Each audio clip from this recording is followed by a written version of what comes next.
just in case. Okay, for documentation purposes. Can you hear us, Ms. Hernandez? Okay. So, let's wait for another 3 minutes kasi the Asio couple is on their way, and I think but it's a good thing that Sir Albert is here, Ma'am Lat, Ma'am Sir Marvin, and of course Ma'am Hazel. We're waiting for several members. Teka lang,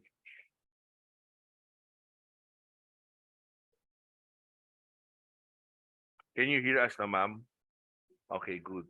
Now, before we start our mock presentation, mock defense, let me just open the floor by saying thank you to everyone, to my students, and of course to my colleagues who decided or has no choice but to join. Pinilit ko. I would like to acknowledge the presence of Dr. Harmin. So palakpakan natin si Dr. Harmin. She's one of our best professors sa graduate school. Of course, one of the best. I also invited Miss Lovely from Finance. Palakpakan natin si Ma'am Lovely. And of course, another CBMA na sana maging full-time na. It's Ma'am Bogs Roa. Thank you so much. The four of us will act as observer, and our aim here is for you to be ready on your final presentation, which is scheduled on April 30th. That will be a Sunday. Now, I do understand that some of you might not be ready for this semester. It's okay. You can continue it to summer. Wala naman problem yon. Now, one of the things before you present is you have to coordinate with your advisor, because you cannot present without the endorsement of your advisor. So very important this week, or as soon as possible, as soon as uh, we're done with our mock presentation, you can send email right away to your respective advisor and ask and evaluate if you're ready for this semester. Now, um, like what I mentioned earlier, the mock presentation is we will try to simulate the actual defense. So this is the rules. You are given 30 minutes on your presentation. So finish or not finish, they will cut you at 30 minutes. Now, you don't need, when you do your presentation, you don't need to present everything. Present all the pertinent information lang, because prior to your presentation, you already submitted your paper. So that means the panel members already read your paper. Okay? So no need to just the highlights, okay? Now if ever after 30 minutes, you are given 25 minutes for Q&A. So there will be a chairperson and then two other panel members. For a feasibility study, there will be someone from accounting or finance that will look on your finances. There will be someone who is expert on marketing or operation, and the third might be the jack of all trades. So yun yung magiging panel. Sometimes don't be alarmed. The dean can actually sit in or listen to your presentation. So yun ang sinasabi namin. And by the way, when you do your final presentation, business attire is observed. You have to dress according to the session. As much as possible, if you are, please arrive 1 hour before your schedule. So kapag nauna ka ng 8 o'clock, 7 o'clock dapat nandun ka na. And then please make sure you bring your own items. It's not, it's okay naman to have your HD cord with you for for preparation. Now, those who are using Mac, there's also a connection for Mac, but make sure there's also a connection for compatible. Bring your own item as well. Normally we use 55-inch TV, so it's compatible with HDMI, USB if you want to, and other than that. Okay? Now, um, wala naman in order. Ayan na, si Monique. Monique is here. Wait, one moment. So, before you start, normally your advisor will introduce you to the panel. So, kunyari ako na lang advisor ni Miss Hazel. Okay, tika lang ako, ko yung ano. So, kunyari ako si Doc Irvin. Correct ba? Doc Irvin. Okay. Now, obviously, itong presentation, hindi pa ata tapos lahat. Pero, I encourage everyone to present kung saan sila, kung anong information meron sila, so we can give data, or we can give our feedback. Again, this is a mock defense. The suggestions, at the end of the day, we would like to make sure that your advisor also has the last say. Okay? Baka mamaya mag-away-away, sabi ni Doc Pong, sabi Doc Harmin, sabi, basta importante, exercise to where you can do the feel free to present your information. At hindi ko makita ang aking stopwatch. Sige, wait. Compass. Okay, I think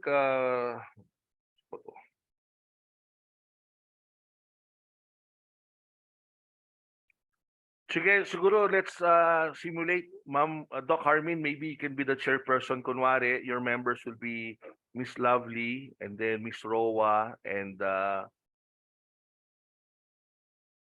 then para magkaroon silang idea how it looks like. Okay. Okay, ready ka na? Okay, so our first presenter, so I will be the advisor. Again, 30 minutes presentation, and then give us 20-25 minutes for Q&A. Don't worry, kung tapos ka na sa 30 minutes, okay lang. Kinakabahan si Miss Hazel. Fully jack, full pack tayo dito, pati dito sa loob ng ano. Again, okay, so let us simulate. It's your time, 3:38.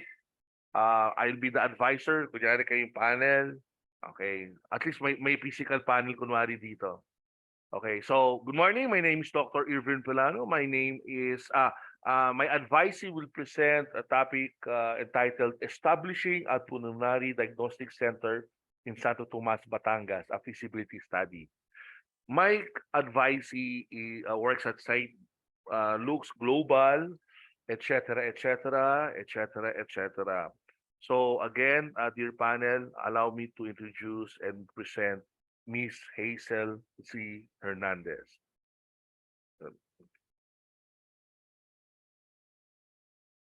Wait, narinig niyo si Ma'am Hazel? Hindi. Okay, wala Hindi kang po. voice. Baka may mic. Baka naka-mute. Naka-mute pa po. Naka-mute. Ayan. Ayan. Hello, good afternoon. Medyo mahina ka, ma'am.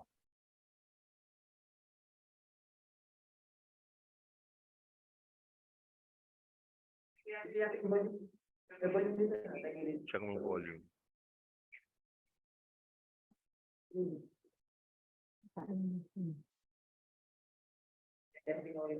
Ayan, check mo sa mic mo kung malapit. Mukhang malakas na ata yan. Hello. Yeah. Yan. Can you... Hello. Ayan. Yan. Hello, good afternoon. Can you hear, guys? I'm going Yes, to- Dean. Okay na po. So I'm going to present my project paper, which is Establishing Pulmonary Diagnostic Center in Santo Tomas, Batangas. Okay. The objective of this study is to determine the feasibility of establishing a community-based pulmonary diagnostic center which will cater patients with respiratory problems and pulmonary diseases in Santo Tomas, Batangas, and those within 10-kilometer radius. Furthermore, the proponent also aims to determine if it will be a good investment and if there is a market demand in acquisition of a pulmonary function test machine, which will be the first in the area. Okay, so The main service that the center will cater is the pulmonary function test, which is a breathing test. It is a non-invasive test that shows how well the lungs are working. So basically, this is a breathing test, which consists of different uh, services like simple spirometry, pulmonary function test with post-bronchodilator study, complete PFT with post-bronchodilator study, lung volume study, DLCO, and impulse oscillometry with post-bronchodilator study. The proponent chose the above logo to symbolize the Pulmonary Diagnostic Center. The heart at the middle of the lungs represent compassion of the organization to give its clients. Color pink symbolizes compassion, sympathy, and calming effects. The right tagline can make a business talk of the town, especially when it is unique and probably will catch their attention. So, making life better with every breath.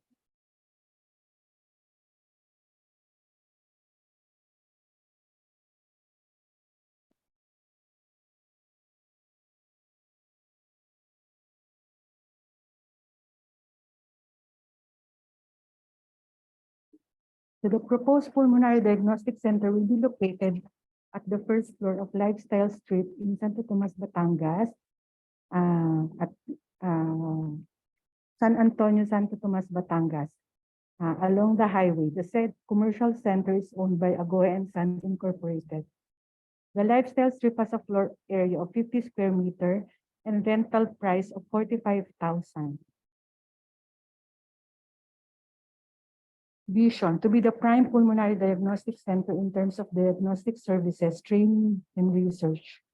The mission: we provide high-quality diagnostic services in state-of-the-art facility for the diagnosis and management of respiratory and chest diseases and promotion of lung health for the Filipino people with excellence and compassion.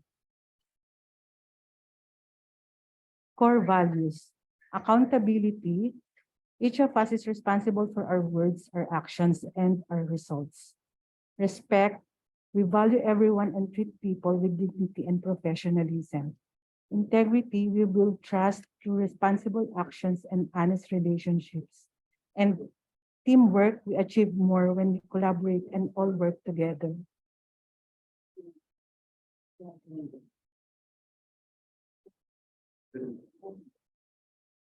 Organization and management.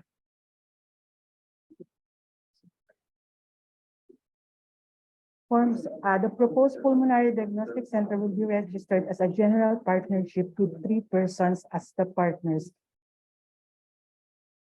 The following are the steps in establishing a business. Certificate of business name registration. The business will be registered in Security of Exchange Commission. As a partnership, the distribution of profits and losses of the business is based on the agreement of partners.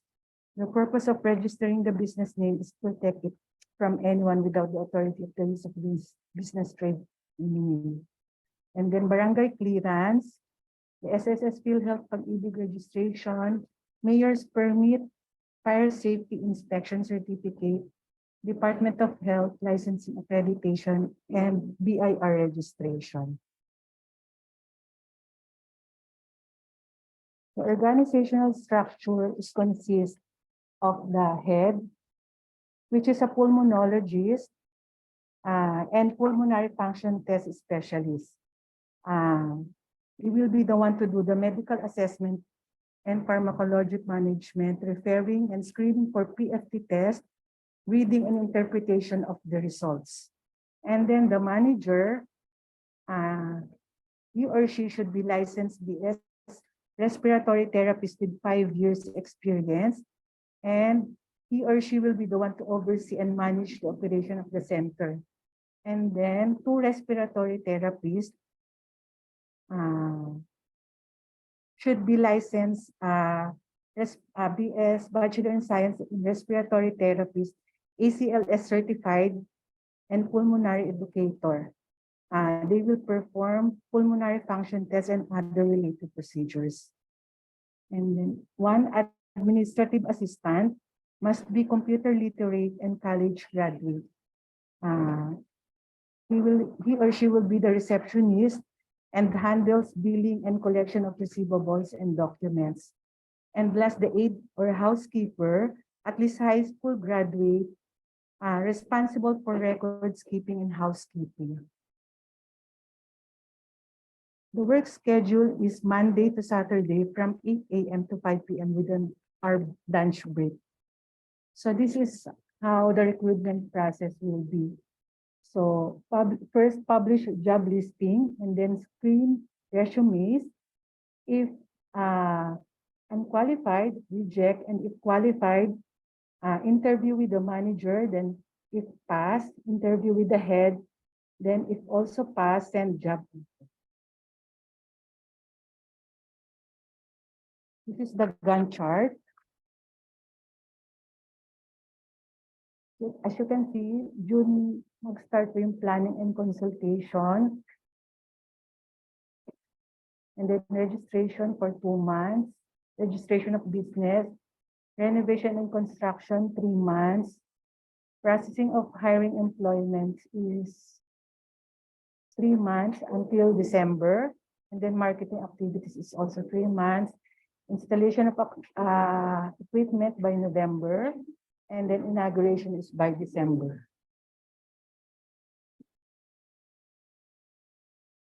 So this is the map of Santo Tomas, Batangas.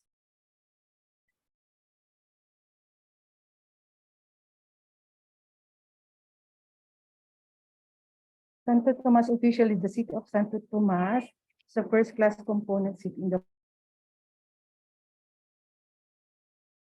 2020 census. It has a population of 218 and 107. 218 million and 107,000. Okay, the population distribution. You can see males is 49.8% and females 50.2%. The target market for this feasibility study is the population aged 20 years old and above from Santo Tomas, Batangas and the nearby towns and cities within 10-kilometer radius. So competitors breed.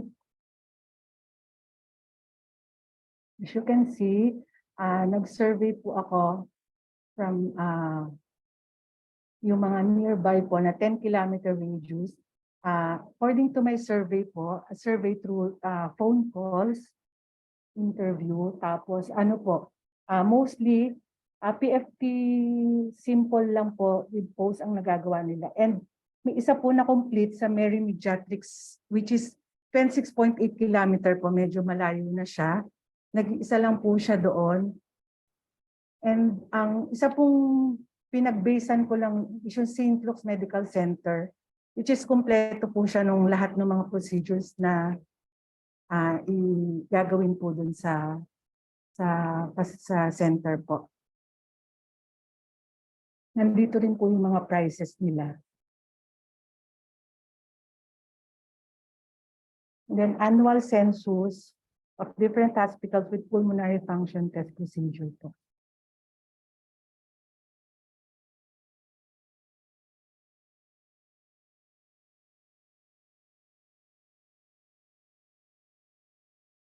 Ito po yung na-come up ko na services sa Pulmonary Diagnostic Center with the price po. So na-come up ko po yung price after nung ano po yung operational and management cost. And then nag-base na lang rin po ako dun sa hospital na meron po siya. Tapos tinignan ko lang po kung okay naman yung mga prices niya. Kung reasonable naman po. This is the Gantt chart for marketing study.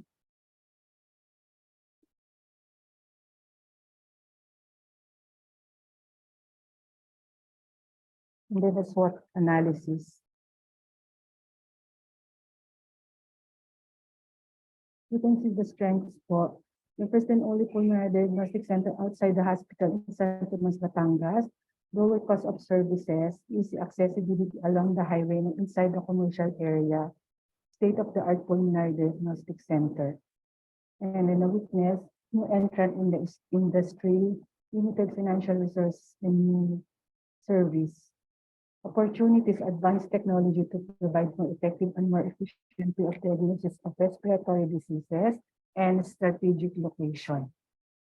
So threats niya, economic slowdown due to national emergency and crisis due to national calamities like the explosion and outbreak of diseases such as COVID-19, then changing policies of regulating agencies, new entrants industry and rapid staff turn.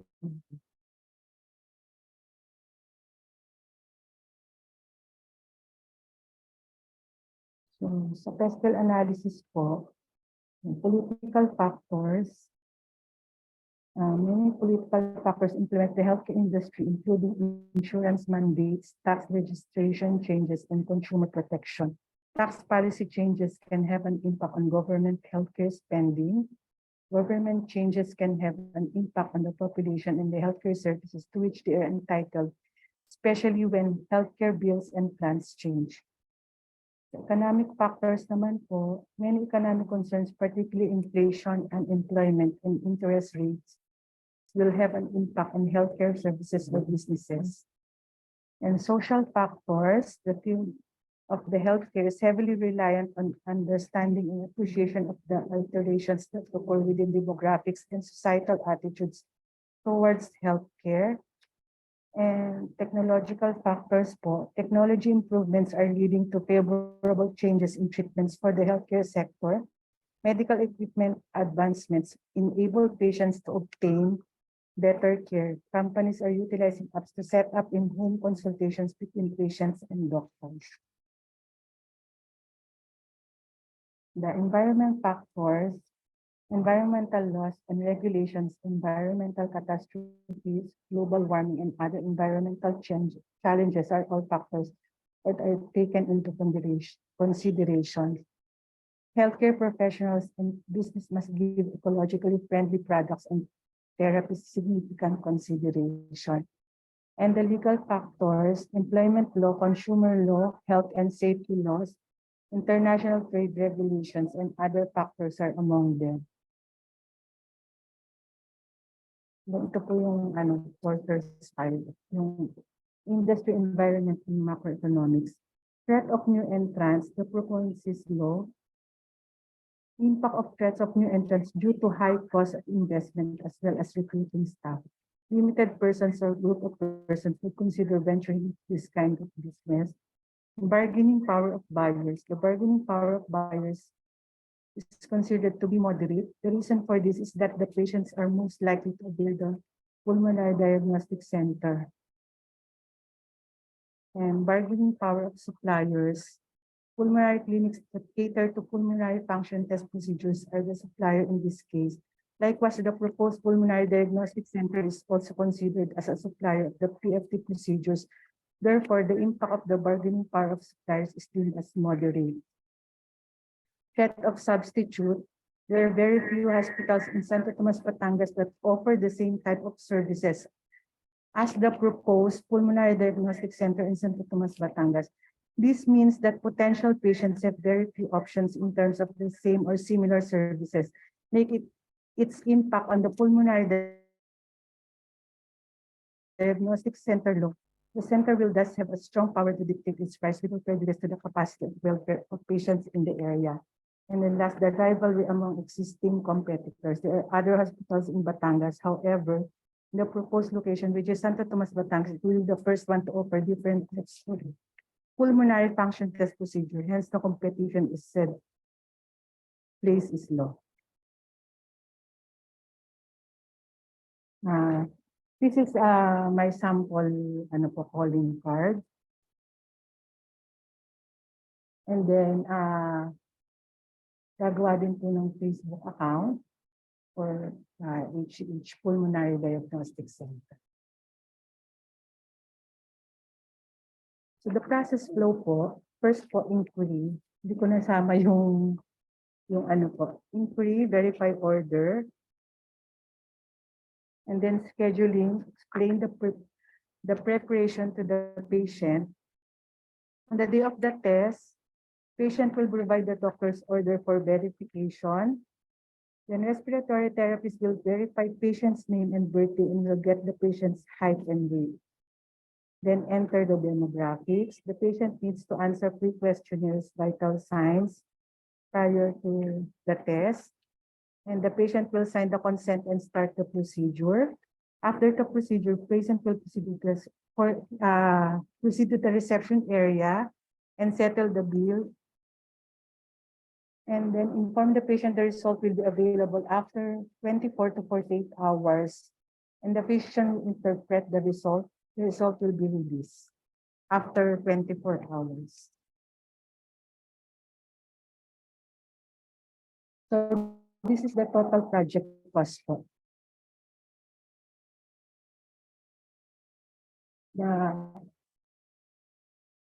The Ventus machine is worth 4.9 million. The other medical equipment, 289,697.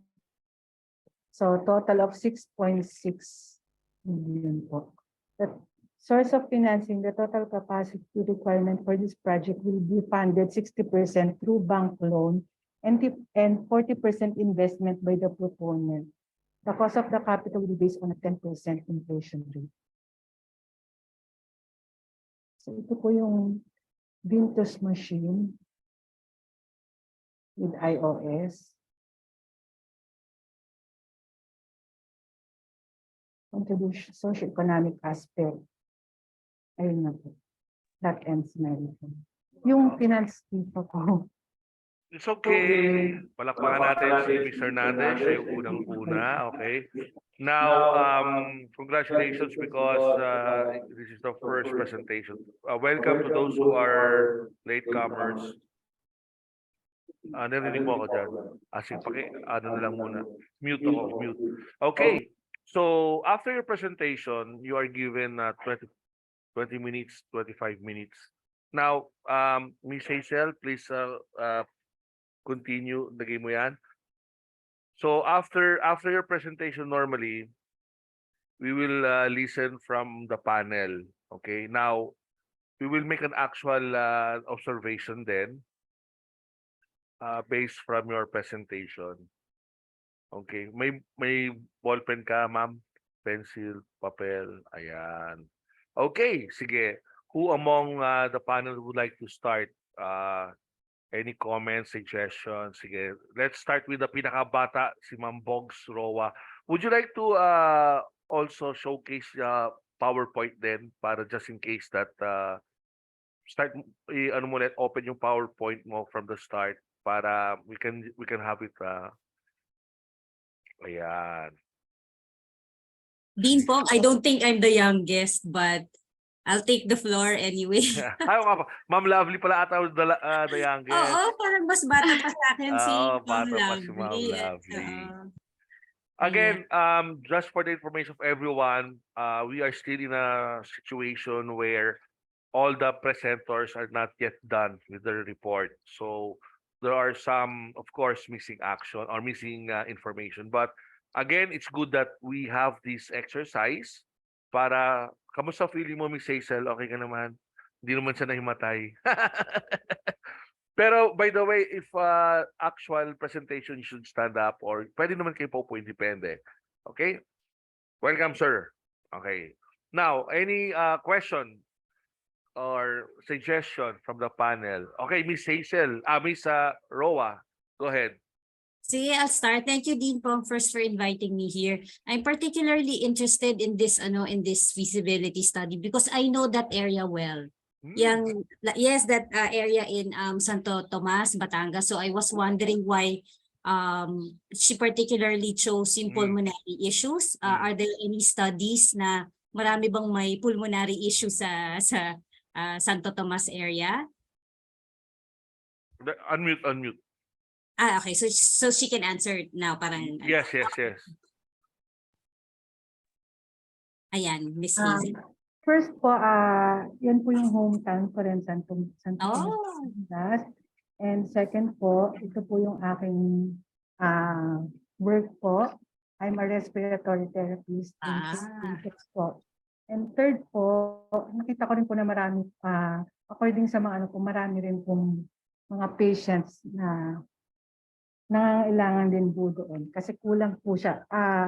Yung mga test lang po nila is simple pulmonary function test which is hindi masyadong accurate po to check the respiratory problems po and to ayan. diagnose the respiratory diseases.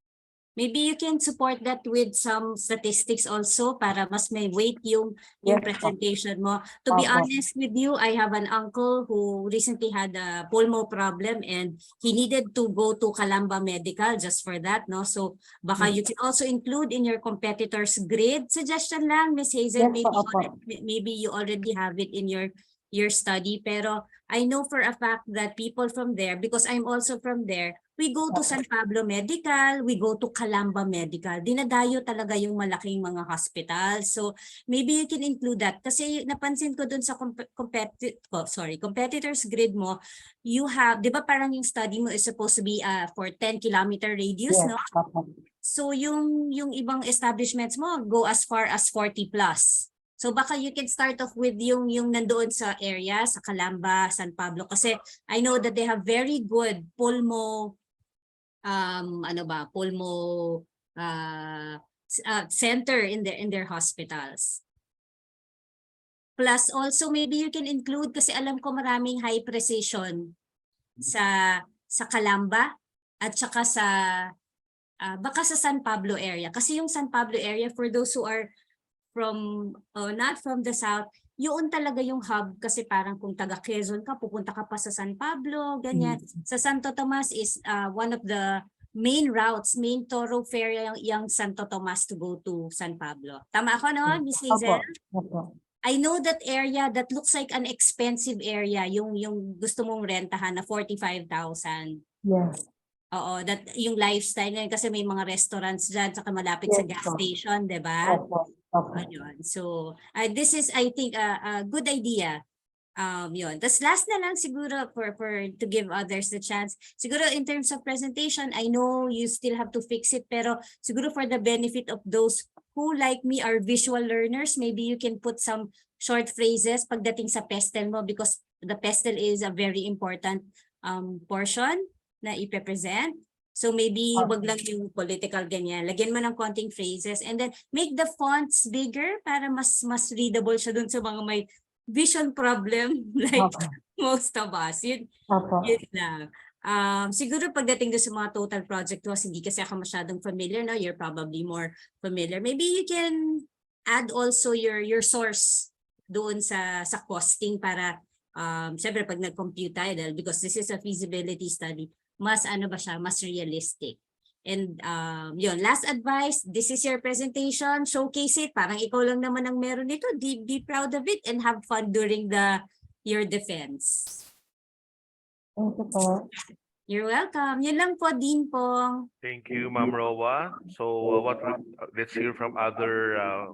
So basically, it's a good thing that sige, pa-mute muna. Pa-mute muna. Ayan. Para kami nasa studio, no? Well, this is a good thing because Miss Rowa is familiar with Santo Tomas, Batangas. So strengthen, give it the rationale why Santo Tomas would be a very good place for your business. And sa competitors grid, mas maganda yung less but deeper analysis, meaning no need to compare sa St. Luke's, compare with those that are near and closer, and then look at specifically yung kanilang pulmonary diagnostic center. By the way, maybe I miss it, but for a layman like myself, and pardon for my ignorance, what is a pulmonary diagnostic center? What does it entails? Kasama ba dyan yung COPD patients? Ayan. So, sa rationally para sa start, it's a storytelling. You have to be firm agad kung ano yung reason why this diagnostic center is relevant, especially Santo Tomas.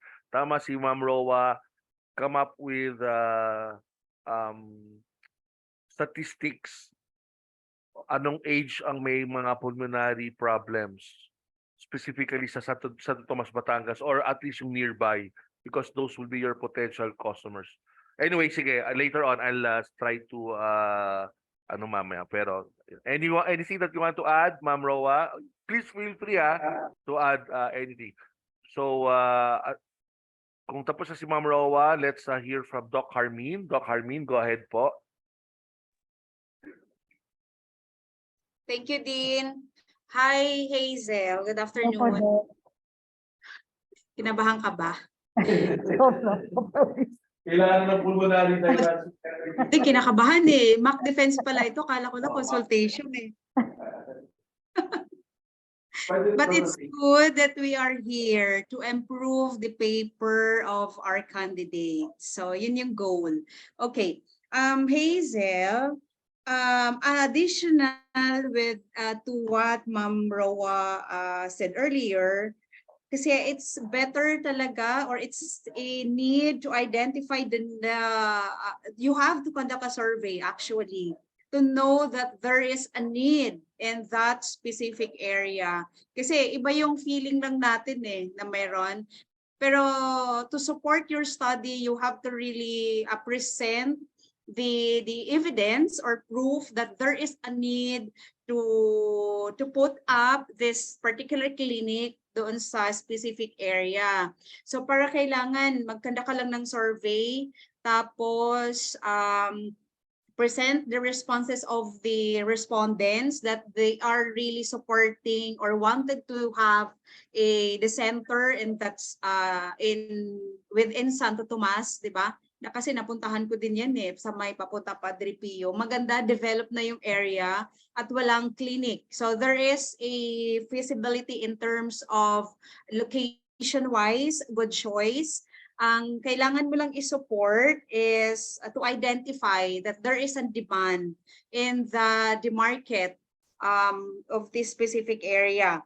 Tapos, you need to have a clear presentation or data dun sa mga tawag dito operational aspects kasi hindi masyadong complete. Actually, hindi ko nakita yung buong paper mo, but it's good also to have a complete presentation of the process on how this the services that you are going to offer, and also yung mga safety measures na kasi di ba nasa health industry tayo, and we are very particular of taking care of the patients.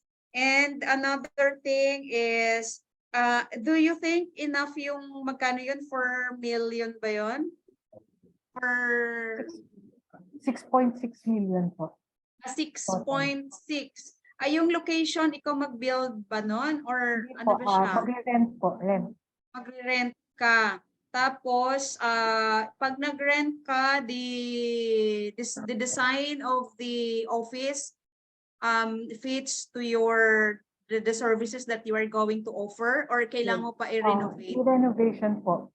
Kalamputan ko yung plan layout ko, kaya hindi ko na Oo, wala pa kasing plan layout, nandun wala lang pa yung pong plan location. layout. So in your office or store or business layout, kailangan mong mag-provide ng dimensions, Yes, measurement para ma-identify Opo. natin yon. Oo, kailangan kasi siya sa study or sa business proposal. And para clear lahat, kanina good thing na nabanggit mo na yung mga specific responsibilities of the assigned person or the key positions of your company. Good, very nice yon. And yun, continue na lang kasi dapat po yung projections mo in terms of sales, nagko-correspond yun dun sa last part of your financial aspects of your business. So, your paper is halfway done. Okay naman siya. Hindi ko nakita kung meron ka mga marketing aspects doon, or di ko lang narinig kasi medyo choppy yung part nyo dyan eh. May marketing. But anyway, revisit and improve your marketing plans to support your projections. Kasi kailangan pag may mga projections tayo financial na ito yung i-target nating sales or income. So how can we reach that out? So meron tayong mga strategy on how we achieve or reach your target profit. Kasi para at least yung result ng ating study or business is positive or meron tayong income. Kaya hindi lang siya not just only conducting the study for the sake of, but in reality, we have a profit. So yun yung core or purpose nyo. Kaya lagi namin sinasabi ni Din Pong pag nagpapanel kami, bakit wag niyong, kumbaga parang do not limit your investment or capital, initial capital. At the end of the day, if your study is really feasible, marami namang gustong mag-invest. Ang dami mong potential partners for this one. There are many medical professionals out there who wanted also to put up a business. They also only need a partner. Wala lang silang partner kasi pag may partners sila, medyo limit na yung tawag dito yung investment. So it's good that you are on the way, you're in the field. Kaya wag po kayong wag kayong matakot na 6 million ang laki. 6 million sa panahon ngayon, 'di ba? The value of 6 million putting up this kind of business, parang medyo hindi tayo masyadong convinced.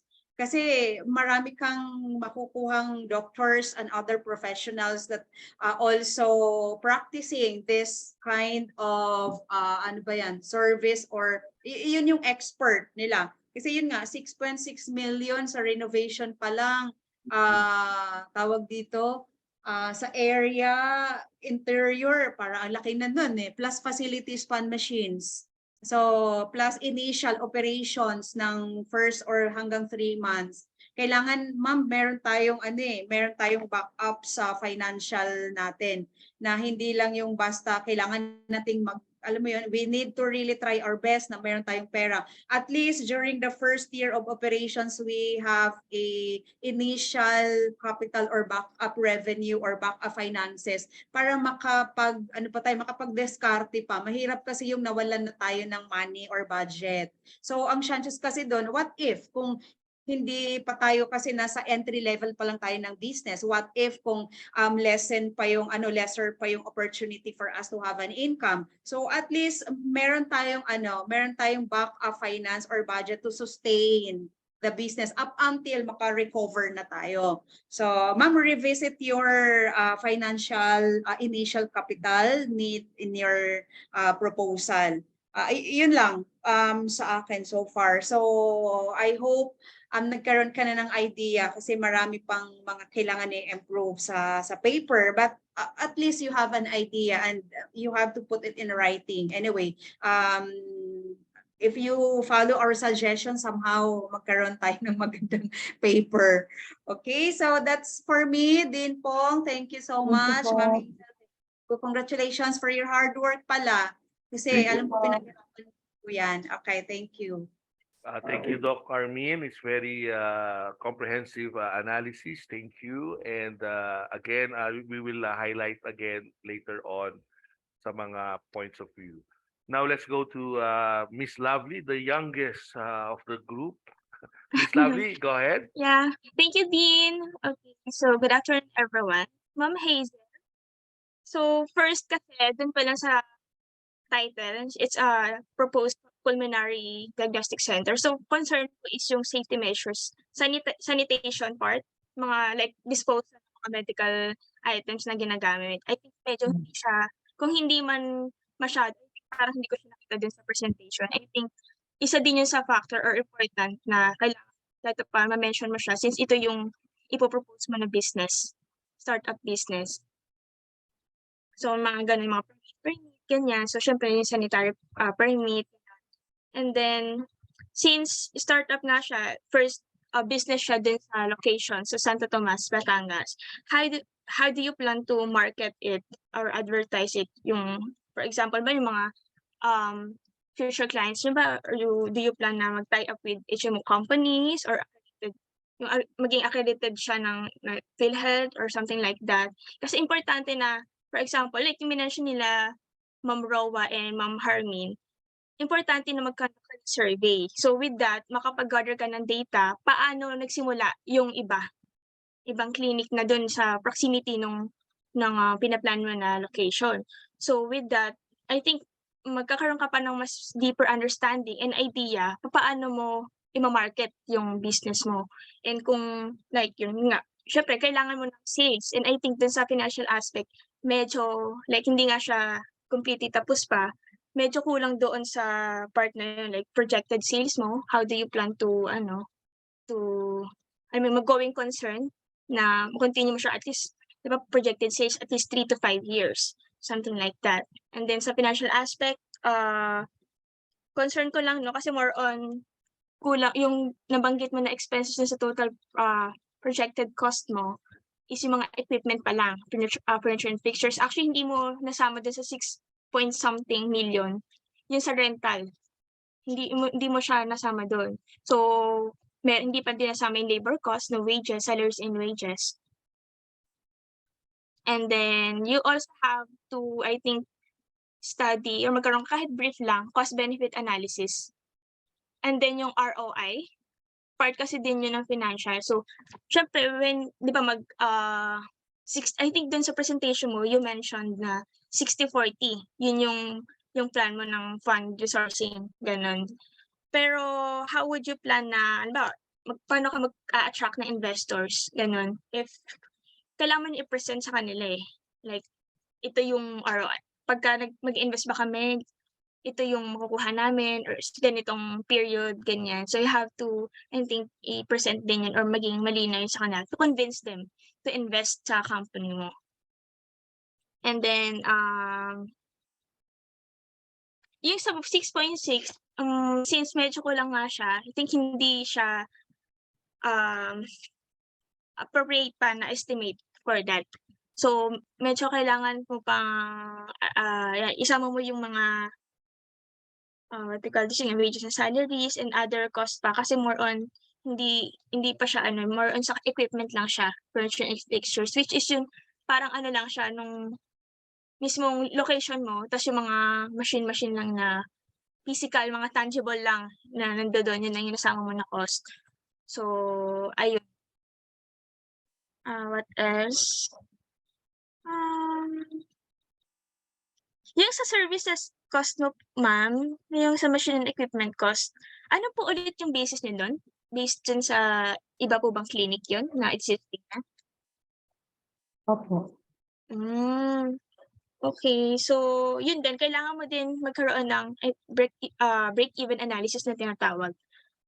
Oo, kasi kasi 'di ba ang feasibility study ito. So, we have to know kung ano yung break-even yung sa costing natin. So, ano yung target natin, paano yung magiging reference natin ng pricing ng services na i-offer natin based din sa yun sa services na mo na i-offer mo. So, I think yun. That's all. Thank you po. Mm-mm. Miss Hazel, do you have any inquiries or questions before I synthesize? May questions ka ba sa kanila na verification? Wala. Okay. So let me do the synthesize. When we talk about feasibility, it has 3 critical factors: marketing, financial, product or services. Those 3 items need to be seen on your presentation. So allow me to present muna. Siguro bago kong i-present, ma'am, sige, scroll down mo yung PowerPoint mo muna. May comment, okay yan. Nandyan lahat ng information. Pero ang challenge siguro is, if you're gonna do a presentation, you have to tell a story. Tell a story. Siguro lahat ng information nandyan, and then look at it as a macro level. Tell a story. Why a pulmonary diagnostic center in Santo Tomas is feasible? So magkwento ka. Tama si Ma'am Rowa. Kasi sa Santo Tomas, there's a growing pulmonary problem according to statistics, etc., etc. The good thing about this one, you already have the data Ang gagawin mo lang, all you have to do is arrange it according to a storytelling. Like kunyari, mapapansin mo, di ba? Biglang, bakit pumasok yung Gantt chart while you are discussing this? So dapat smooth flow. Okay? Sige, can you scroll down ulit? Ayan, kunyari sa marketing aspect, you have to tell the story. Santo Tomas is what are the highlights? What is the population?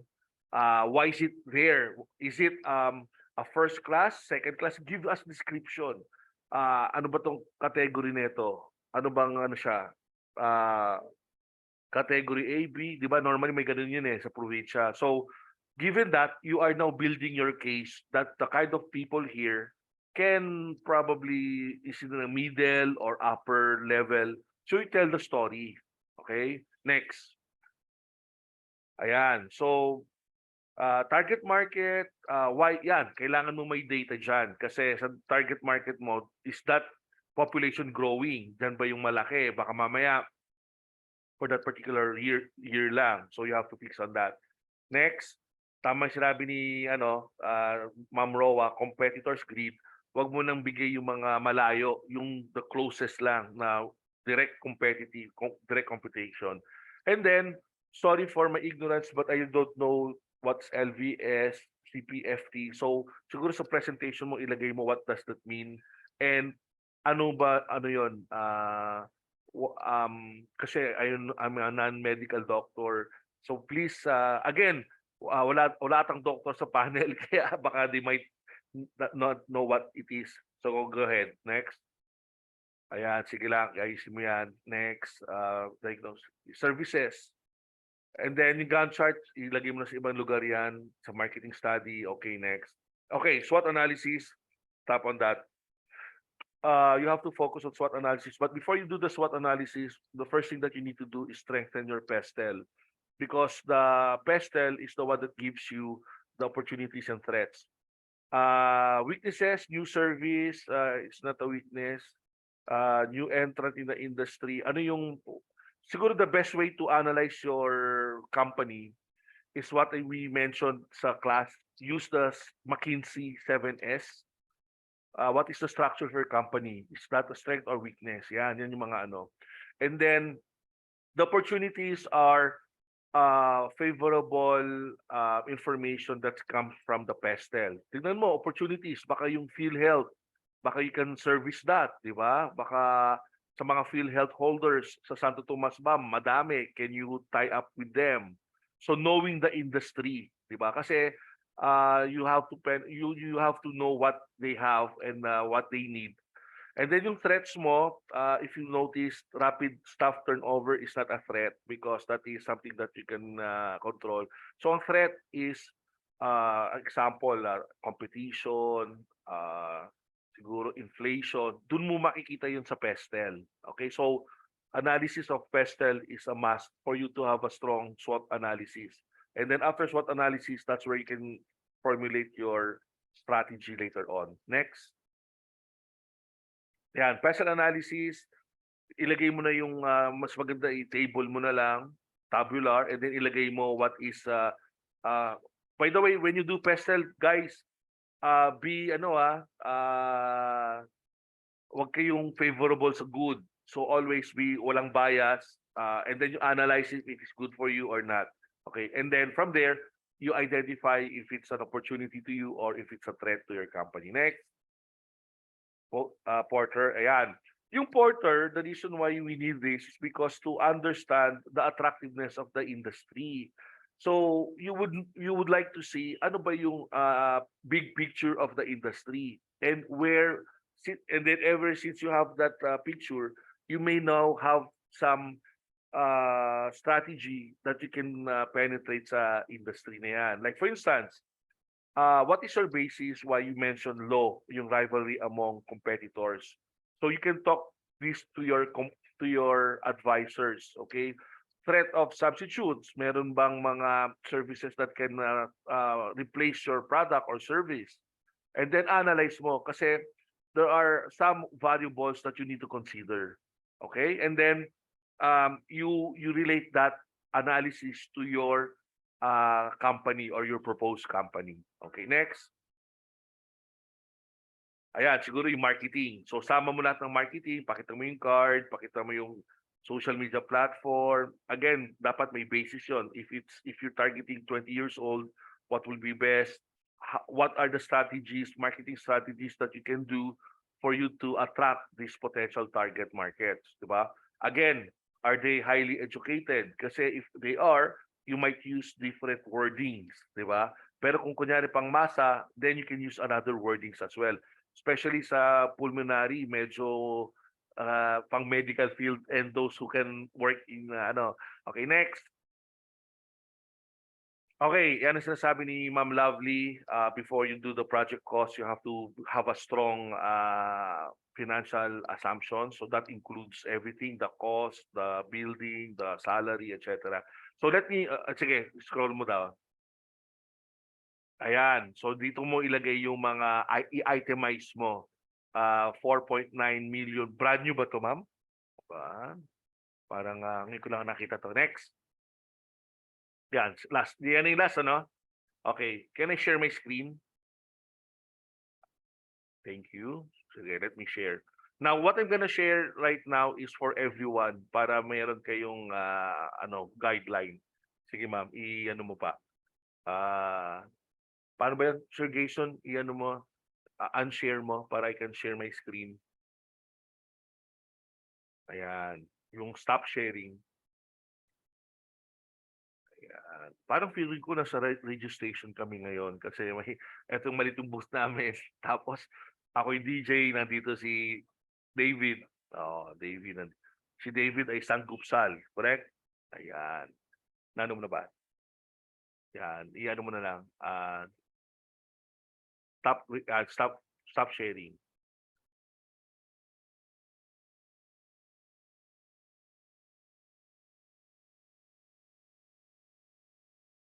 So guys, while inaayos is Ma'am Hazel, look at your area and study and get some strong evidence why this will make sense sa feasibility nyo. Okay, now let me just review. You have to when you do your feasibility study, guys, there are three critical items: the market, the finance, and the product or services. I totally agree with my colleague, si Doc Hasmin. When you do your market, dapat very, very supportive or very may support kayo, strong support. So I agree, you should have a demand, di ba? Gawa kayo ng research or questionnaire about the demand. Alam ni Sir Jason yon. Is there people who will consume your product or service? Tingnan nyo 5 years, di ba? Sino ang major consumer nyo sa product or services nyo? Kailangan very clear. And then, what will be your projection for the next 5 years? Are they increasing, decreasing, same? And then, sa demand yan. And then later on, sa questionnaire nyo, you can also look at the suppliers in supply. Who are the major suppliers, competitors in that location? Kung wala, nearby. Who projected supply for 5 years?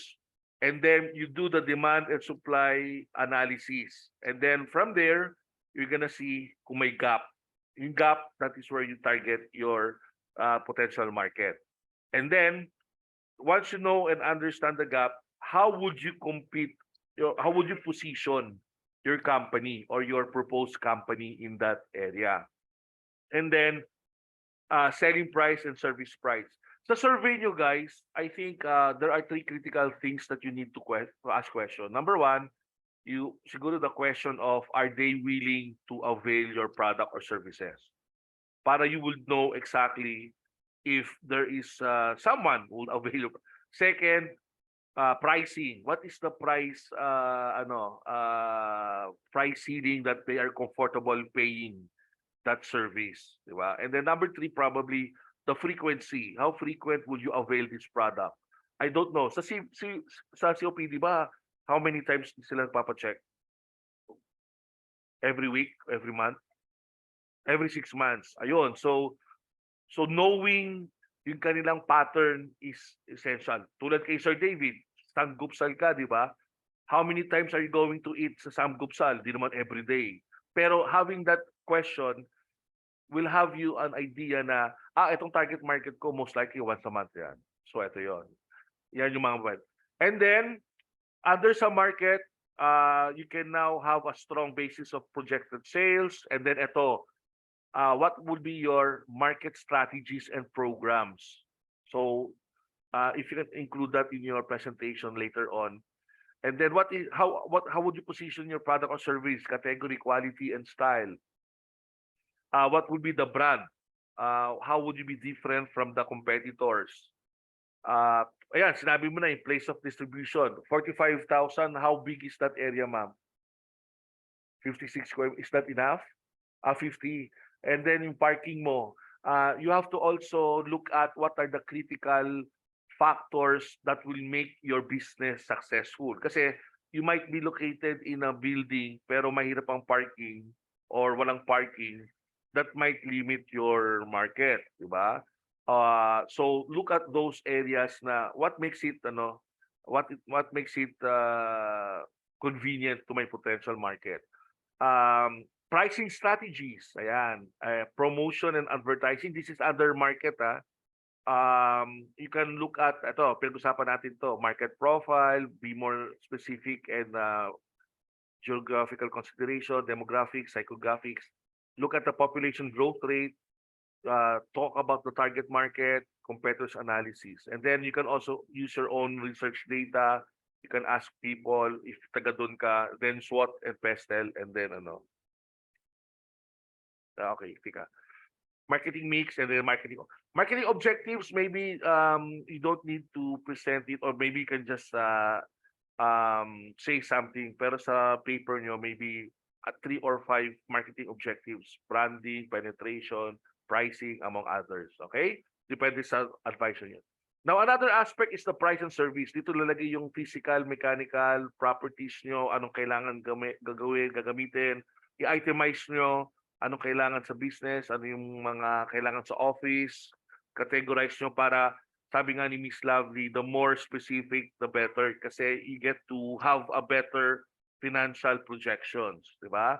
Salary is good for 1 year, 2 years. Again, it's up to your financial assumption.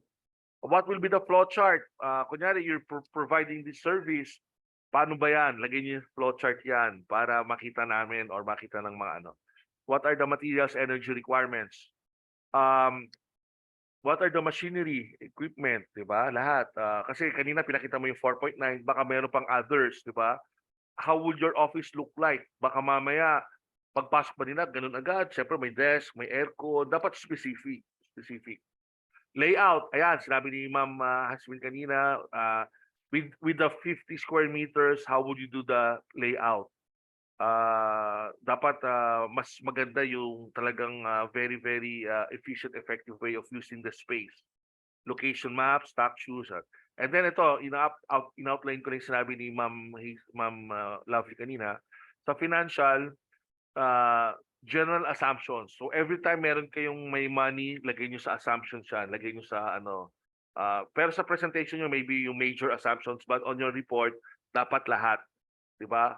How many people you have, how much are you offering, especially ito, say Santo Tomas, so provincial rate to, di ba? What's the ongoing rate? The provincial rate is different from Metro Manila rate, di ba? Ayan, source of funds, projected financial statements, projected income statements. Pwede kayo magpatulong sa accountant yan or kay Jason or kay Ma'am Lovely. Projected cash flow statements, projected balance sheet. Sinabi ni Ma'am Lovely kanina, financial ratios. So yung mga current assets. Again, talk to your advisor which ratios. Pero normally 5 lang naman yan eh. Liquidity ratio, di ba? Ano pa ba yung ratio na ginagamit dito, Doc? Discounted payback. Break even, yes, kailangan yan. Yan, payback period, return on investment, net income to sales ratio, break even. Good. Yung mga schedules, sama nyo yung schedules. Again, sinasabi ko to for everyone na, para just in case na hindi mag-present lahat, at least may checklist kayo. Projected sales, now you know already how much the people are, and then alam nyo na how many are are sa population nyo, then you project 10% increase, siguro 5%. Makikita nyo yung average dun kung ano yung number of population sa area nyo. Again, it's not exact science, but at least when the panel asks you, meron kang method on how you came about that information. Projected numbers, schedule of salaries and compensation, budget techniques, among others. So I think if you have this information, and then you compass it in the storytelling approach, then I think you have kasi 3 areas for FISIB. You cover the market, the product services, and the financial. Doon papasok lahat yun. Anyway, any questions? Any questions? Dean? Yes. Ayun, I would like to emphasize. For example, kasi 'di ba feasibility study to, syempre kapag business, syempre sinong ayaw kumita, no? So most likely ang ipe-present natin 'di ba, income, ganyan, may kita. But we have to think din na kailangan realistic So dapat visible siya, at the same time yung mga estimate amounts natin or projections natin, assumptions, realistic. So dun sa pag-present, for example, sa financial aspect, it's okay na, for example, sa first year or 1.5 to 2 years, losses yung lalabas dyan. It's okay kasi yun yung reality. So, wag lang tayo masyadong maging, tawag doon, nega when it comes to, dapat, kita agad sa first year, ganyan. So, ayun lang, sir. Actually, that's a very good point na dinagay ni Miss Lovely, realistic. So one way of knowing if it's realistic, look at what is the industry numbers. Example, sa restaurant, the industry acceptance is ROI is 2 years. So do not make a feasibility less than 6 months, except that if you have something different, di ba? Like but it happens also. But again, tama si Miss Lovely, this is a feasibility, more realistic, better. Okay? So yung 6 million mo, pwedeng baka tumas pa ng 10, 12, pero okay lang yun kasi Yes. you covered. Mhm. 90% of the business fails because lack of projections sa financials. So akala nila sa Yes. 6 million, after a week wala ka ng pera, wala ka ng cash, patay ka dyan. Di ba, ma'am? Nako, yan ang sakit sa ulo. Diyan mo kakausapin Sir Gayson, magpautang tayo kay Sir Gayson. Ayan. Tsaka syempre, sir, 'di ba, pagka nag-put up tayo ng business, hindi naman yung for the up to 10 years lang, 5 years lang. So ang ano natin diyan, ang goal natin is long term, 'di ba? Yung going Yes. concern niyan, hindi lang yung na-put up mo siya hanggang 3 to 5 years ganun. Yes. So ayun. Tama, long term. And then, baka nga sa 5 years mo, gusto mo karoon ng sariling building natin di ba? Building, yes. Oo. Ayun. So, yun. I hope this is not only for Miss Hazel, but to everyone. Kasi at the end of the day, you are going to deal with market. Marketing, is it feasible in market? Is it feasible financially? Is it feasible sa product or services, among others? So, lahat po tayo niyan meron. Yes. I will share the file. I would like to say thank you to Ma'am Doc Carmine, Ma'am Lovely, Ma'am Rowa, kasi habang nagsasalita sila, tinipe ko yung sinasabi nila, kaya ito yung na-come up ko. Dean, Yes. may add lang ako konti. Yeah, go ahead, Ma'am Rowa. Sige, go Naalala ahead. ko lang kasi with 50 square meters, ang alam ko kasi pagdating sa mga requirements for size, parang naisip, Miss Hazel, naisip mo lang ba yung area na yun because that's a high traffic commercial area, or meron ka bang kausap na doon na alam mong pwede ka mag-rent doon? Kasi alam ko sa mga health services na ganyan, DOH can be very particular, meaning dapat first floor lang or dapat hanggang second floor lang. So kung iisipin mo, pulmonary patients yan, hindi yan makakaakyat ng by stairs lang kung second floor, yung gano'n. Yeah. Good Yung- point. Oo, Yes maybe po, that's first floor something, po. a first floor. Kasi medyo steep nga yung rent, no? 45,000, parang 50 square meters. Presyong Metro Manila na rin in a way. So siguro tingnan mo rin yun. I think yung permits for DOH, iba pa yung para sa diagnostic centers. There's a particular department for them, sub-department from DOH that deals with just diagnostic centers. Meron silang assigned talaga sa ganon. So may mga limitations yan, even the size, meaning the number, even parking, Doc Dean na mention niya na, no? Parking pagdating sa medical services, kinakount talaga yan. Tsaka yung number of people allowed in a specific square area. So siguro if you can further your study, at saka yung research, baka mas maganda yung paper. And one last thing, siguro it's just a question I have in mind that you can also ask yourself, Miss Hazel. What is stopping you from making a diagnostic center that doesn't only serve pulmonary? Kasi baka meron yung mga services na aligned doon sa pulmonary na pwede rin ilagay doon. Kasi if you were to invest, sabi nga ni Doc Harmil, pagka ganyan, maraming willing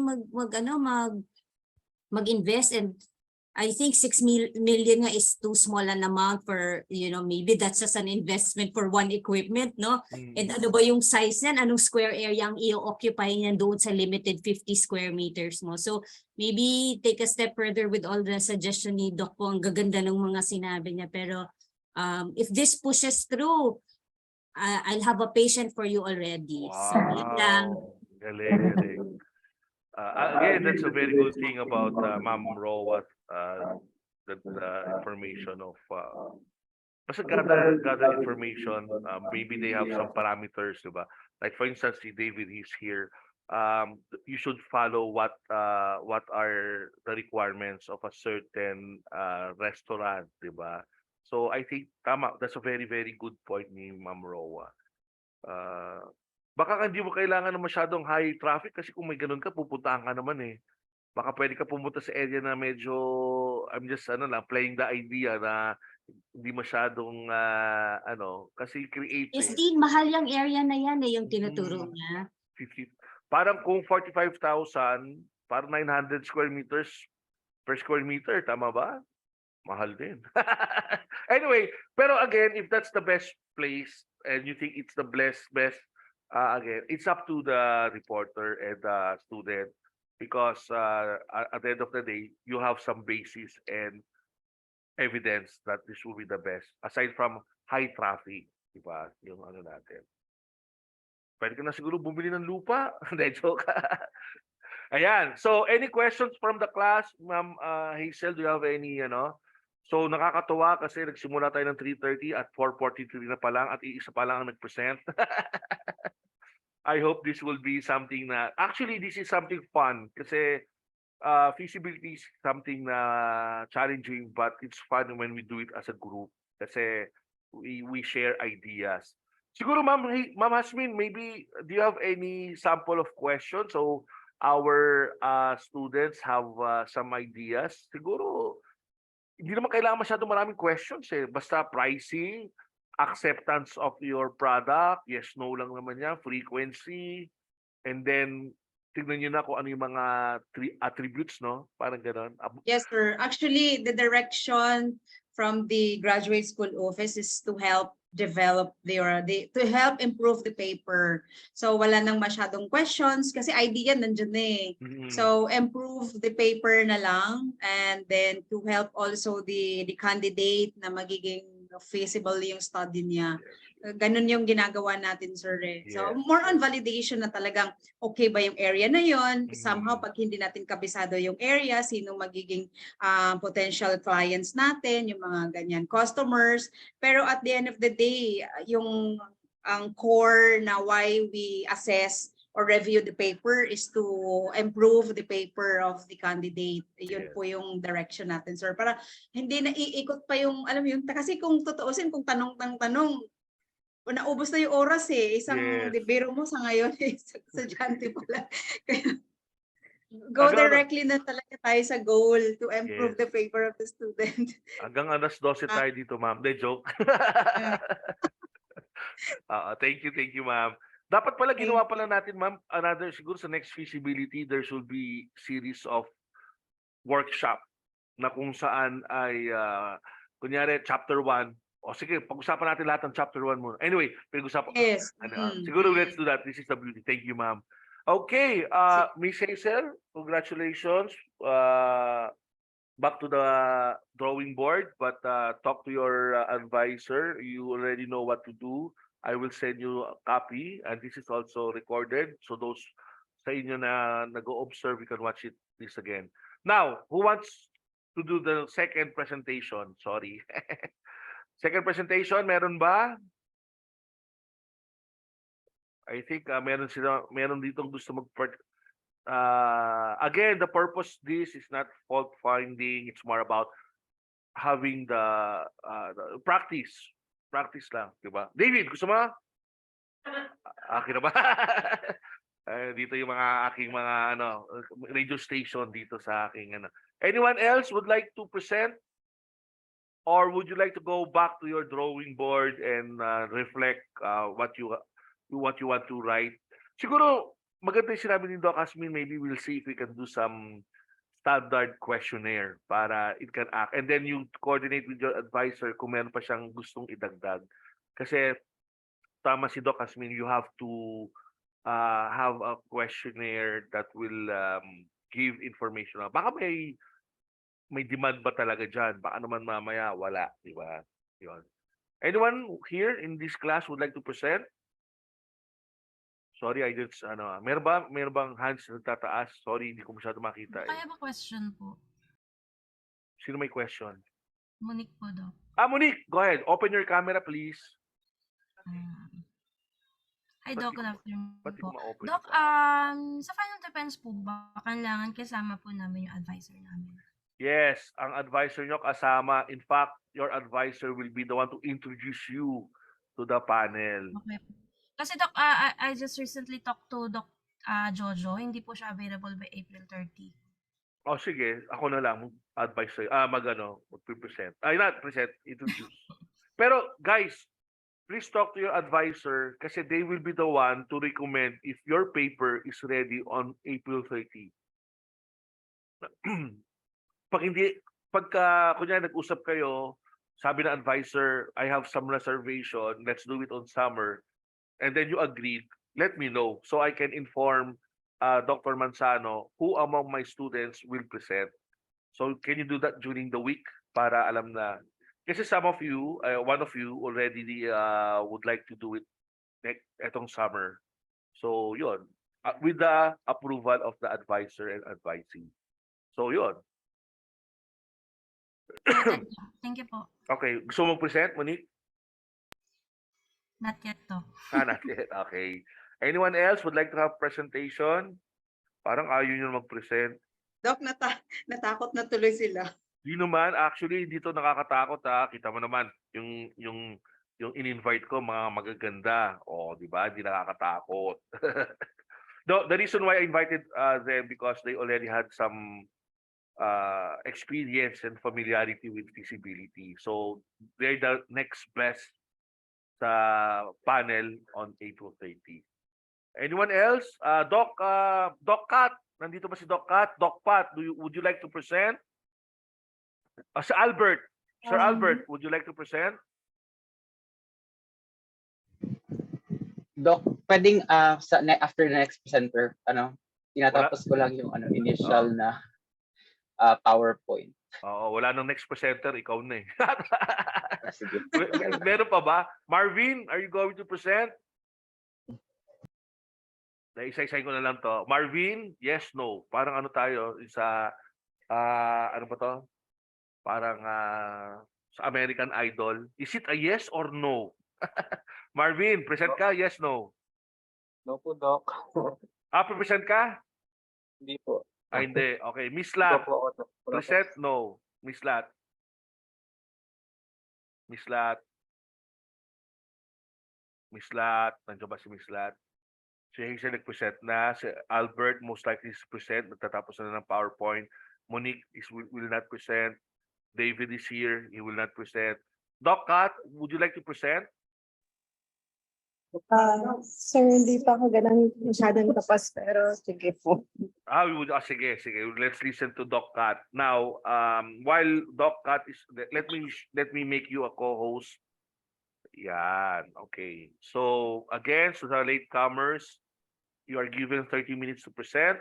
So your advisor will introduce you in front of the panel.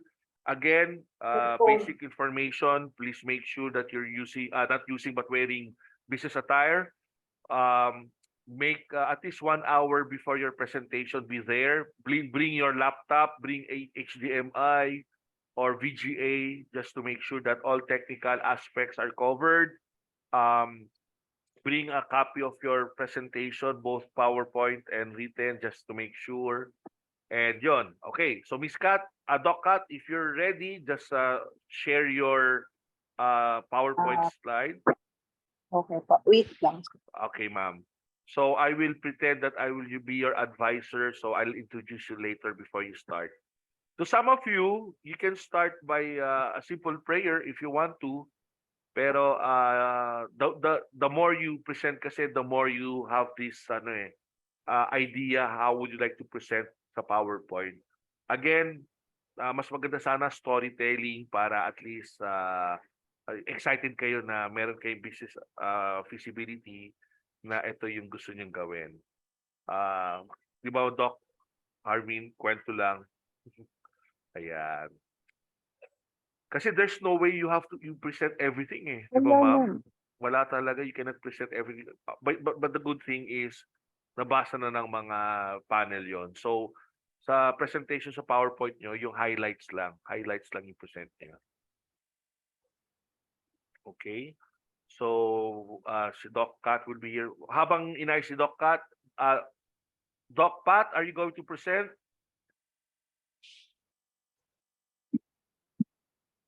Or you can type sa chat, yes, no. Sir Marvin, are you going to present? Yes, no. And Neil, Sir Neil, are you going to present?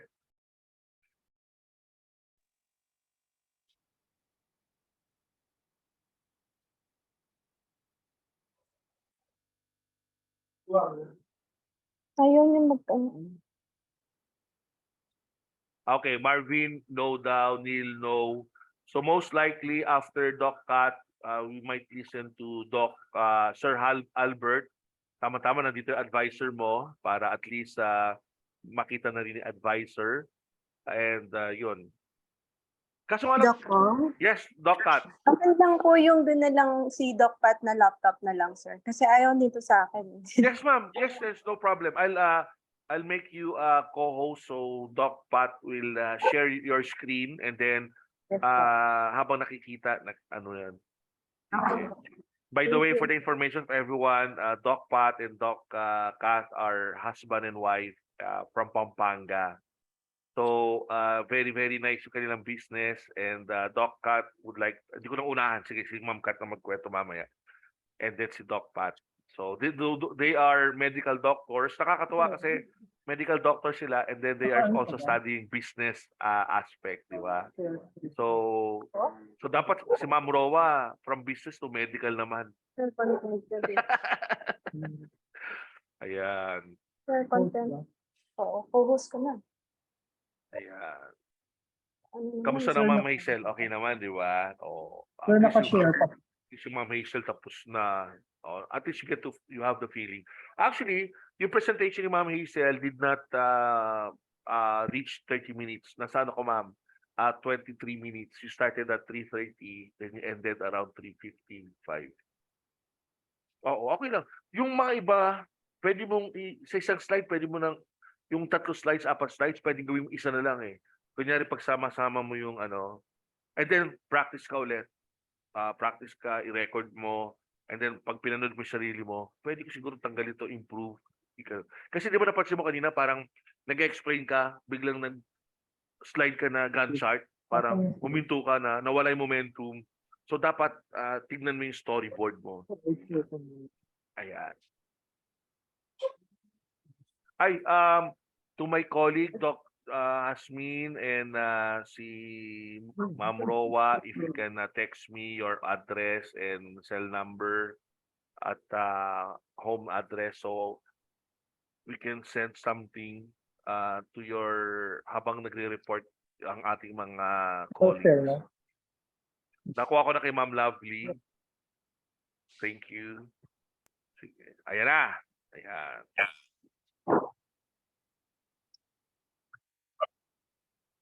Okay, so sige, Ma'am Kath, let me know if you're ready so we can take a look at this time. Right. So good morning, good afternoon, everybody. I will present a feasibility study about an acquisition of an optical coherence topography and geography, or OCTA, of a private eye center in Pampanga. So the background, chapter 1, the background of the study. So this is a feasibility study about the acquisition, again, of the OCT and geography of a private eye center in Pampanga. So currently, as of this writing, there is still no available OCT angio in the province. At present, the need of such diagnostic modality is increasing. Mostly patients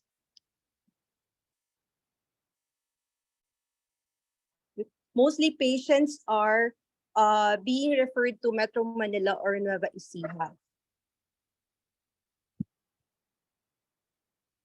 On a study by Bahalotia last 2019, it was said that the ophthalmology market shown favorable growth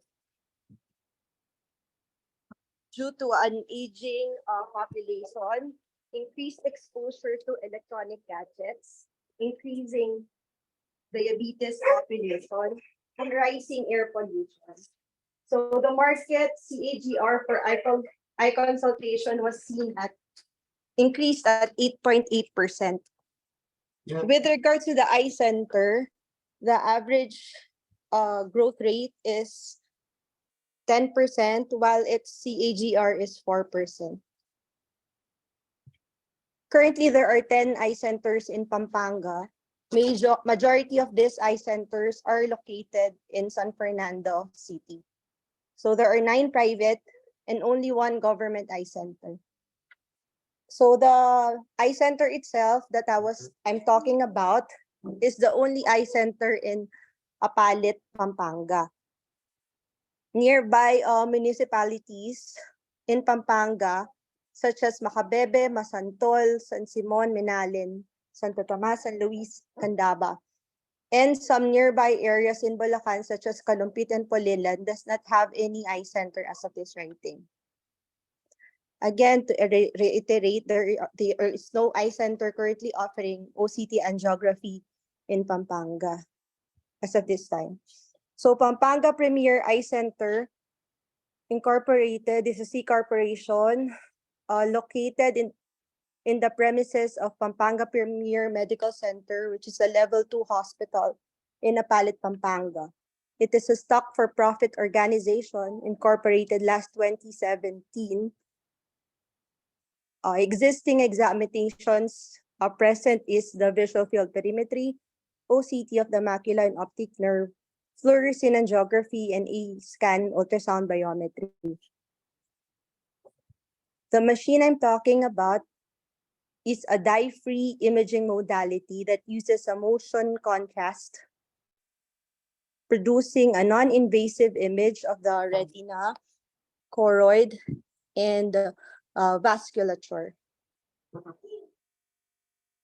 What is the advantage of this technology? Number 1, it does not use an intravenous injected dye.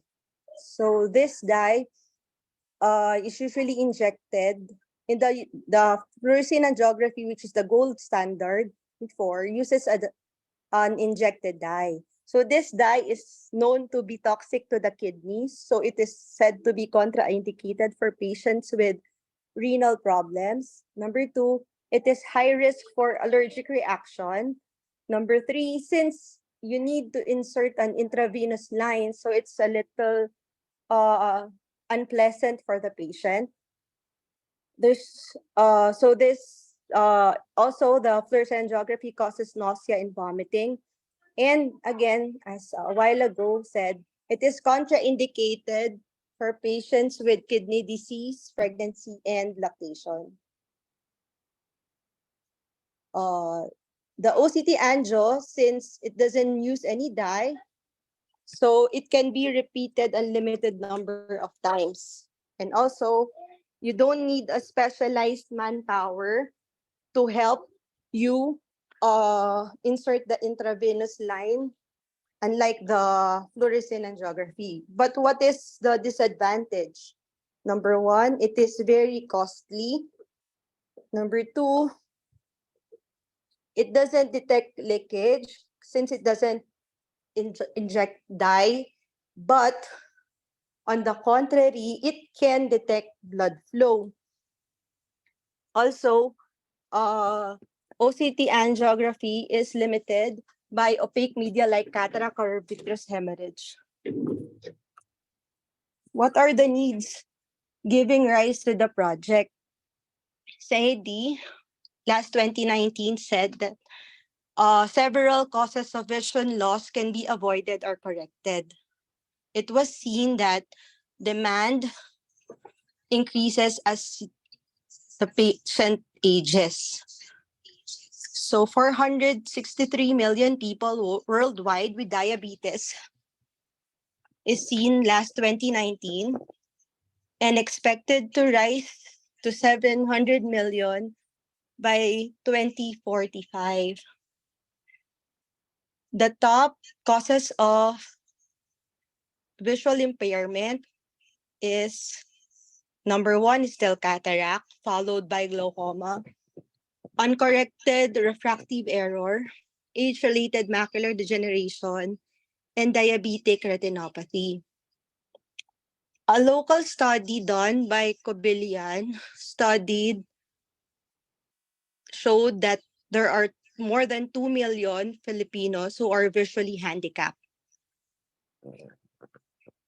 The most common causes of the visual impairments are cataract, uncorrected refraction errors, and visual problems caused by diabetes. Burton et al. Saw that again, diabetes-related retinal diseases is the fifth major cause of moderate or severe vision impairment. It was also noted that growing urbanization, decline in physical activity, and altered diets are all contributing to an increase in instances of diabetic retinopathy.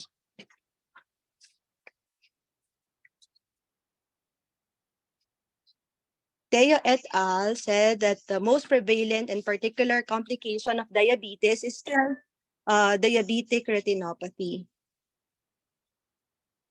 St. Mel's also said that diabetic retinopathy is the only cause of blindness that showed a marked in prevalence. So the incidence of diabetic retinopathy recently is getting higher. Saini et al. Said that there's an association of the severity of diabetic retinopathy with the severity of diabetic nephropathy, and it is statistically significant, meaning if you have a diabetic retinopathy, most of the time you already have diabetic nephropathy. As I said a while ago,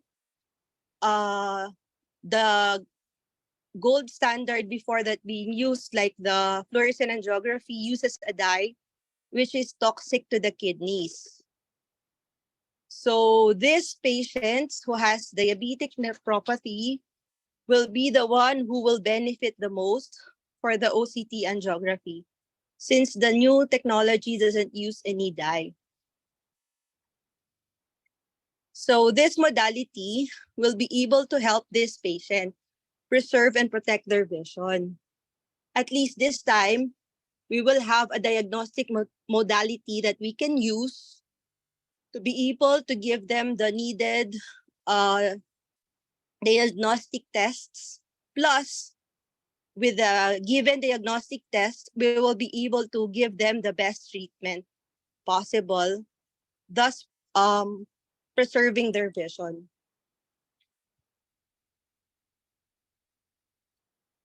So Sheikh saw the importance of OCT angiography because it helps in the early detection or identification of diabetic retinopathy. He said that this is a very useful screening tool for diabetics.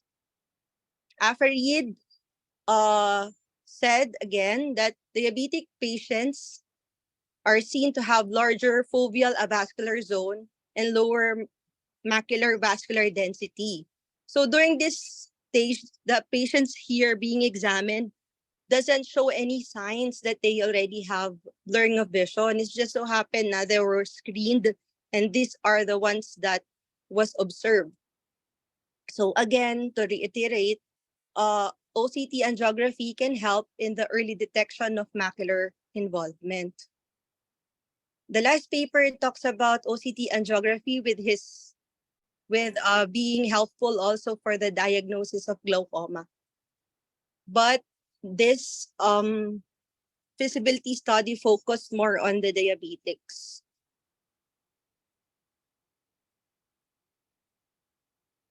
Again, a while ago, I was giving an idea about fluorescein angiography.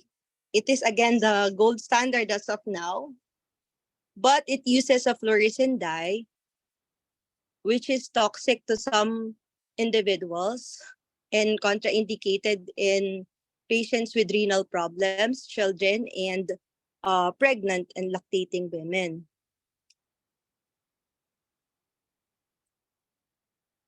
OCT angiography increases patient safety in proper diagnosis and management.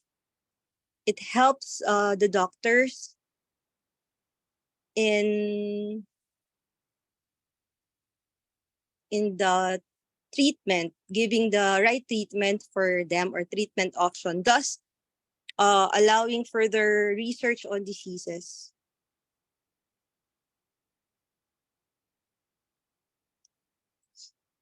So what's the project rationale? This study will provide a new examination for the variety of retinal diseases that allow angiography to be done in patients who are contraindicated to the traditional dye-dependent angiography. So the objective of this study is to recommend to the board of directors the purchase of the said machine. Again, since it's not available in Pampanga, the PPECI will be a market leader in the forefront of the technology. And also, this study will show that this project will be financially viable and profitable.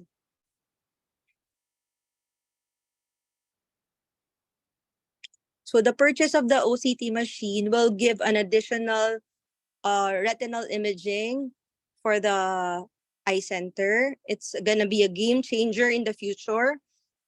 A few years from now, I believe that this will be the future gold standard. It is non-invasive, and also the machine increases patient safety, thus providing proper diagnosis and management, giving correct treatment options. So I'm talking about, again, the company. Pampanga Premier Eye Center Incorporated is located in Napalit, Pampanga. The company logo shows a picture of an eye on a white background. So it shows that in what it means to us is that the eye, if we give treatment to the eye, we will give clarity against a dark background. We're gonna restore or preserve sight. So that's what it means to us.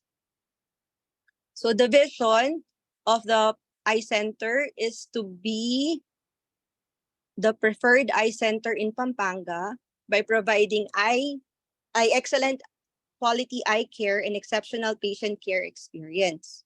The mission is to be a prominent, distinguished eye care facility dedicated to the following. To our patient, we commit that we will improve their quality of life.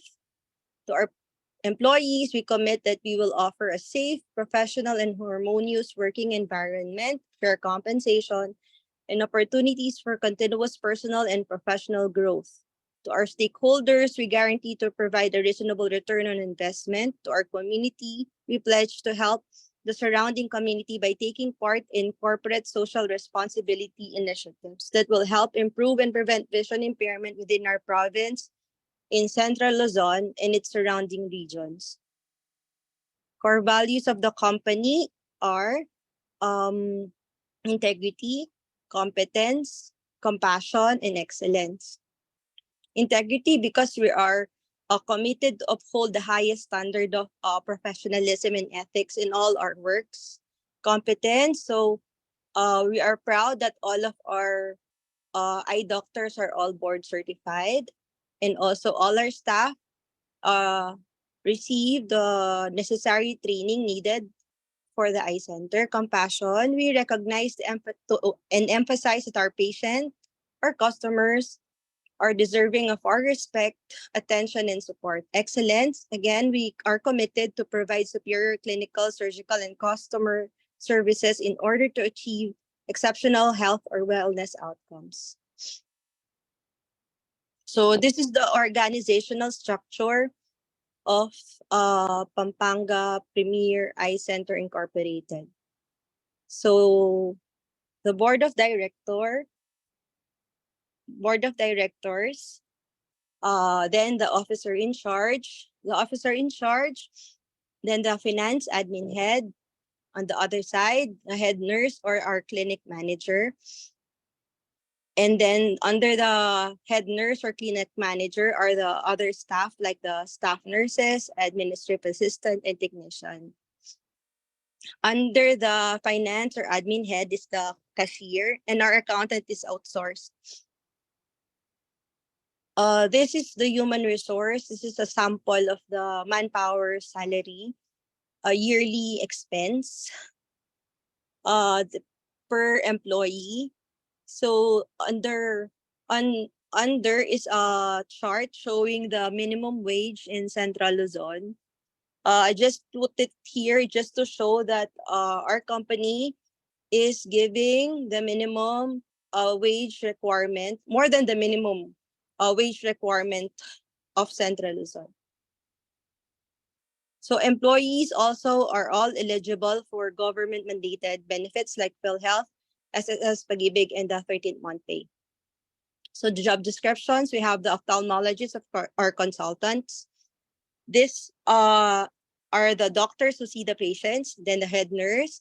Our head nurse has dual function. First is she works as a clinic manager or supervises all of overall functions and operations of the center.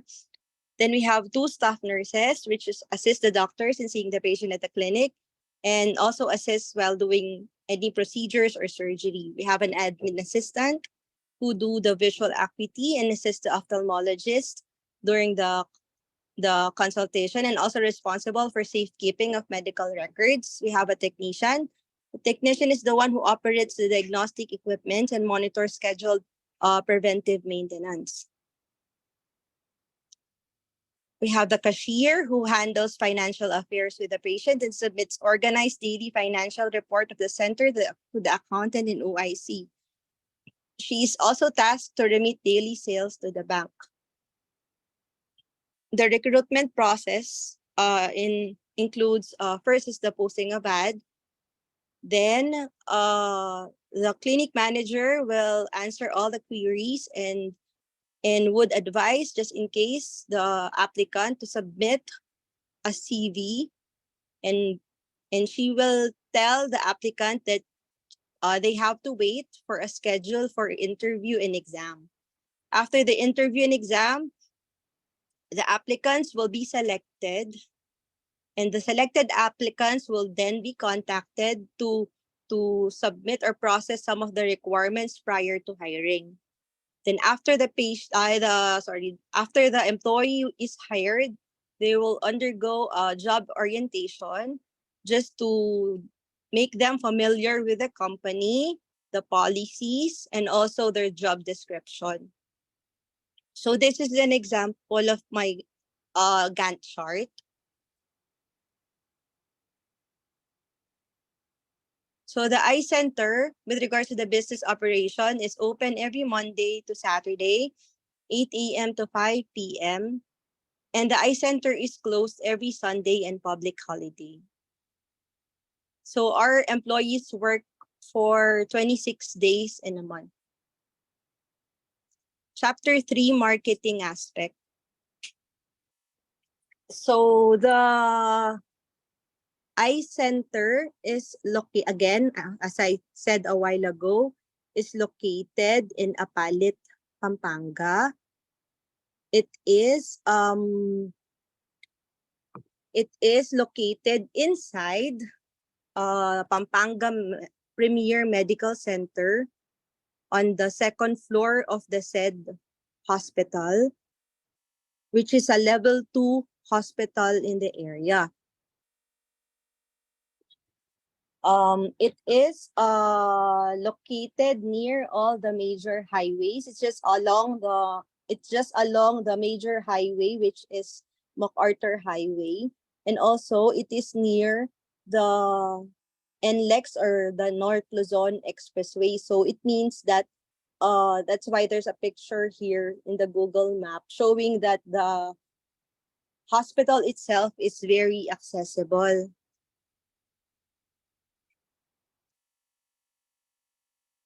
So in this picture, we'll show the presence of the different diagnostic center or mga lying-in clinics, plus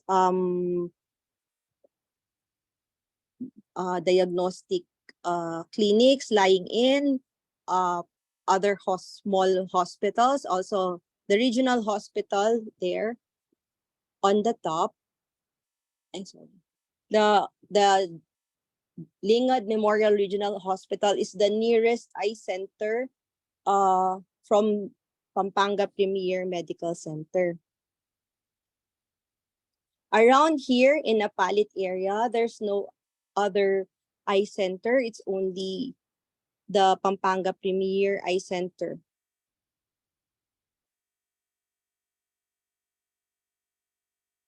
For the demographics, based on the 2020 census, Pampanga has a population of 2,437,709, while the municipality of Apalit, where the eye center is located, is 117,160. The annual population growth rate is 1.78%, with majority seen to be at the age of 15 to 19. Economically productive are comprises of 65.79%. Based on the International Diabetes Federation, the prevalence rate of diabetes in the Philippines is 7.1%. Considering this number, we can say that there are 107,379 patients who will develop diabetes, and 4,403 in Apalit. In a study by Fong last 2003, it was observed that more than 60% of the diabetics will develop retinopathy later on in the first 2 decades of the disease. That's why it's very important for the diabetics to have a yearly eye checkup, so that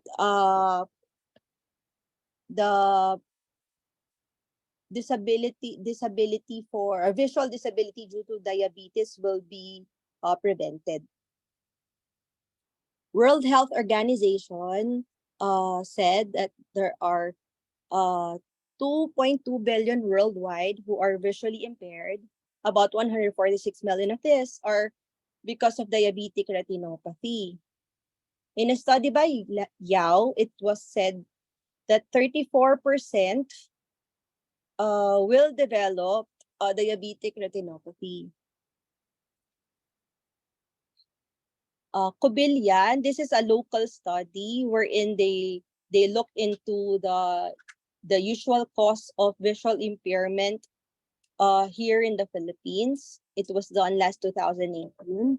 It said that monocular vision impairments affect 2.17%, bilateral affects 1.58%, bilateral blindness 0.40%, and those with total visual impairment affects 1.98%.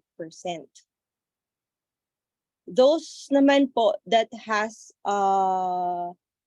the usual leading causes of visual impairment are, again, uncorrected refractive error, glaucoma, diabetic retinopathy, and maculopathy. Fajardo Gomez, this is a study in PGH, saw that the prevalence rate of diabetic retinopathy in diabetics seen in UP-PGH is 61.8%. In these are the patients who are clinical cases, which means when you say clinical cases is these are the people who already experiences visual impairment. While 83%, which is higher, the number became higher if you include angiographic cases. So this also includes those who are not experiencing yet any visual disability, but on angiography findings, it was seen that diabetic retinopathy is already present in them. Song et al. Did a meta-analysis again on the prevalence of retinopathy among diabetics, and it is seen about 18.45%. So, psychographics. Apalit is a first-class municipality, so generally from the urban sector with close economic relations with the surrounding provinces and city. So it means, I just put it there, it means that the population has the capacity to pay. Economically active population, or those who can pay, accounts, because they are working, accounts for about 65.79%. It was seen that lifestyle has a very increasing impact on health. So those who are obese or who are overweight are at higher risk of getting diabetes. Also, those who have sedentary lifestyle, poor eating habits, and aging are key causes of epidemic of type 2 diabetes. So these are our potential market. As we all know, Kapampangan are known for their food, so they are known for their love of eating. And this may place them at a very high risk of diabetes, hypercholesterolemia, hypertension, and other lifestyle-related diseases. There is limited data on the particular health-seeking behavior in the region, although it is generally fairly good. So this is our target market. So this is the map of Pampanga. The one highlighted red is Apalit. It is a town of Pampanga, which is at the border between Pampanga and Bulacan. So in Apalit, we will target those who have diabetes. Because if these patients will not have a good eye monitoring, they could eventually lose their vision. So on the left side is a picture of a patient with what the patient with diabetic retinopathy usually sees. So this is the census of the eye center from 2017, 2018, 2019, 2020, 2021, 2022. So if you will see, there's a drastic decrease in the cases during the pandemic, which is on the 2020 and 2021. This is due to the travel restrictions, the lockdowns that happened. But last year, what we observed, the census is now reaching our almost reaching our pre-pandemic census. So the average growth rate for retina on our service is 21%, while the CAGR is about 2%. This is the competitors' greed analysis. Since we all know that in Pampanga, there are no eye center who has fluorescein angiography, so I included the two nearest eye center in the area that has them, which is St. Luke's, which is located in Quezon City, and a government hospital in Nueva Ecija, which is the Paulino Garcia Memorial Research. So on the top is our eye center. We projected the costing would be about 4,800, which is a lot cheaper than St. Luke's at 5,200. We can dictate the price in this area since we have no competition yet as of this time. And also the nearest eye center with the said modality is St. Luke's, which is about 61 kilometers away. The government hospital in Pampanga, in San Fernando, that is near the nearest eye center, again, doesn't have OCT as of this time. So this is our marketing mix. The service that we will be additionally offering would be the existence of the OCT angiography. We placed the price for about 4,800 versus the 5,200 of St. Luke's. So what we will plan for promotion will be seminars or lectures to ophthalmologists, the general medical staff, like the internist, endocrinologist, family physicians, and also optometrists. We will do a Facebook campaign. Tarpaulins will be placed in front of the clinic, the national highway, and in front of the hospital. Flyers and brochures will also be given out.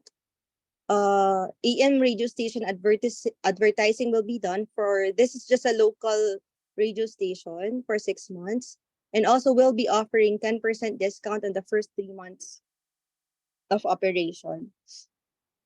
For this people, for the staff, just to appease the staff and to promote retention, we will be giving them 2% salary increase yearly. The retina consultant, these are the consultants who will do the official reading of the said exam. So they will have a reader's fee of 300 pesos per patient. So process, we will entertain walk-ins. We will also entertain online reservation or appointment. The result of the test will be released not more than 3 working days, and patient will also be given feedback forms every time they visit for his customer experience, which will then be reviewed monthly for the improvement of the processes. The square area of the eye center is about 76.06 square meter. So we will ensure to maintain cleanliness and welcoming atmosphere in the center. Safety protocols, since COVID-19 is still present, will always be observed. The staff and are instructed to be friendly and approachable and would provide good service. And the eye center aims to be updated to have the complete eye care services. For the SWOT analysis, with regards to the service, if we have it, that's gonna be our strength because this will be the only eye center in Pampanga to have this treatment modality present. What's the weakness of this service is it's not covered by PhilHealth. So this will gonna be an out-of-pocket expense for the patient. Opportunity, HMO coverage. So we could apply for HMO coverage like for those who have MaxiCare, IntelliCare, or the likes to cover the costs for the patients. What are the threats? If, and as of this time, there is still no, but there will always be a possibility that one day another eye center would buy the said treatment modality. So with regards to the price, our strength is our price is lower than St. Luke's, which is the closest competitor. What is the weakness of this? Since it's 4,800, this will be very, very expensive for those in the lower class or those who doesn't have any capability to pay. But the opportunity of this, again, that's why I put it no OCTA in Pampanga. That's why I put it onto opportunity, is because since there's no OCTA yet in Pampanga, our eye center can dictate the price that we will offer. The threat is that if our competitor, our nearest competitor, will offer a discount, so if they will offer discounts, that will make our price more expensive than them. Other threats are high inflation rate and interest rate. This will work if there are high inflation rate, the patient's capacity to pay is decreasing. So also this would impair the sales projection.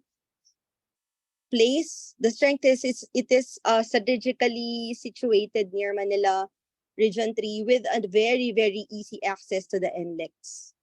So weakness could be because of that place is that Apalit is in the place in Pampanga where it is very common to have floods around the surrounding area. Opportunity in Pampanga is for their lifestyle of being for their love of food. So incidents of diabetes are higher. And also the threat could be flood and earthquake. Earthquake because it's along the fault line. SWOT analysis again. With regards to promotion, we have strong support of the admin and management with regards to the promotion and advertisement. Our weakness is low marketing budget since we are only a small company. So we find an opportunity for promotion is LGU partnership. So we could partner to the local government units. And we could also do primary care physician tie-up and referrals from other eye doctors and would give them some referral benefits. People, we have a trainable and motivated staff. We have a board certified eye specialist, and also we have a presence of 5 retina subspecialists.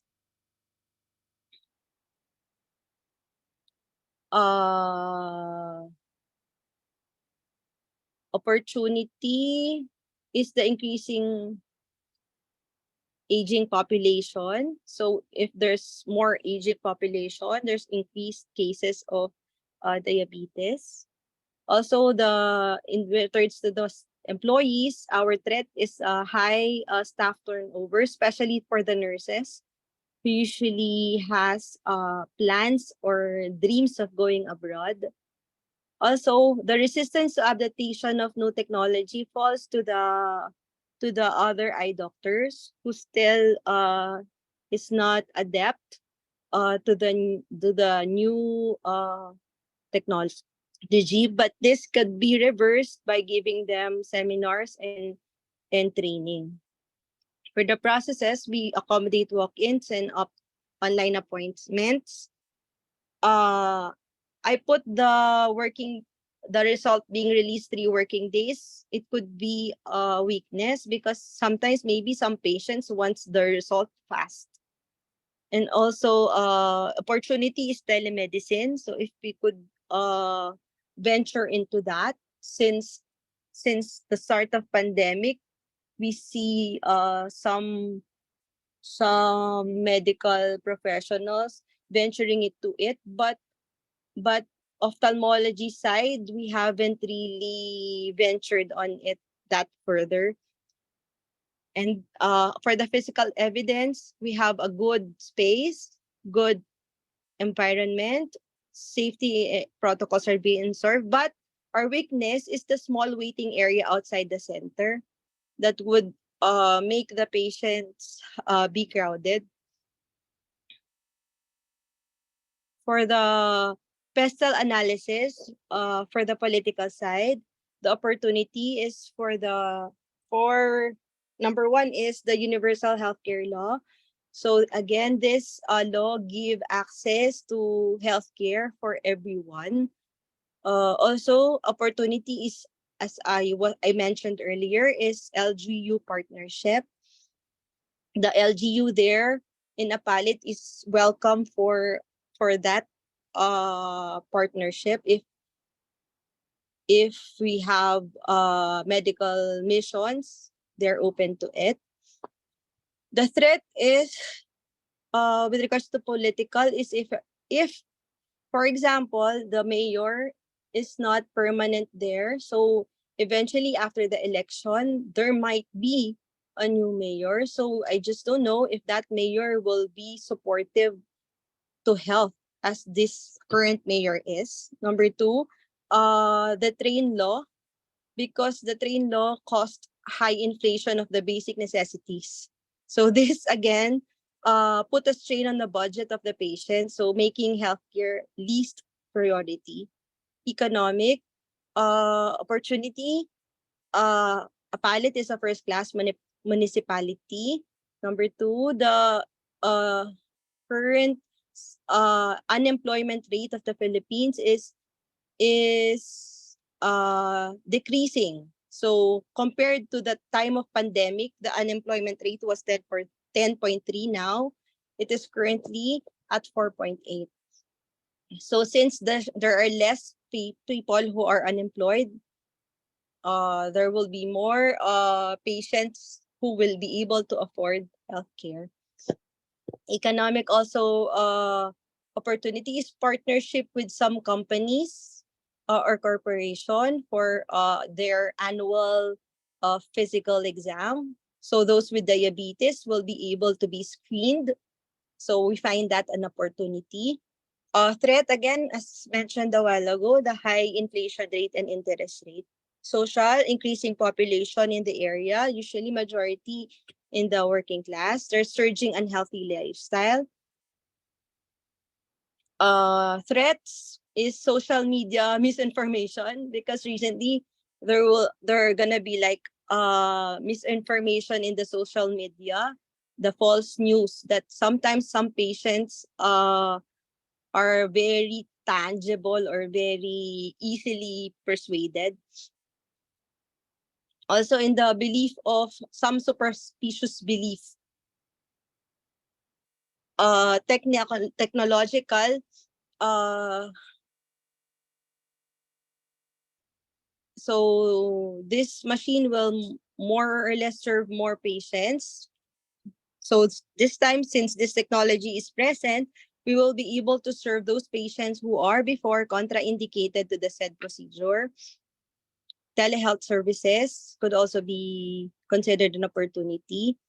A threat is if when the other eye centers again will acquire the machine in the future. And also a threat in ophthalmology is that the technology upgrades really fast. So it could be possible that the machine that we will acquire will need to be upgraded after 5 years. So for the threat, environmental, I don't know if it's really important to put if ever there's a future pandemic or another virus that could hamper healthcare. Also the flooding in the catchment area during the rainy season. In the legal, the threat is the failure to follow the new laws and procedures.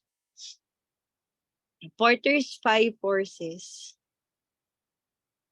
So the industrial rivalry is low, since we all know that it is not present in any hospital or any eye center, and the closest eye center offering it is 61 kilometers away. Threat of new entrants, moderate. Why? Because of the high equipment cost of the machine. Power of the buyer is low because hospital with the same procedure will have more or less the same cost. So even though they go on us, they go to St. Luke's, it's really expensive, and it's also not covered by any PhilHealth compensation. Bargaining power of suppliers is high because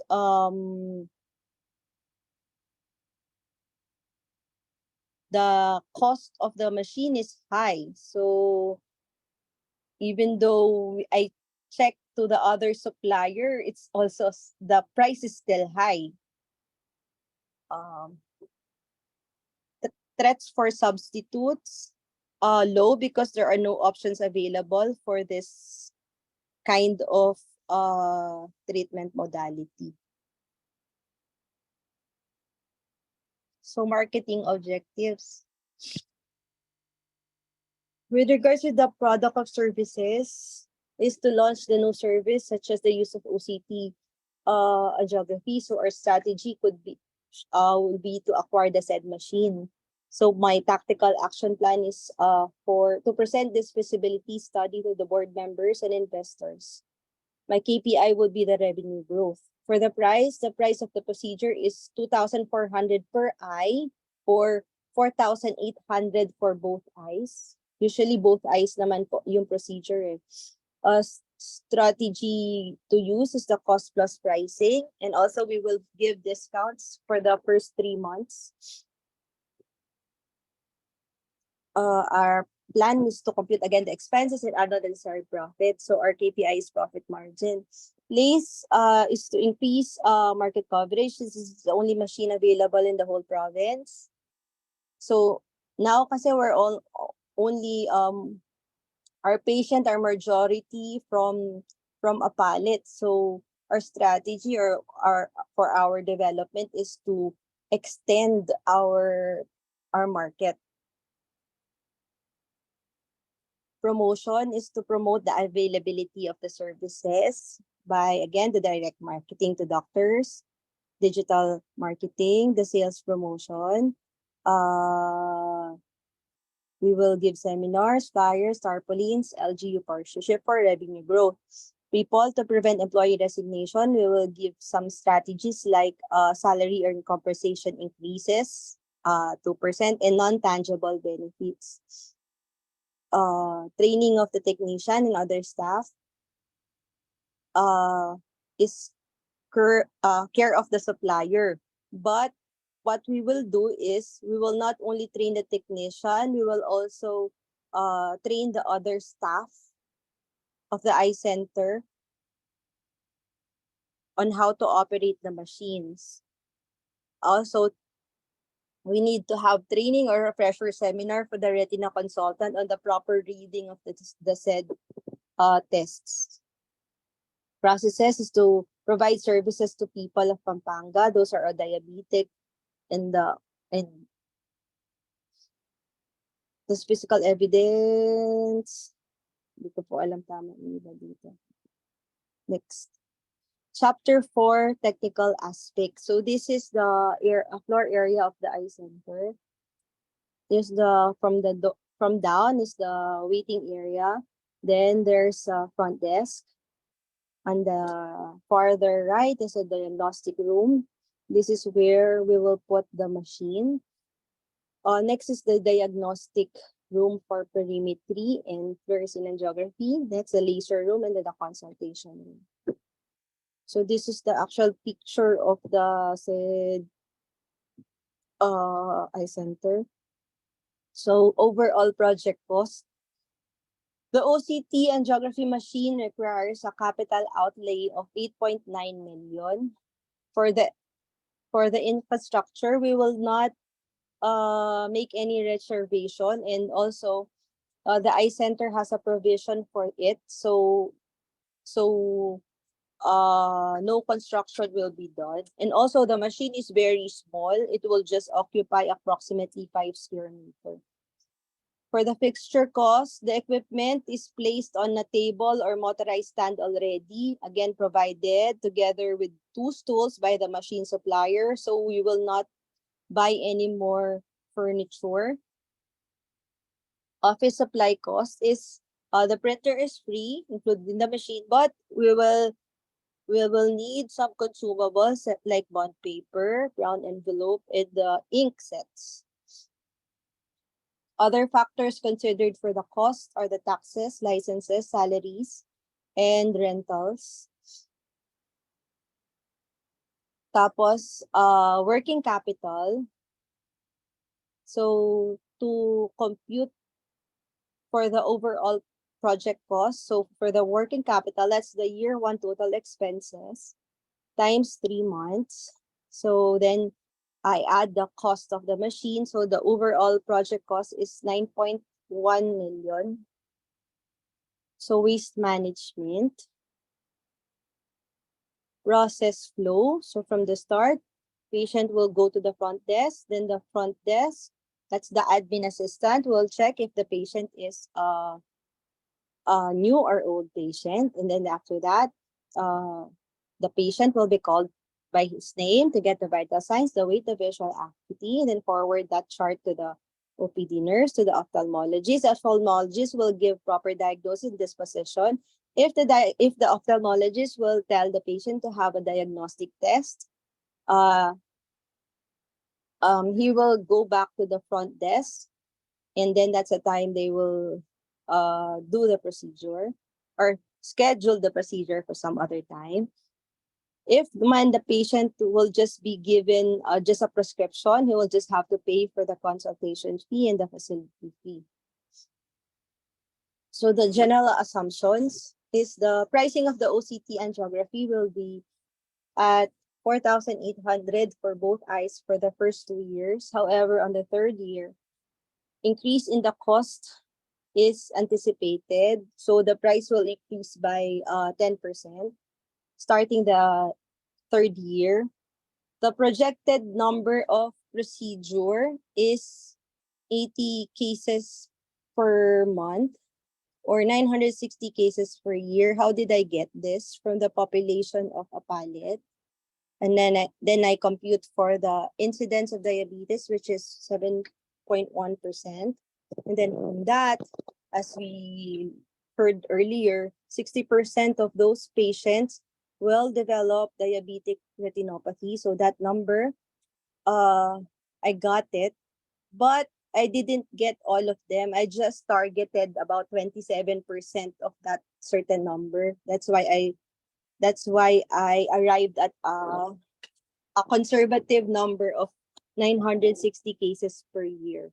So we anticipated a 5% yearly increase. I didn't put it a high increase because our eye center is just a small eye center as of this moment. We are under our staff currently can handle the current volume plus the possible volume from the OCTA, but we will slowly increase the number of staff as we see if the demand needs it. So the eye center, as a while ago shown, has an annual growth of 10% based on historical data. Negative factors is the salary, 2% increase, inflation rate,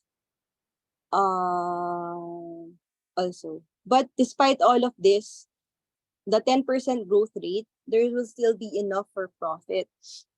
So fixed asset, this depreciate every year, as we all know.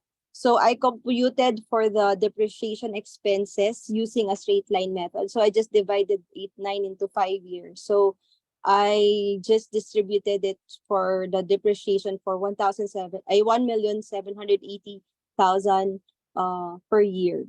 Majority of patients who will benefit this machine is in the 30 to 80 years of age. And again, since senior citizens and PWD are government mandated discounts, so I applied it also. So I became very conservative again. So I again applied 40% of the procedure. I just estimated 40% of them will avail senior citizen or PWD discount. So this would approximately decrease revenue by 8%. The projected cost of consumables for the first year is 125,840, increasing 5% per year in the succeeding years. In OCT official result, there will be a 300 reading fee or honoraria. Insurance coverage for the machine will be availed 2% of the acquisition cost, which is 178,000. Repair and maintenance are within the preventive maintenance supplier for full coverage for repair for the first 2 years only.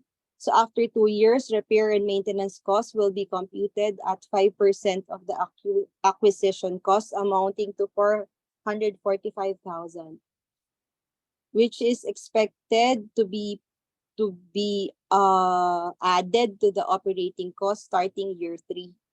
Marketing expenses are projected at 36,440 per year.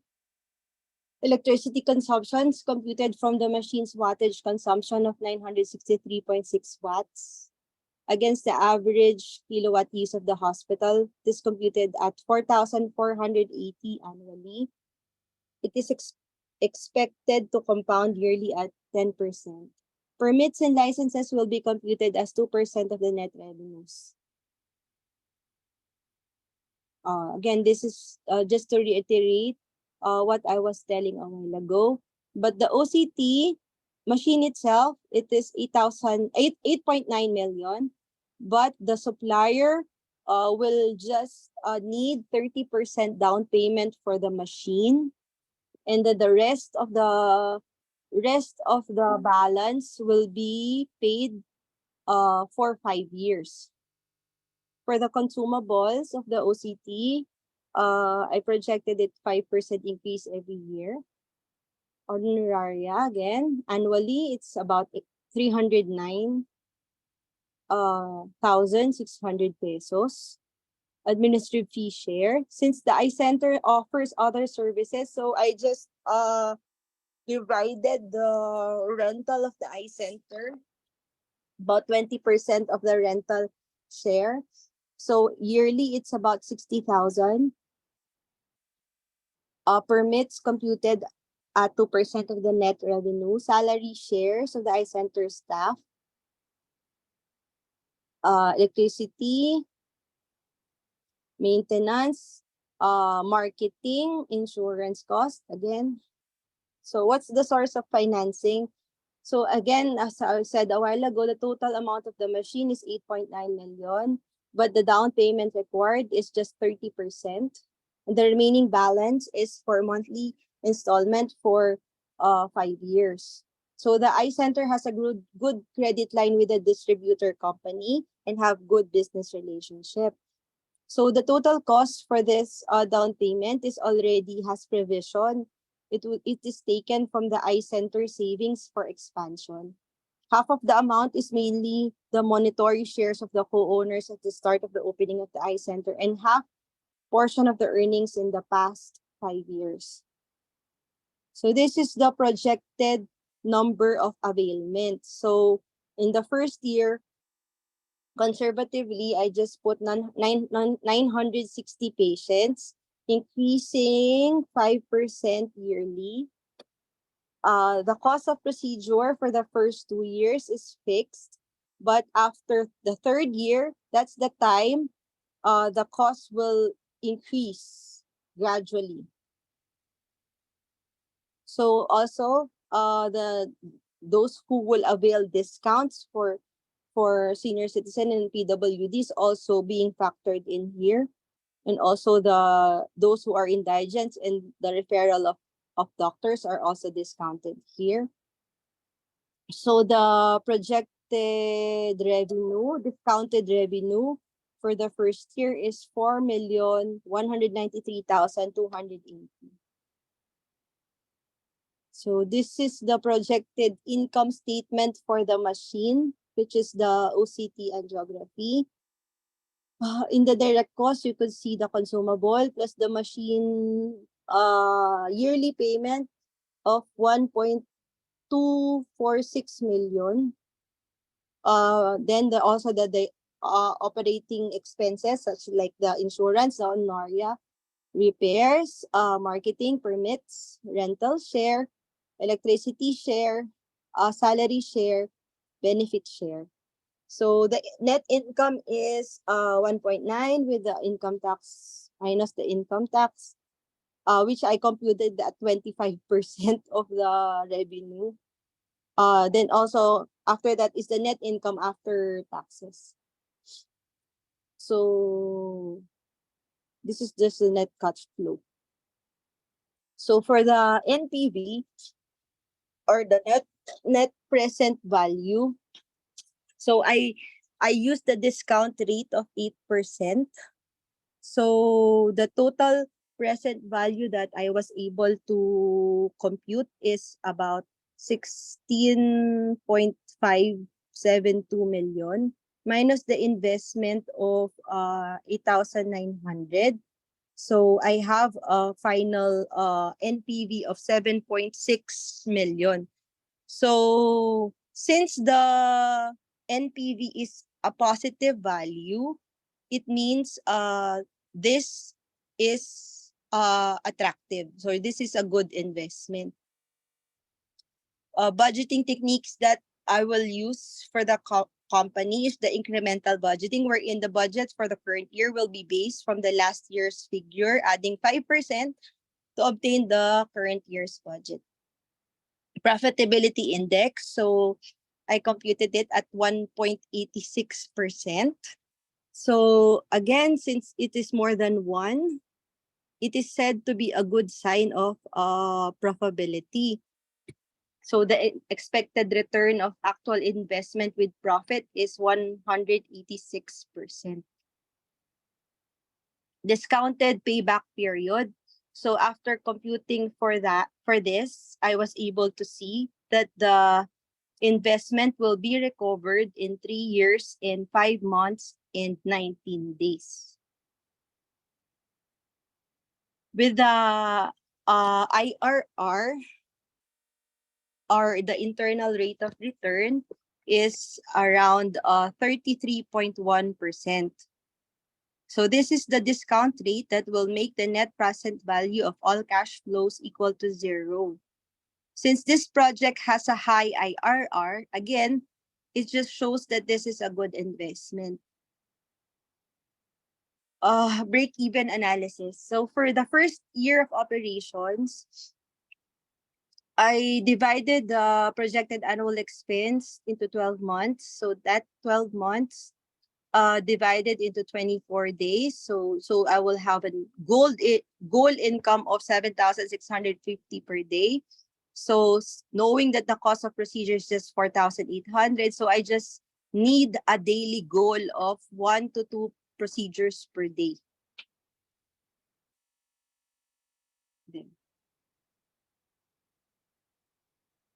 For the socio-economic aspect, the OCT angiography machine for expansion of the eye services will benefit eye patients in several aspects. Angiography for patients who are contraindicated in using the dye can be done. Procedure is less invasive, so since there are no more needle pricks, and also it is not toxic to the kidneys. The procedure is reproducible and can be repeated many times. The service is readily available at the center, saving the patient time and additional expense in transportation to other centers.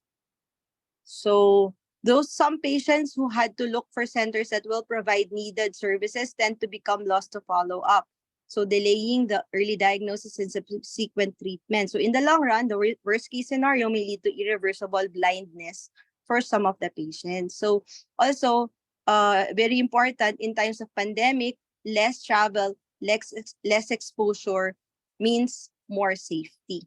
So for the PPECI, this will be beneficial as well for its envisioned expansion and continued growth. So this feasibility study looks promising in terms of income generation for the center for present and future projects. Also, the income tax computed seems substantial to help the government and the whole country as well on the larger scale. For the contingency plan, major risk factor is the possibility of not being able to sustain the monthly expenses should the procedure performed per month do not meet the projected numbers. This just happened when the pandemic, at the height of the pandemic. But based on the recent census, we are already going up. So it is less of a problem, but I just take it into consideration. So just in case the company is not being able to sustain the monthly payment for the machine, alternative source will be the previous month's earning, which will be pulled as a whole as an individual account for this project. Other risk identified is the unforeseen malfunctions of the machine affecting the daily operations. But this thing, I talked to the supplier, so just in case the machine broke down, they will give us a demo unit as a temporary replacement while repairs are going. Para po hindi sayang yung income generating capacity of the iCenter. So also, if the appointed technician could not make it to work, that's the reason why I would ask additional staff to be trained. So just in case this technician will be absent, some people can fill in the space. Power interruption, especially during summer, pose a problem. But fortunately, the hospital has its own generator system. So just in case may rotational brownout po talaga, we could just schedule the procedure pre-scheduled na lang, just in case this occurrences. As with hospital operations, since because of the pandemic, more suppliers naman po are more open to flexible terms of installment. Thank you for your attention. Thank you, Doc Kat. Very comprehensive, Nice. So let's open the ayan, palakpakan. So let's listen to our comments from our pahinga ka muna dyan, Doc Kat, at mag-take Okay down po. notes ka. Okay, so let's hear from Ma'am Rowa. Go ahead, Ma'am. Ay, naka-ano pa siya. Ayan. Ayan. Ay, Go ako ahead. pala una ulit kasi youngest Yes. ba? Hindi, joke lang. Sige, I'll try to keep this short. Doc Kat Asios, no? Parang husband-wife tandem ba ito? Tama Yes. ba? Yes. Yes, Doc. Hello, good evening na. Okay, Good sige. evening na First, po. I appreciate the data presented. Napaka-comprehensive. It's very substantive. They say medical doctors make the best researchers kasi they really put in all the empirical data. Lahat sanay sila sa mga ganyan, especially when they present papers to journals, no? So, yun, you really make the best researchers. So, congratulations on this, no? Pero siguro meron akong pressing question in my mind. Yes po. Yun. Well, apart from me appreciating the effort talaga, no? Parang kumpleto na, no? The intent is really noble, especially since sinabi niyo this is going to be the first of its kind service type in Pampanga na non-invasive, tapos wala na yung dye. Alam ko yung OCT, parang you have to check the patient's creatinine level yata muna, no? Yes po, opo. Yung Bago ka angiography po. makapag-inject ng Yung- dye because that's actually bad for the kidney. So the intent is noble, so na-appreciate ko rin yan. Meron akong pressing question lang, Doc Kat. Yes po. You mentioned that the closest, tama ba ako, no? The closest eye center is 61 kilometers away. Tama po ba? The closest is 12 kilometers away po. Pero they don't have the machine. So yung closest, okay. Opo. So kasi around Pampanga area po, Dr. there's no eye center around. The nearest eye center with the said treatment modality is 61 kilometers only. Oo, that's the one na meron ng ganyan. Okay, Opo. okay. So siguro may pressing question is, or maybe suggestion, no? Yes, the study is very comprehensive. Ang galing, good job talaga. Lahat, pati details on consumables, yung mga expense na nasulat nyo na, pati yung labor, yung cost, kung ano yung ina-anticipate na other expenses. So this is something that I really appreciate. Ang dami ng mga pertinent data para mas makapag-present ng more realistic feasibility study. So ang question ko is, siguro, or not question, parang siguro, if there's still time, maybe you can include a deeper study on, kasi parang napansin ko yung you have eye centers na very specific, and you have hospitals that offer eye services. So maybe if you can, no, although substantial na yung report mo, maybe you can take a look at also why people would rather go to an eye center that is a standalone versus eye centers that are in a hospital. Why is it that 61 kilometers away pa yung merong ganyan na service? Could it be that that patients would rather go to like a one-stop shop? Kunwari punta ka na sa hospital kasi, as you mentioned also, the majority of the patients who might need this will be those who have diabetic retinopathy. So mga may sakit na sila, and most likely mas gusto nilang pupunta sa ospital kaysa sa eye center. Maybe lang, no, para yung comparison ng market will be apples to apples. Sige po. And then maybe you can identify deeper internal o mga or external opportunities or strengths, no, kung why would they go to an eye center? Why would they go to a Palit? Why would they dun sa area na pinakita mo kanina? Why would they go there rather than go to a hospital that will not only do eye services, kagaya nung pinakita mo may eye center sa ganitong province, ganyan. Yun. So in a way then makikita mo rin yung I guess a more reliable result in terms of threat of substitute. So would they rather just go to a hospital? Yan. So Okay po. kasi pa parang naisip ko pag eye center, sasadyain ito eh. Parang pupuntahan siya ng mga tao, or pag halimbawa may diabetes na siya, parang hindi ako pupunta sa eye center, I'd rather just go to a hospital kasi doon may dialysis center na. Doon I can already see my, I don't know, my internist, my diabetologist or whatever. So yun lang, naisip ko lang yung parang at the back of my mind, parang mas maganda kaya kung stand-alone eye center yung ginawa niyang comparison rather than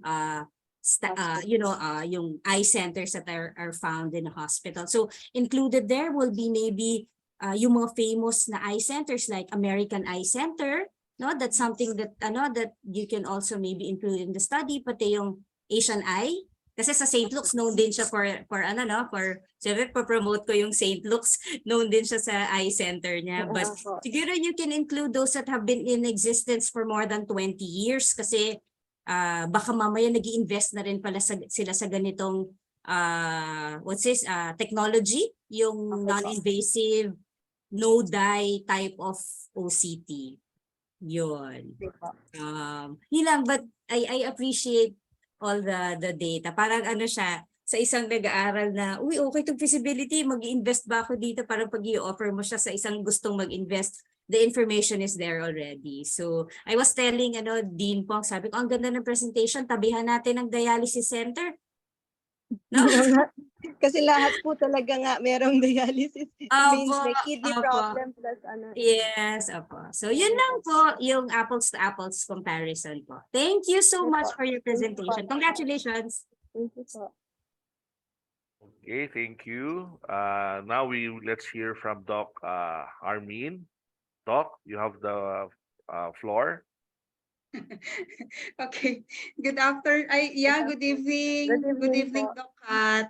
Yes po. Okay, ano maitanong ko sa iyo, Doc Kat? Sabi ko, nag-chat nga ako kay Din Pong very detailed and complete and comprehensive yung paper. In fairness talaga, congratulations and thank you for your hard work, Doc Kat. Wala lang, naisip ko lang, tawag dito, yung visual presentation, kumbaga the actual, ano ba yun, yung dati na experience ko yun eh. One of the candidate presented parang the actual scenario or picture and visuals dun sa proposal ng business niya. So it's good also that you can present after your tawag dyan, yung presentation. So aside from the paper, so it's good also that you can try to present how this clinic will operate, yung mga ganyan, and how it looks like, and visual presentation. So yun yung nakikita kong improvement. Kasi paper-wise and also presentation-wise, details-wise, andyan na ma'am, kompleto na eh. So parang nagde-defend ka na. Din pong, pwede na natin siya bigyan ng grade.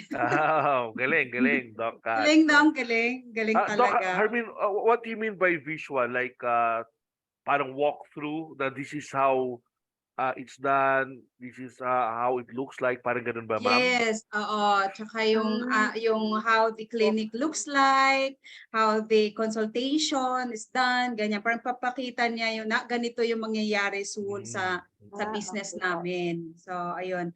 Para nakikita talaga natin na, okay, ganyan ang itsura. So, for us, for you to have a complete package of your feasibility study, ma'am, Doc, rather. Yun, oo. Maganda yun, ma'am. Inisip ko nga, bago mag-present si Doc, yung 3 panel, pa-check niya muna kung may retail something eh. Actually, kanina, listening sa presentation ni Doc, nag-note ako, sabi ko, kumpleto na lahat. Sabi ko, more or less, marketing and partnership with the LGU. And to my surprise, binanggit niya in a few minutes. Sabi ko, ang galing.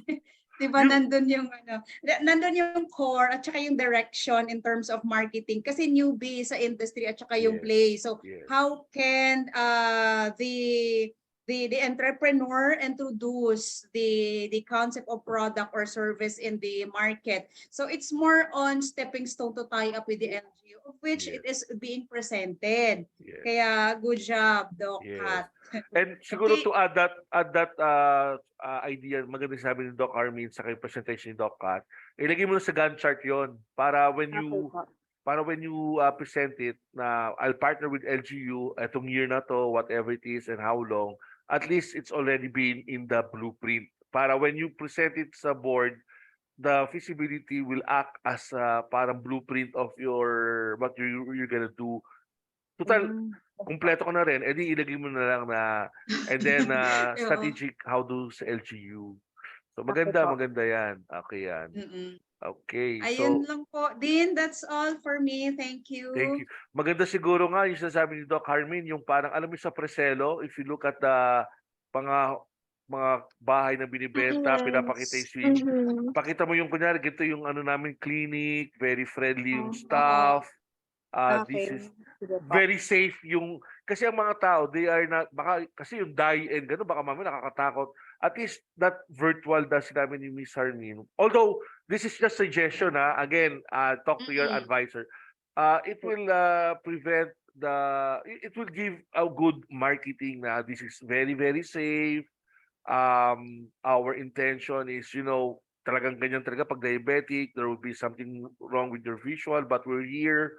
Siguro another marketing mo will be yung parang education, yung parang tulad na ginagawa ng mga medical di ba? Pag summer medyo baka meron kayong eye consulting every summer, and then yung mga ganung medical mga parang promo po. Mga promotions. Yes, kasi Medical mga iba mission. medical mission or promotion or anything na like dati, di ba, sa mga dentist kung gusto magpa-check pagkatapos may lollipop, yun nga, di ba? Na-check na yung ngipin mo, bibigyan ka pa ng sweets. Lollipop. Para bumalik daw, Doc. Para bumalik. Maganda ang ngipin mo. Ito, lollipop, para bumalik ka sa akin. So, yun.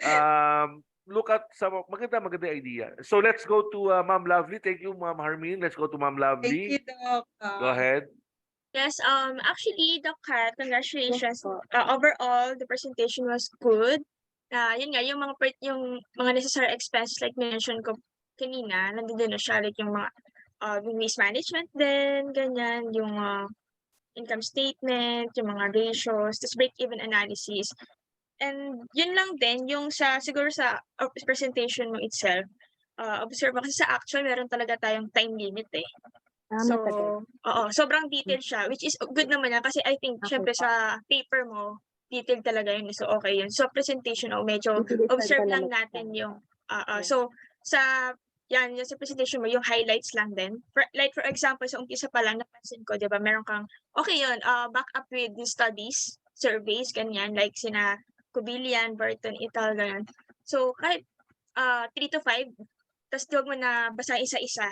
So, parang Okay pinaka-highlights po. lang. Pinakita mo lang na meron talagang backup studies to support yung ano mo, yung Okay po. yung topic. And then, what else? And then, okay din yung yung kanina, you list down yung needs giving the rise to the project.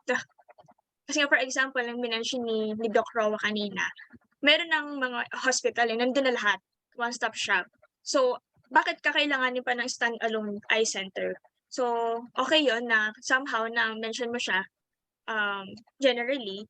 Pero, ayun nga, mas maganda, like, I have to agree with Doc Harmin and Doc Rowa and kay Dean Pong din na yung okay dun na run through dun sa sa magiging actual na eye center nyo. Yung parang sabi yun nga, Preselo, ganyan na, ito kahit na stand-alone eye center to, okay siya. Yung ambience niya, ganyan, nang ma-attract mo talaga yung future customers nyo na, kahit stand-alone eye center to, kahit startup business to, umpisa pa lang na siya yung first of its kind, okay siya. Na kung sa competition, ganyan, okay siya. And then, dun sa break-even analysis and sa mga ibang statements, no, be careful lang kasi medyo yung amounts mo, okay naman, meron kang mga estimated cost, expenses, ganyan. Pero I think, for example, yung na-mention mo kanina, yung service would be 2,400 per eye. So, doon, maganda rin, ipakita mo anong basis mo doon. Kasi for example, sa break-even analysis kasi ang purpose doon is makita mo ano yung certain cost mo na mamamit mo Okay. yung na zero, na wala kang loss, wala kang income. So, then from that, yun yung maging reference mo kung magkano magiging markup mo. At the same time, Okay po. considering kung yun nga yung mga discount as senior citizen, PW, ganyan. So, para magiging realistic din. Tapos doon na magka-come up doon na magsisimula yung mga projected sales mo, then income statement. So, I think yun lang. Good job sa presentation mo. Nice. That's it. Thank you. Thank you, Ma'am Lovely. Para tayo ng American Idol, ano? Meron tayong mga comments. It's yes for me. Mga ganun din, joke. Yes, overall, you already have the data. All you have to do is just prepare again. Ipagsama-sama mo, make it like a trailer, very short, but everything's there. And I think you already have the materials. All you have to do is fine-tune the highlights. Kasi tama naman, ginawa ni Doc kasi di naman natin binasa yung report. So what she did, she gave what she has. So we are now confident that you have the data that you need. Siguro one good example here, yung Belo Medical. Why is Belo separate from di ba sa hospital naman meron naman mga parang cosmetic, etc., di ba? Tapos may mga ibang mga medical or stand-alone na again, you look at the marketing perspective, create a brand na it would be nice pag ganung di ba? Si Belo, parang when she started her business, it was against medical rules and regulations, di ba? Kasi you cannot market yung mga services nila, but look at now what she's doing. She's doing parang changing the business model. People don't mind, wala naman masyadong kaya when you look at the Belo Medical or Belo Clinic, then nakita nila more on the environment, atmosphere. And then later on, I don't know if you can come up with product lines that will take care of your eyes or that will complement your service, di ba? Kasi sa machine, maybe. Kasi si Belo, ganoon na magsimula eh. Nagsimula siya sa laser and then later on, sabon. So siguro the next 5-10 years, that will be some of the developments that you want to come up with. Bahala na si Doc Pat doon. Di joke. But overall, we are very, very happy for you. It's a matter of uh, do a storyboard, sama mo lahat ng and then don't worry about your PowerPoint presentation. Observe 30 minutes. Nabasa naman ng panel yon, so bigyan mo na ng highlights. And Sige po. I'm confident that you already have the materials with you. So yon. Thank you po. Any questions or suggestions? Ikaw, ma'am, Doc Kat, do you have any inquiries or clarifications that you want to ask?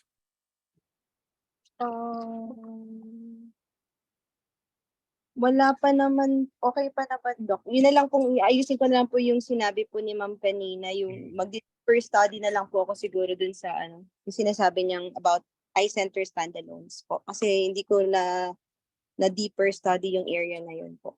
Saka dagdag ko na lang po yung parang sa Gantt chart, include ko na po dun mismo para hindi na po katulad ng sabi ni Doktora kanina na note niya, tapos biglang nilabas ko sa next slide. Para sa umpisa pa lang, nakita na po na nandun na nga po. Yes. That's good observation. So thank you, Doc Kat. Very good job. Well done. And hopefully we can visit you sa Pampanga, or you visit us muna dito sa Tua. Sa tuwa po muna. Yes. Okay. Thank you. Thank you So, is there anyone else? Sir Albert, will you be the last person to submit present for today? Baka Doc. Okay, tama-tama I na dito. haven't finished pa my Okay lang yan. Just I haven't present what finished you... pa actually my, pero I'll present yan. Yes, Para lang at least may corrections na. yes, and I will make you co-host so you can share. Tama-tama na dito yung iyong nandito ang iyong advisor. Yes. Now, again, the purpose of Pressure si Doc Pat. the purpose of this is trying to see if you can limit sa 30 minutes para kay Doc kay Doc Kat, try to have another presentation, you time yourself, maganda mo rin, i-record para you get to see. And then later on, makikita mo what important information that you need to do. Okay, so let's give the floor to Sir Albert. I think he's the last presenters. Siguro bago mag-present, Sir Albert, 3-minute break muna para makatayo naman ang ating panel para mag-stretch. 3 minutes. Sir Albert, while we are on break, please make sure that your PowerPoint is ready na. So sige, 3-minute break muna tayong lahat para galaw-galaw. Galaw-galaw Sir, I will muna. try to present also.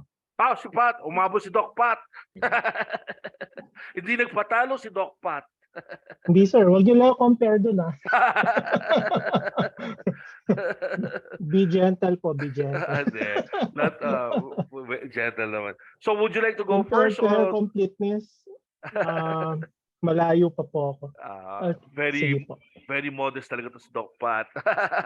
Anyway, Sir Albert, would you like to present muna o give us 3 minutes, stretch lang kami, then we can start. And then after kay Doc Albert, we can go to Doc Pat. Okay?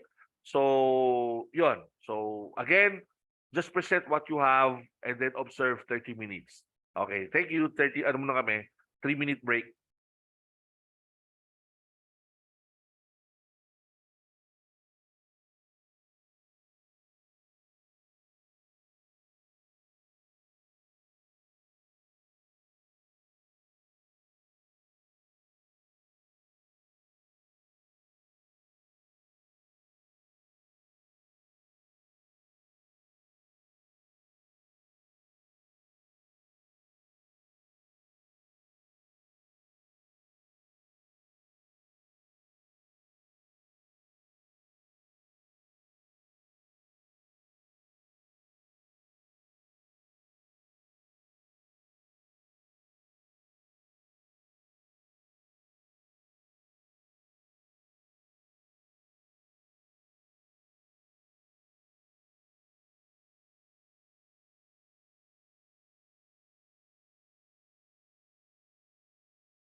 Okay, I think that's 3 minute na. So let's give the floor to Sir Albert. This is again a very interesting topic.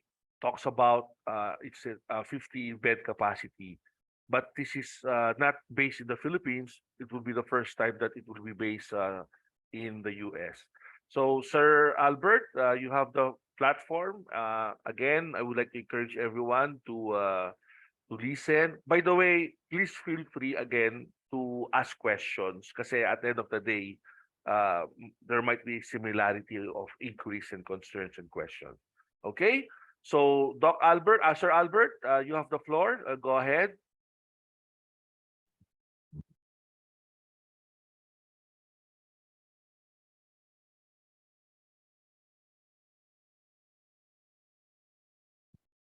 Baka wala pa si Doc Albert.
Okay, Sir Albert, are you there?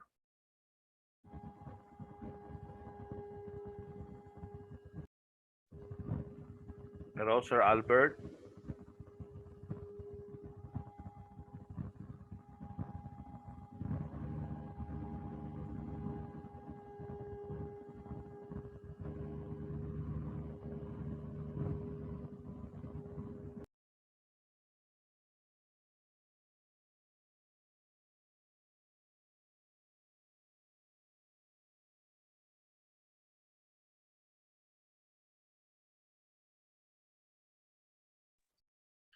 Hello, Doc.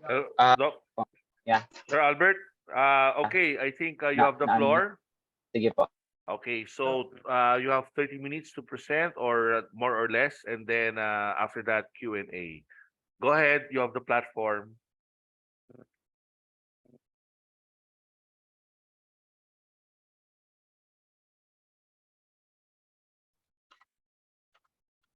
Again, sorry everyone. Good evening. I will be presenting right now my paper, which is the establishment of a 50-bed capacity assisted living facility in Russell County, Alabama, a project proposal. So, according to the World Health Organization and the American Census Bureau, the world is actively aging. With it comes a natural need that are harder to meet, especially nowadays. Especially when it's our elderly loved ones that are no longer able, or they don't have the capacity to live independently as they used to before. And they require more care and support than most working family would be able to provide and have a hard time meeting. So unlike the States, unlike the Philippines, the state doesn't have that much traditional community meshed into them. They're very hyper individualistic.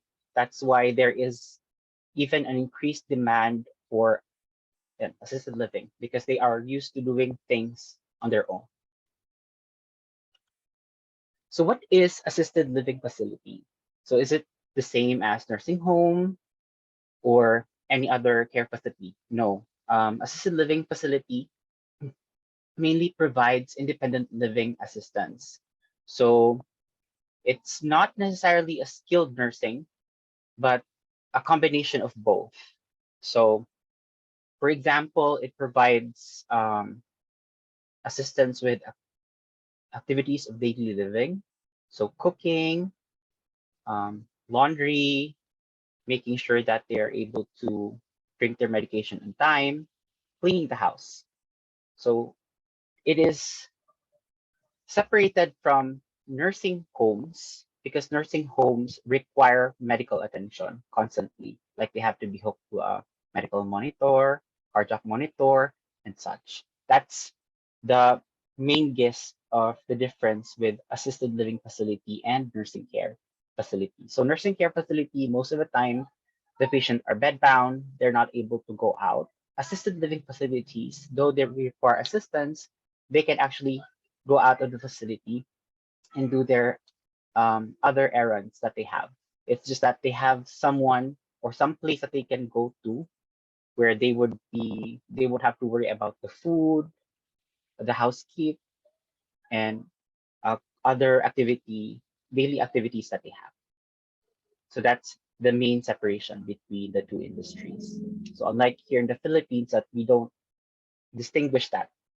So I think the basicest for in the Philippines is nursing home. So according to the National Alliance for Caregivers, and um, 2020, it shows family caregivers who provide care for elderly individuals experience high level of stress and financial strains. Assisted living facilities can provide respite for family caregivers and reduce the burden of care. So according to the U.S. Census Bureau, again, forecasted for 2050, the US population aged 65 and over will be estimated to be around 83.9 million. So it nearly doubles to what it was when it was in 2012, the last major census that they made, which is around 43.1 million, which is still a lot. So right now, there are only around 18,076 licensed and registered assisted living facility business in the entirety of the US alone. So imagine you have a 43 million number of elderly that may require this. And let's say it's only 20 to 15% of that, the number of assisted living facilities really is not enough to capture or be able to provide service to the whole population. And so in the United States, the biggest market for assisted living facility is around the Southeast region. So it includes the state of Alabama, where they're planning to have the business. So this is just the example. This is the data that we're able to gather from the U.S. Census Bureau. So it shows a dramatic rise for the need and also the revenues that assisted living facilities are able to have since 2013 to the latest 2020. So there was a 34.4% rise in revenues. So you can see that there is a dramatic increase in the need for assisted living. So the gap. How do I know that assisted living facility is really needed in the area? So there, as previously shown, according to the government, there is a rise for people who would need the service. And then second, there's a limited option in the area. Specifically in Russell County, there are no assisted living facilities present. There are, however, nursing care facilities that I will show later on the competitor matrix. But like I said, nursing home facilities themselves are overrun. Right now, there's like 6 months waiting list per center. So no one, you can only get an empty spot if a resident has died. So that's how long someone has to wait in order to be able to enroll or be able to reside in an assisted living facility or nursing care. So doing this assisted living facility is hopefully able to unburden the nursing care home since it provides a more intensive service. So it also provide safe and supportive environment for the elderly, promote social interaction, make sure that there is still able to provide quality of life to the senior population, boost the local economy by providing jobs, and then again, there are no local assisted living facility in the area. That's purely servicing the assisted living needs of the county. So how do you know if someone would need assisted living facility? So here is simple diagram that I've made for the signs of the need. First is basic, failing to do basic responsibilities. So they might have hard time paying their bills on time. Not necessarily that they have already significant memory loss, but there is that they usually are already late, when showing up to their appointments and whatnot. Significant weight loss because they may be unable to cook food for themselves, and then frequent injuries. So you notice them having more bruises because their physical capabilities are not any more conducive for them to be living alone. And some of them could have signs of depression and isolation, especially that the States is very hyper individualistic culture as a nation. And then there's the confusion, forgetfulness, and uncharacteristic mooches by some of the elderly loved ones that people have. So the area that we are hoping to build the facility, it's located in the Yuchi Highway in the Russell County. So it is about 5 to 10 minute drive away from the seat, from the city of Phoenix City, which is the seat of power in the Russell County. So it's the center for the county. So this is the property that is being scouted to have the business. So the company is the name is Telos, which means there is a meaningful purpose or means or an ends. So it shows that there's a golden brains, signifying that golden age of seniority. And it doesn't mean that when you're older that you just lose any interaction with everyone or as a person, but you continue living and having a quality life.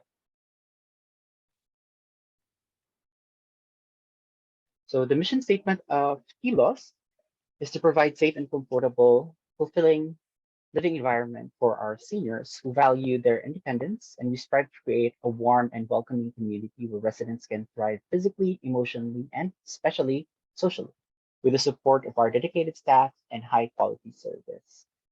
Primarily as well is since there's no immediate assisted living facility in the county, most residents have to drive possible 3 to 4 hours away in order for them to be able to get the service, which is hard for them to visit their loved ones if they do get them to stay with facilities that are outside the county. The nearest facilities are across the river. I will show it with the map later with Russell. It's already in the state of Georgia. So the state of Georgia is even closer to Russell County than some other counties of Alabama State. So the vision is to expand, the vision of our company or Telos is to expand our reach and positively impact more seniors that need our service. So by 2030, we hopefully will be able to be a specialty care assisted living facility. So when we say specialty care assisted living facility, these are the facilities that can cater to patients with dementia. So there is a federally mandated difference between non-specialty care assisted living facility with specialty care assisted living facility and nursing care. So specialty assisted living facilities are able to receive residents that have advanced dementia, those that because they require a different care compared to your regular seniors that are just old and frail. And also nursing care facilities are the ones that accept patients that possibly are hospice, requires hospice care, end of life, that they're bed bound and they require oxygen and such. And aside from being specialty care assisted living facility, we hope to open another 50-bed capacity facility within the county. So we can deliver and maintain our commitment to care around the community. So the core value of Kilos is golden, so genuine care, open communication, lifelong learning, dedication to excellence, empathy, and respect, and nurturing environment. So for Kilos, organizational wise, the business would actually, since it's different here in the Philippines, the structure of the corporation that the business will be built on will be an S corporation. So it is categorized as in between small business to a large business corporation. The advantages that S corporation has, that's why I chose it as the corporation to build the business on, is that it's a pass-through entity, meaning I do not, the business does not pay federal income tax. What happens is any earning or dividends from the business will flow to the shareholders, and the shareholders will be the one to pay the state income tax and their own IRS. So the business does not get taxed federally, but is still taxable in the state level. So that's just a quick difference that we have. And so I think the main difference with starting a business in the Philippines and the States is, in the States, you have to check the availability of the name of your business.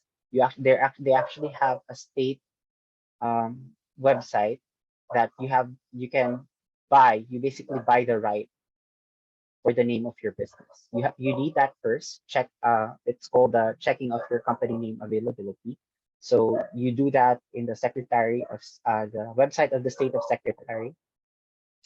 So you will see it there. If the business name is available, you put a request form to basically buy the right for it.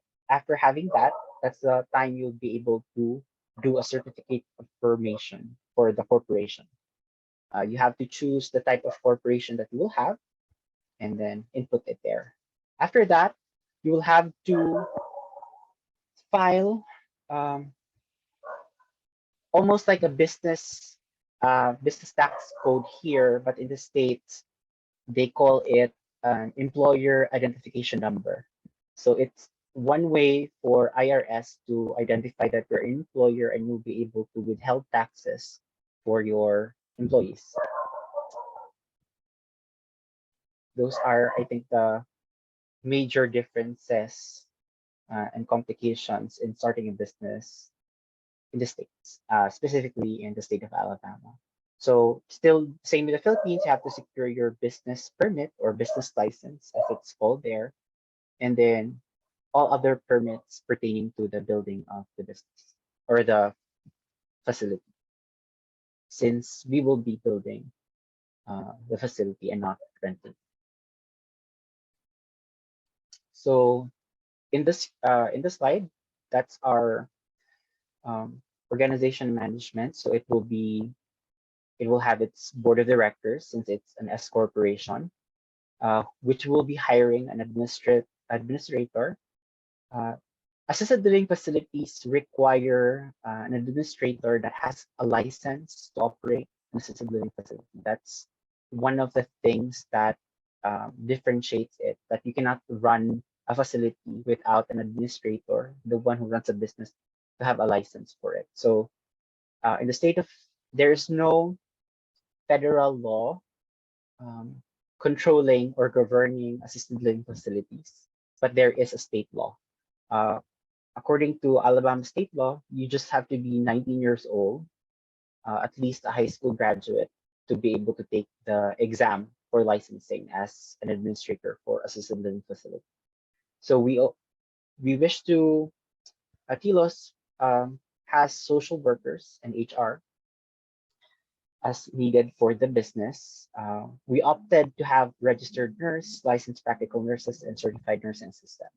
Most assisted living facilities actually do not necessarily hire registered nurse because with the nature that they do not necessarily deliver medical service to the patient. So assisted living facility, it's basically 24/7 monitoring of the patient so that they need that monitoring to make sure that they're safe, they don't have any unwanted injuries, and if they do, someone would be able to call the hospital to deliver the service. So yeah, we have the maintenance officer, dietary officer, and that. So the next slide. This is just the projection for the salaries. This is based on averaging from comparing the federal government's employment site and also private entity salary bracket. So in the states, they do not. They usually when you actually offer a job offer, they would opt for it as an annual salary. They don't. They're not. It's not the same in the Philippines that we bank on monthly. So they always have to have that annual salary because of how the taxes are sometimes done in the states. That everything is usually by the end of the year. That's how they predict or there is that prediction of the security of the employment. So the recruitment process for Kilos is we determine the staffing need. So we already have that. The creation of job description in the paper, and then posting of the job listing. So it's usually posted locally and also online for those participants. Then we screen the resumes of people who sent them. We do initial interviews, and then after doing the initial interviews, we check for their references. Because according to state law, you cannot hire any caregivers or any employee to care for seniors that are within the offender registry. They have a registry if, for example, an employee has had any reports that they abuse an elderly, they will be placed in that registry, and you're obligated not to hire them. So that's why you have to make sure that the people you hire are not in that registry. So next, after checking the reference, if there's no problem, we do a follow-up interview. And once the interview goes well, you extend the job offer and then do pre-employment screening. For example, completing the new hire paperwork and such for their Medicare and taxations. And then onboarding training and then probationary. Since we are hoping to create a long-term business, so we have this probationary to regular model instead of just having them contractuals. So here is the Gantt chart for the business.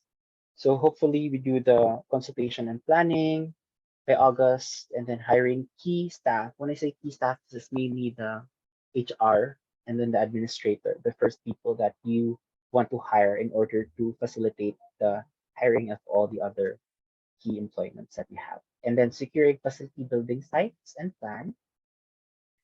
And then you can see in September, that's already when the construction of the facility will be. And then it's also when the start of getting all the licenses. So licensing and permits does not just fall for the building and the business, but also for the staffs and to make sure that you comply both federal and state and federal level. So next, yeah, uh, to hopefully be able to open by July. That's the grand opening. But as you can see, we already start accepting residents because it's the waiting time, and there is a screening. As an assisted living facility, you would basically receive referrals from the hospital, medical facilities. Patients can inquire if there's an available spot in your facility, and after you said that there's a spot, they would still have to go to their primary caregivers so that they can be assessed if they really need assisted living facility. So the advantages of doing the business is the people that comes to you actually need your service. And then yeah, uh, and since there's really the big gap, it's impossible to have vacancies.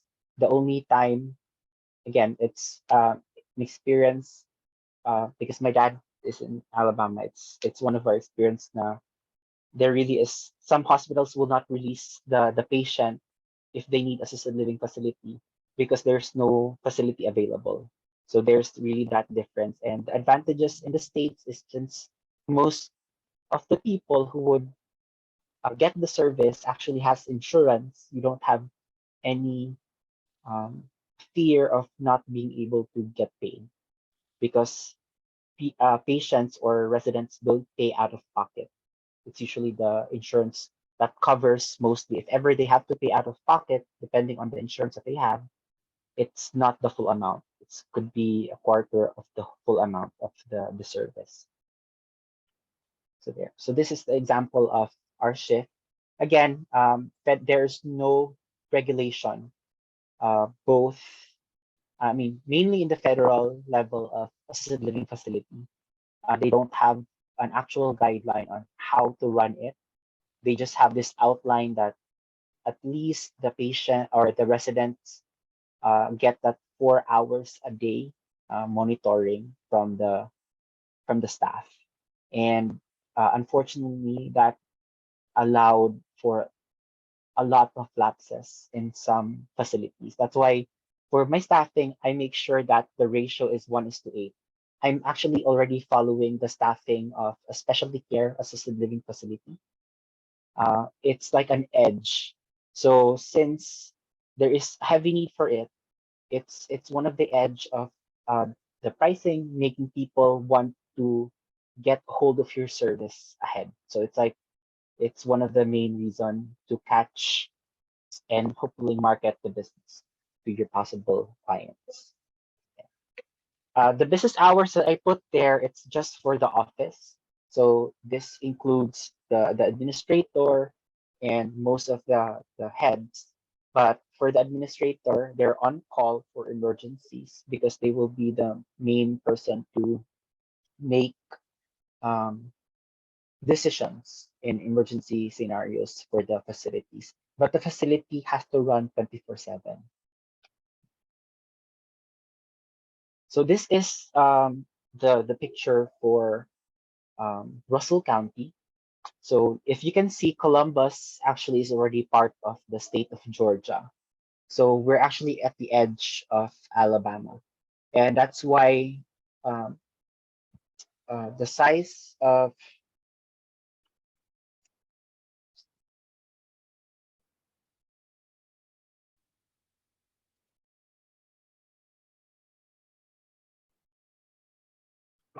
Doc Albert, are you still there? yes, yes, yes, sir, Okay. sorry.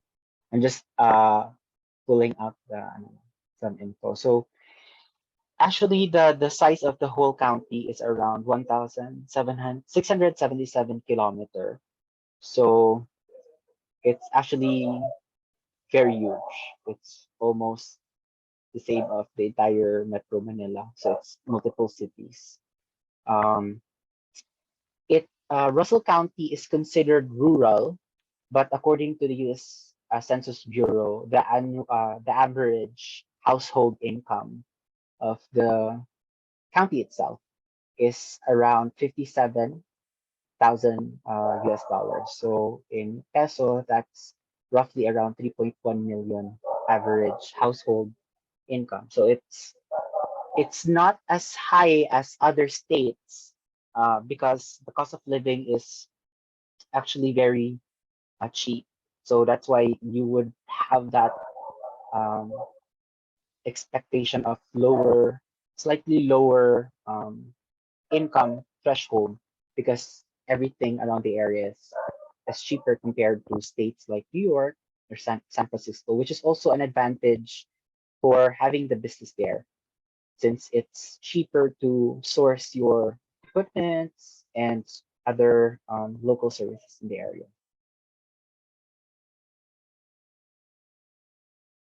So Phoenix City is actually beside Columbus, but still within the Alabama state line. So Columbus is already across the river. So the green mark that you see there, that's about the area where the facility will be built.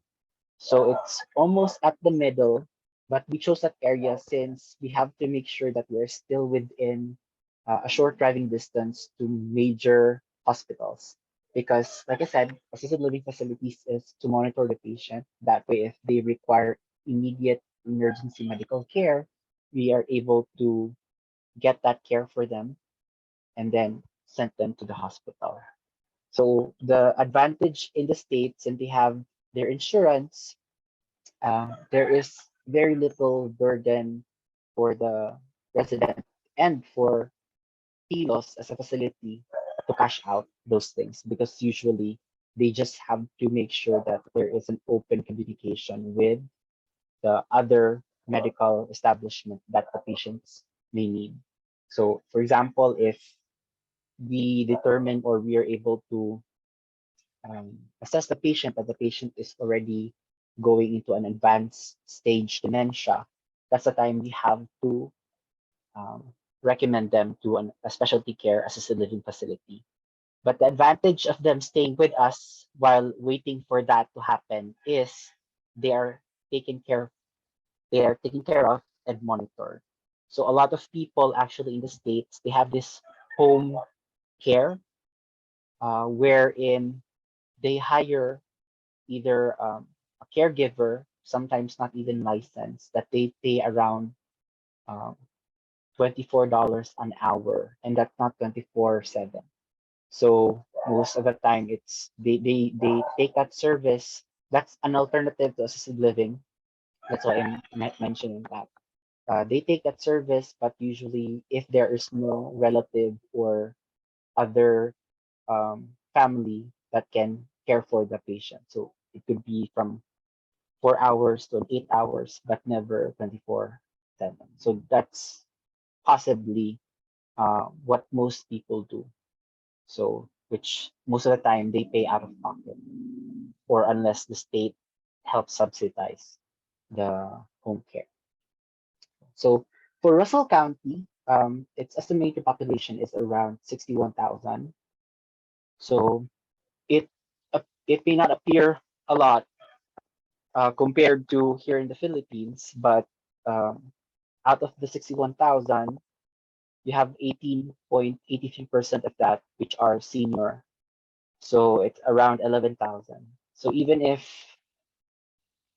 we project that not all of those people would require assisted living facility, the mere fact that there is no immediate assisted living facility within the county is already a big gap and a big business opportunity to address. So here, the competitor grid, it's actually a mash of um, indirect competitors because I am looking within 40 to 50 mile radius. And if you look at it in the location, most of them already are in Columbus, which is already the state of Georgia. So the state of Georgia actually has a higher um, cost of living. So the prices there are a bit higher. the price range that you can see in the far right corner is not actually the exact price range. If you look for assisted living facility in the States, there is no assisted living facility that outright shows you the price that they have, because since most patients pay with their insurance, there's actually a difference. If you're gonna pay to insurance, they have a different price range for insurance payers and people that pay out of pocket. So the ones that you see right now are most probably if someone pays out of pocket. That's why it's around the shorter end of the price. But most, from what I've gathered from research and according to the Alabama Association of Assisted Living Facility, um, it's around 4,000 to 6,000. That's the average. So of the price range of the service. When I say service, it's the basic entry service for assisted living facilities. And if you can see, a lot of them has very low capacities, because again, they have only very little caregivers that they hire in order for them to maximize, which is, I think, an advantage for the projected staffing that I have, because it will be a good selling point to the residents and their families, that their loved ones will be taken care of and not just one person taking care of multiple people in the facility. So the within the 40-mile radius is only up until Columbus Garden. Even Lakewood Senior Living, which is in Alabama itself, is actually very far from the center for assisted living facility in Russell County. And I had to include these other things because these other facilities, I mean, the Oakwood and Mount Royal, because that's how far the other facilities are. I did not get the facilities found in Google Map, because most of those could have closed down during pandemics, because one of the biggest sectors in healthcare in the state that were mainly affected by COVID was in assisted living facility, nursing care homes, where a lot of the residents actually died because of how they were vulnerable. So many of those facilities actually closed down. So there's even a more need for the service. So this is the base from the Alabama Assisted Living Facility organization. This is usually the fair price that they have. For those that are availing the service with their insurance, so those that are not paying out of pocket. So I also did my own survey. What we did is we made a Google form. I have it answered in the congregation of my dad, a church, and people along the Russell Seal, along Seal in Russell County. And this was the, because I did a survey of asking what they would need, what they're looking for, what is the main factor that would make them decide to stay in that assisted living facility. So this is the summary from they have. So most of the respondents are likely considering an assisted living facility. There are some of them that are the resident themselves, so they are the possible clients that I will have. But most of them are actually the immediate family members of those residents. So their children, their grandchildren that are responsible for providing them the care for the possible assisted living facility. So what they want to see mainly the highest one, almost all the respondents answer that they want to have expert staffing because it's like a major issue in the states that there is understaffing, and then the people taking care of them are actually not equipped. So that's why I opted to have registered nurses, and aside from that, licensed practical nurses and certified nursing assistants. So it's to make sure that there's quality in the care that we have.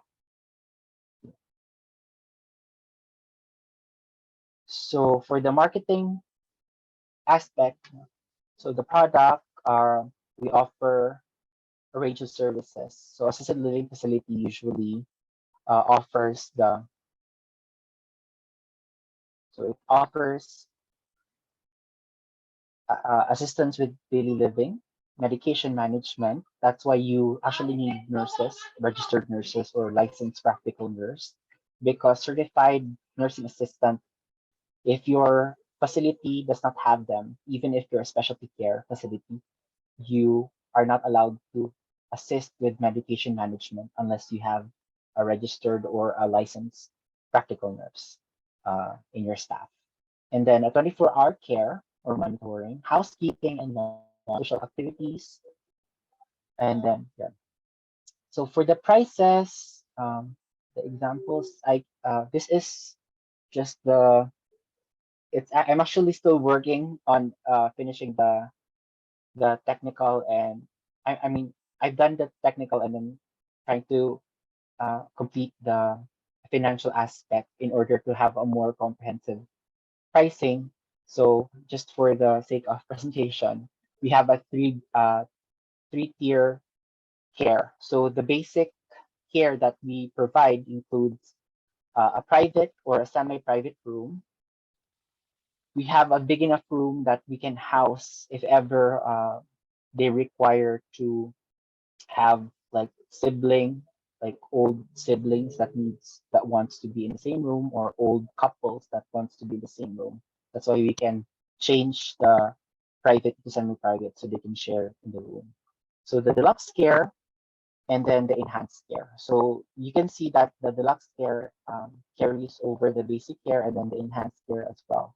So yeah, it will show the main difference of it still includes the assistance with the daily activities, the meals, the housekeeping and laundry service, the medication.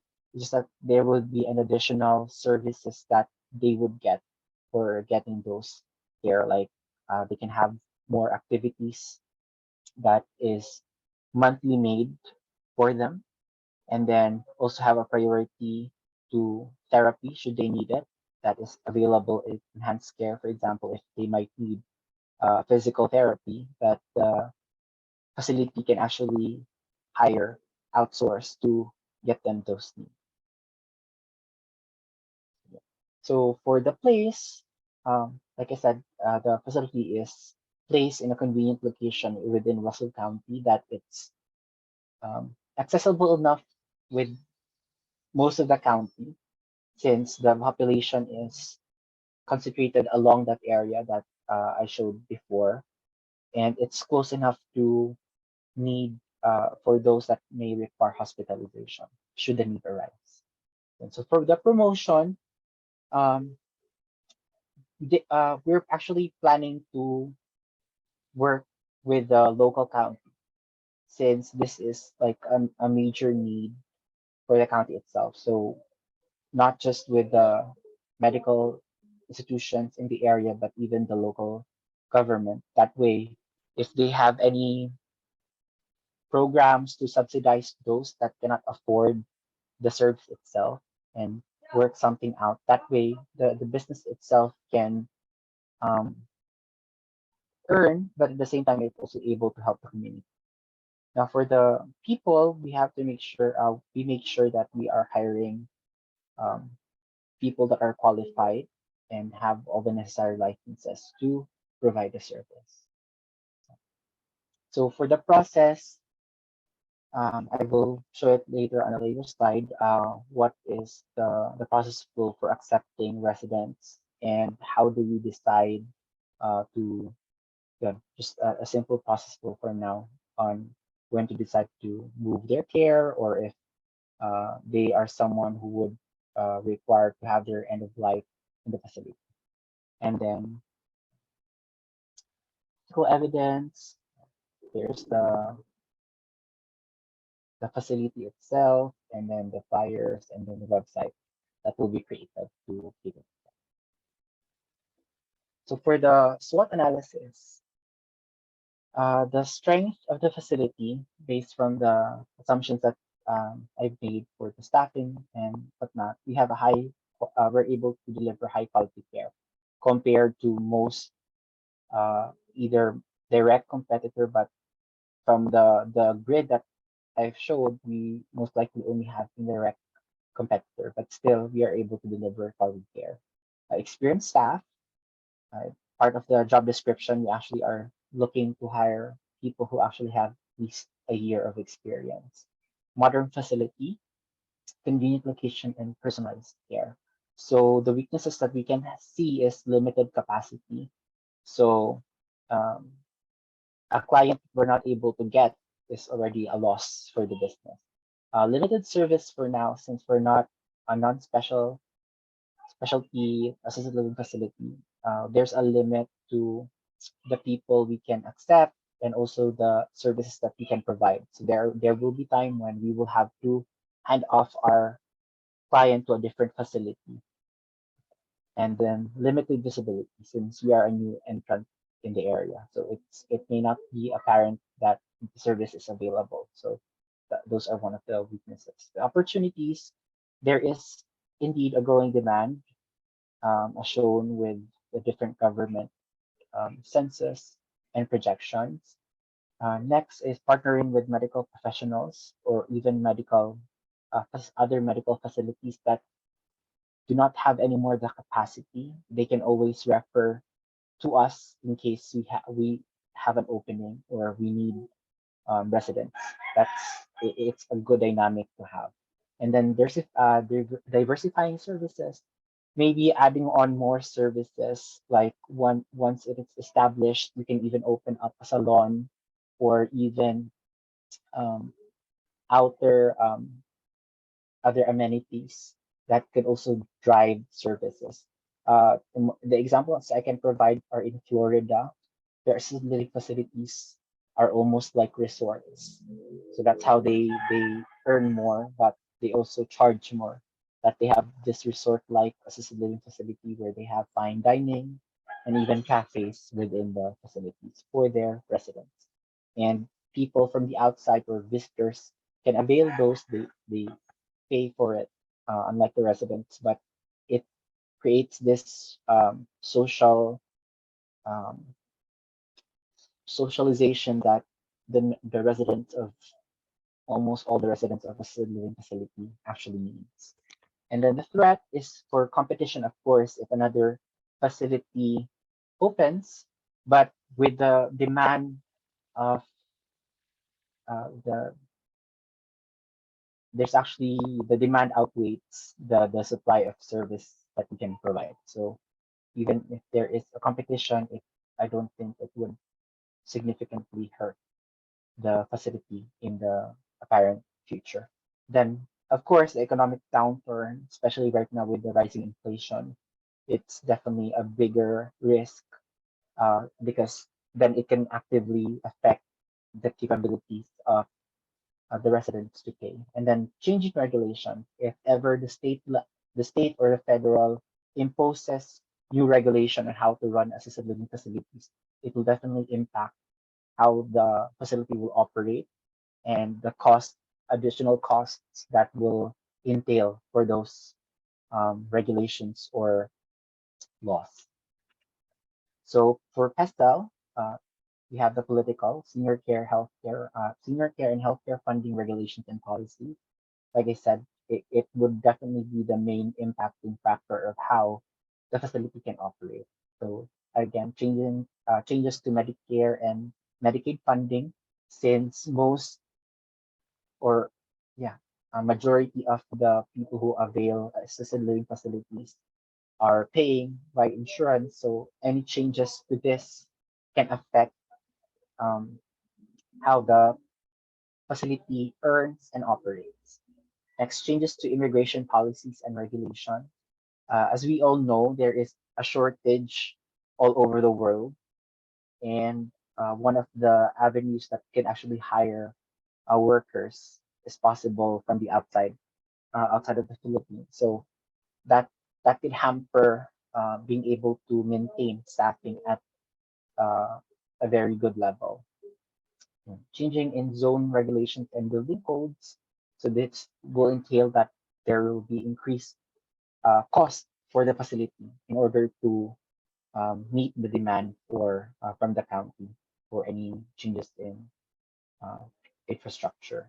Economic downturns, changes in healthcare insurance coverage, reimbursement, changes in interest rate, and demographic changes. So, yeah. Social, aging population, and changes in family structure, changes in lifestyle and preferences, changes in social norms.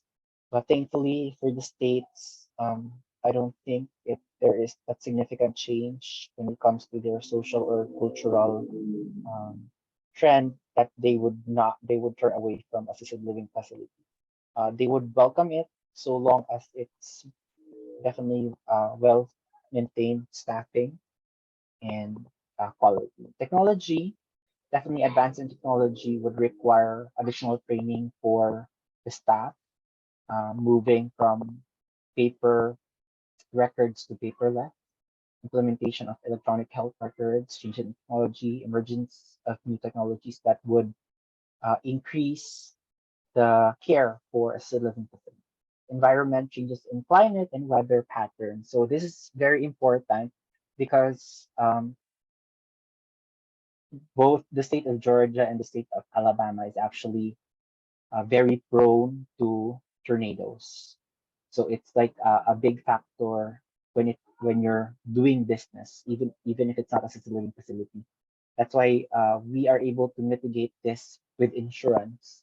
So for the business insurance, the facility insurance, and others, which is readily available in the states. So those are the things, and also the contingency or contingency plan or when we are facing with those climate and weather patterns.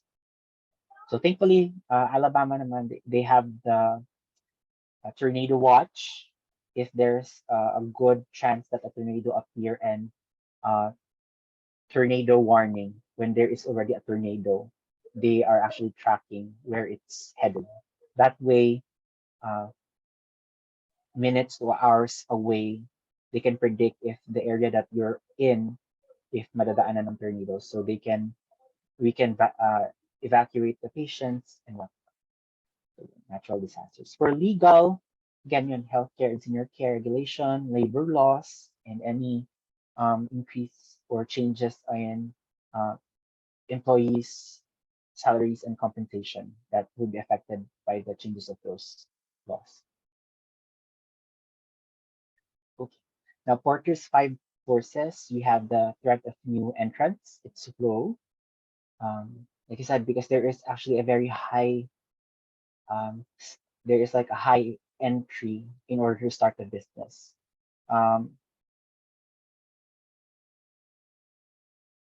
assisted living facility is we do not consider group homes, those business that are just like 5 people in one house where they only have one caregiver, because that's actually part considered home care.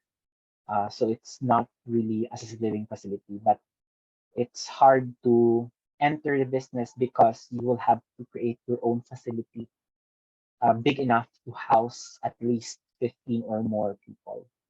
So bargain power of supplier is low because most medical suppliers are actually looking to earn, and like I said, there are other, we are not, kumbaga, there are plenty of us enough that the prices are set in a more affordable levels compared to how the pandemic shoot the price up. So unless another pandemic happens, I don't think that there is need to worry about the operating cost, at least when it comes to the supplies.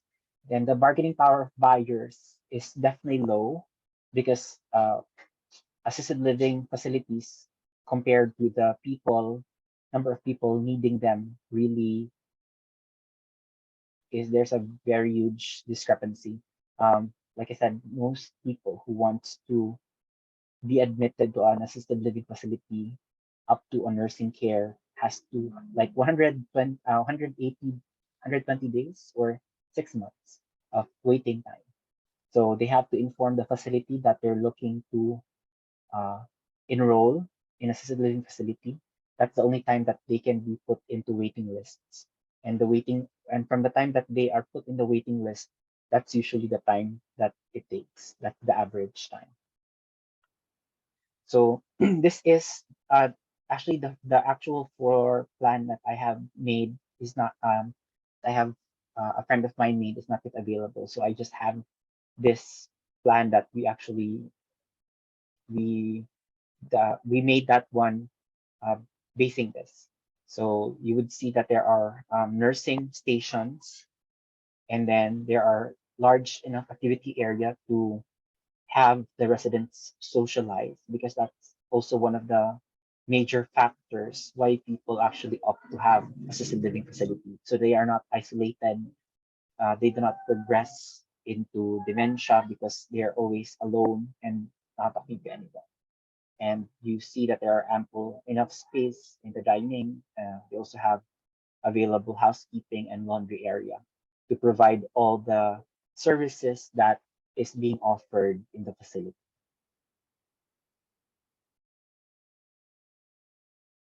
So Delos senior living facility, this is for now the estimation that I've made, since I haven't finished the chapter 5 yet. I'm looking to have an initial capital of 7,754,000 US dollars. That includes the construction of the facility, which I will show later what is the estimation, and at least a year of operation and a little bit of backup funding. So this is the capital breakdown, the construction cost. It includes already the acquisition of the land, the permits, and everything else needed to construct the furnishing in the, when I say construction furnishing, this is the lights, the fixtures, the railings, and all that. So it's around 4.2 million. And then the organizational cost, I have placed it at 3 million. So this includes the salaries, the compensation and benefits, the taxes of the business, and then the permits to run the business. So this is the organizational cost. And then after that is the furnishing and equipment cost. So this is the beds, the equipments that will be the wheelchairs. Since we are not actually going to provide medical aid unless it's an emergency, it's relatively low compared to the other costs. Then the annual supply cost, this covers the food and the toiletries or those supplies of everyday living. So that's the annual. This price is actually annual, estimated annually. So yeah. So this is the breakdown. This is part of the financial aspect, but I haven't finished that, so I am just showing some of that technical aspects. Shows the breakdown, payroll, and whatnot. So this is the process flow, an overview. So the admission, we actually have the patients are referred to us, or they come to us. We refer them back to their general provider, because that's how their insurance operates. And then once a general provider gives them an assessment and assess them that they need assisted living, they are move they go ahead and do the move in with the facility, where there will be a care planning made by the social worker and the nurse on duty. Then after that, the care planning includes the daily activities, their socializing and whatnot, and then the medical care that they may need. When I say medical care, this is not medical care that you receive in the hospital. This could be the medication management, possible assistance in monitoring their blood glucose or their high blood pressure, but not necessarily that they will not be able to do it themselves. The nurse and then the certified nursing assistant aides would actually just assist them and not take over the function for them. So, and then we have the dining and housekeeping. So the meals are always prepared, the snacks, and they don't have to worry about cleaning their room. Everything is taken care of for them. So they are actually, some of the residents can actually go out of the facility to go to their loved ones. It's just that they have a place that they can go home to and not worry about the cost or the activities to maintain normalcy in their life. When I say end of life care, it's more apparent in the states if they have those do not resuscitate, that they already do not, or they refuse any medical attention or even basic medical emergency care like CPR, that they don't need that. So that's why they're actually able to stay in non-specialty assisted living facility.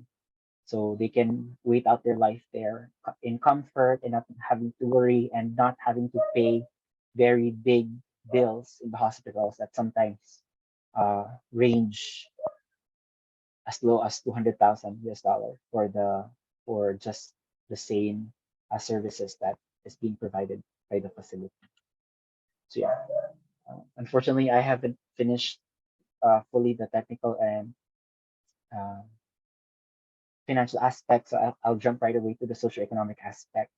I would definitely think it projected that the county will look forward and support the business, since it will provide job creation and it addresses a severe need of service in the community. And then it also increased property value. So in the states, since they value, I mean, it's the same everywhere.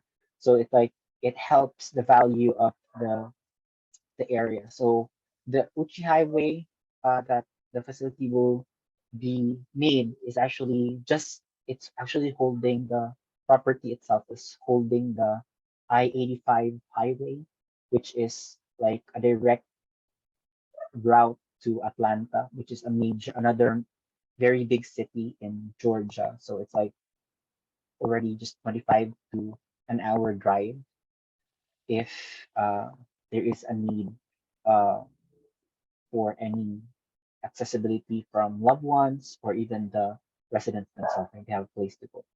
And then providing essential service, it can provide philanthropic contribution by working with local counties in possibly offering services to train very low income household in taking care of their senior loved ones if they cannot afford to place them in assisted living facilities. Taxation, definitely local purchasing and quality of life for seniors. So for the contingency plan,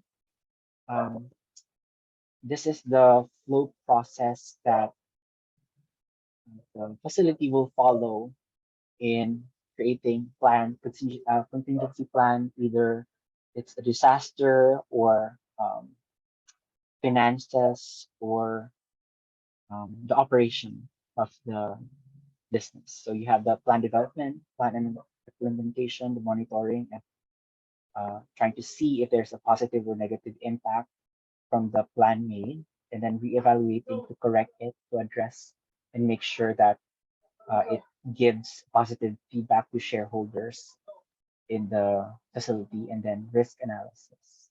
So that's all for now. Thank you. Okay, Sir Albert, thank you. So let's have the floor. First and foremost, kindly observe the 30 minutes presentation, but it's okay for now. But in your actual business or presentation, they will be strict about 30-minute markup.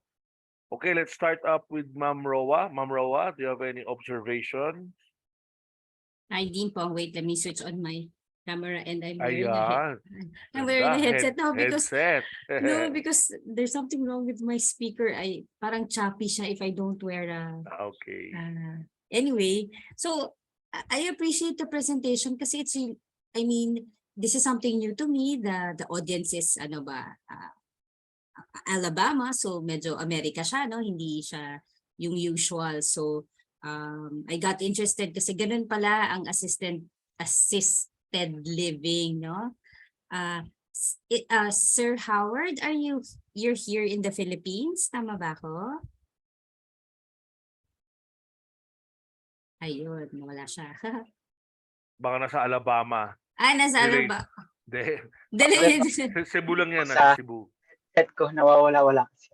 Oh. Ay, nawawala-wala daw siya. Nawawala siya. Oh, no, I wanted to ask lang if he's in the Philippines or if Yes. he's in the United He's in States. Cebu. Ay, talaga. Currently, Oh, kakagaling lang namin nila Dean V dyan sa Cebu with the rest of ayun po. Thank you. the CBMA. So, yeah, I got interested kasi ang ganun pala yung business behind, ano, ang daming mga concepts na are new to me. Yun yung masasabi ko kasi yung medyo unheard of pa yung ALF services dito sa Philippines. But I know that it's a very lucrative business in America and I heard, and I heard actually I was doing some research, parang nakapas na yata ng bill sa Alabama that the government will provide funding to ALFs. Tama ba yun? Yes po. So that's why it's before kasi they only subsidize home care. So it's like one of the drawbacks of having ALF in Alabama. But now that there's more focused concern to senior, kasi nga there is actually a lot of reports na most facilities are understaffed and they don't provide care. So they pass that law as well. By the Okay. way, that's a good point. What Ma'am Roa raised. So, Sir Albert, on your pestel, you have to include that in your Yes. political. Yes, po.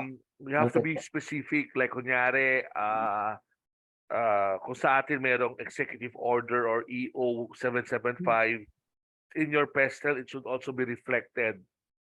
Yes po, noted po. Yes. So is this the reason why you also got into the business and this will be your father's business, tama ba ako? Possibly, Doc.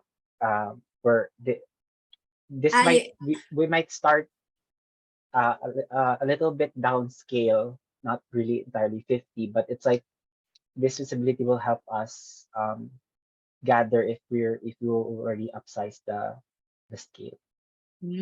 Okay. Meron lang akong parang, pressing question in my mind. Parang I heard that there's a shortage of CNAs, registered nurses, whatnot. Mostly mga medical frontliners na nawala because of the pandemic. And I guess the US government, in fact, is actually encouraging Filipino nursing graduates, caregivers, mga ganyan to go to the United States, ano? Even bring their whole families with them. Do you think this is going to be a challenge for you? Kung merong ganon, kung merong shortage of I think, Doc, yes. It's and how do you actually, think you'll be? Oh, I'm not a doctorate. I'm just yeah. I'm Yes po, ma'am. just call me Miss. But I will manifest that. Who knows? Maybe Doc Yeah. Dean will. Soon, maging Soon, doctor okay. yan. Po. So maybe this can be included in one of the challenges because I think this is a Sige po. common challenge in many Yeah. yung mga ganyan na services and whether hospice or what. And the US government always looks to the Philippines pagdating ng may need na ganyan. So siguro one of the challenges that you can also include and of course put in there, how will you address that? Kung merong shortage kasi dito nga sa Pilipinas may shortage na. Paano pa kaya pag magpapadala tayo sa Amerika? Yun lang talaga yung pressing. All the concepts were new to me. But I appreciate dami kong bago natutunan because I have relatives who are actually in ALFs and ganyan pala ganyan pala yung palakad niya. So it's pretty interesting for me. So that's it. Thank you po. I appreciate no, po the No, thank you rin. I hope mag-prosper yung business if you put it up kasi iba kasi yung culturally, no? Kasi mga Pilipino, we really take care of our elderly. Sa Amerika kasi I think dyan din tayo nagkakaiba na they can send their parents or their aging parents to ALFs if they can no longer take care of them at home. Yun. Thank you. Ano lang pala, Miss Ro, Yes, yes. ano ko lang, with ALF kasi the difference with it with nursing care homes itself, visitation in ALF is more lax. So Yeah. that's why family want it as well because they can visit mostly anytime, like from 8 to 8 p.m. Unlike nursing service, na they really have to make an appointment. Like the ones that we see in the movies or series, those places are usually nursing homes. Nursing homes. ALFs. So this is the type yung parang may activities yung mga elderlies, di ba? Yes. Like every day meron na silang schedule. Some of the resident actually it's part in the services I said, transportation. Some of them kasi they still do errands on their own, that they can go out of the facility, that they can just be out and about in the city. But it's just that they need that fallback if ever they will not be able to clean the room, and the service is available to them. Oh, that's nice. Okay. So I guess that's it. No, let's give the floor to the other. Thank you po. Yeah, thank you so much. I learned a lot. Thank you, Dean po. Thank you, Ma'am Roa. So just general comments like what I did kanina, Sir Albert. Dito sa Philippines, wala pang assisted, ano, no? Wala pa po. Yun, I maganda don't think sana so. maganda sana kung naging feasibility mo dito sa Explore. Philippines. Yes. Explore. But then again, since it's Alabama and Doc Hasmin is your advisor, I think we'll see if we can maybe it can be considered, and then hopefully by next FEM there will be someone who can do an assisted living dito lang sa Philippines. A few comments, just be more specific sa PESTEL. Okay yung SWOT analysis mo. I like the own research. We did the demand and supply to just discuss that in details. General comment on your final presentation, just present the highlights, and then again to those who presented earlier, practice, and then don't worry about all information because it's already reflected on your written report. Again, my tip is just it's like a storytelling type with entertainment and information, because 30 minutes, actually that's a lot of time, especially if you practice and just consider the important parts. Okay, so that's my take, and thank you. Now I think there's one Thank you, more. Doc. Doc Pat, are you ready to present? Hello, sir. Hi, Doc. How are you? Bala na po. So let's follow the 30 minutes. So whether you're finished or not, Ma'am Roa will time you. So if you start at 7:40, you should be done by 8:10. Okay? Okay, sir. And then kung hindi natapos, let's just scroll the PowerPoints that you still have. Okay? So siguro ako kunyari yung advisor mo. Good morning, the members of the panel. The next presenter is an MBA candidate. His profession is medical doctor, and his topic is XXX. I would like to present Dr. Patricio Asio. Doc, you have 30 minutes. Go ahead. Yes. Um, I wait. Let me just give you the ability to share. So I'll make you you already have the co-host permission. So that means you can ayun. Okay, sir.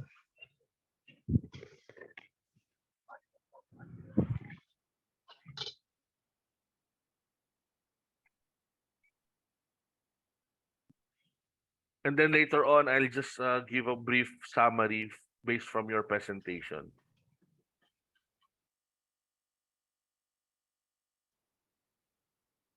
Okay na po, sir. Yes, we get to see. Thank you. Good evening, sir. Ma'am, my topic is the establishment of a LASIK center in Tarlac City. That's in Region 3. It's beside Pampanga. A feasibility study. So before I start,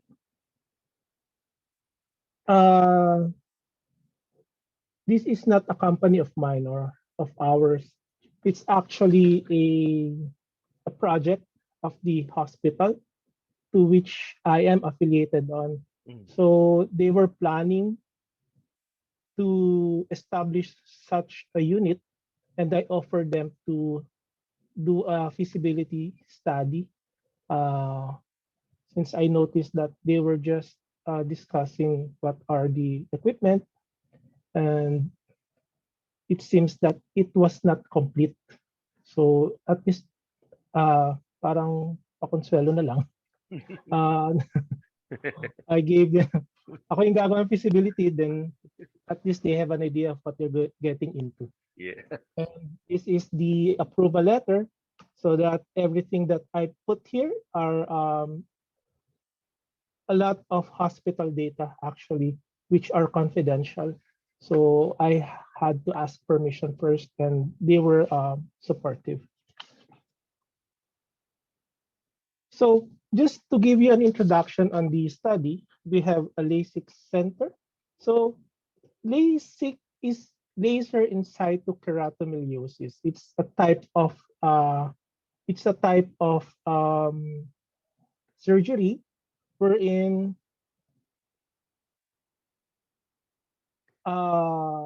we use the laser to at least to ablate or to at least to burn the surface of the cornea. The surface of the cornea is the one that is clear part of the eye.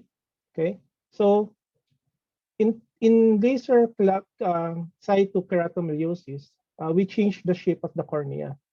That is at least to correct the refractive errors that the patient may have. So ito yung sinasabi nila na after a few minutes, 20/20 ka na.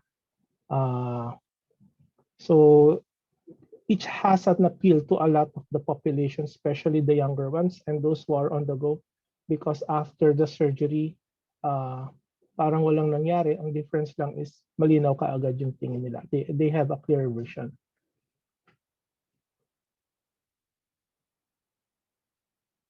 So since we are in the LASIK, we also need to know what is refractive errors. So I'm just introducing the topic so that at least we're on the same page. Refractive error, we have 3 states: the myopia, hyperopia, and the astigmatism. So in letter A, that is emetropia, wherein there is no refractive error. So if you see the arrow, it meets on the retina. Parang they meet on the retina. That means it's okay. For myopia, we can say that's nearsightedness. It is known as nearsightedness, wherein the eyeball is either too long or the refractive power of the eye is too high, which means that's in the figure B, wherein the light rays meets in front of the retina. Okay, and in the hyperopia, that's the farsightedness, wherein the eyeball is too short or the refractive power is too low. So ang nangyayari, so what happens is the light meets at the back of the retina. So that is hyperopia or farsightedness.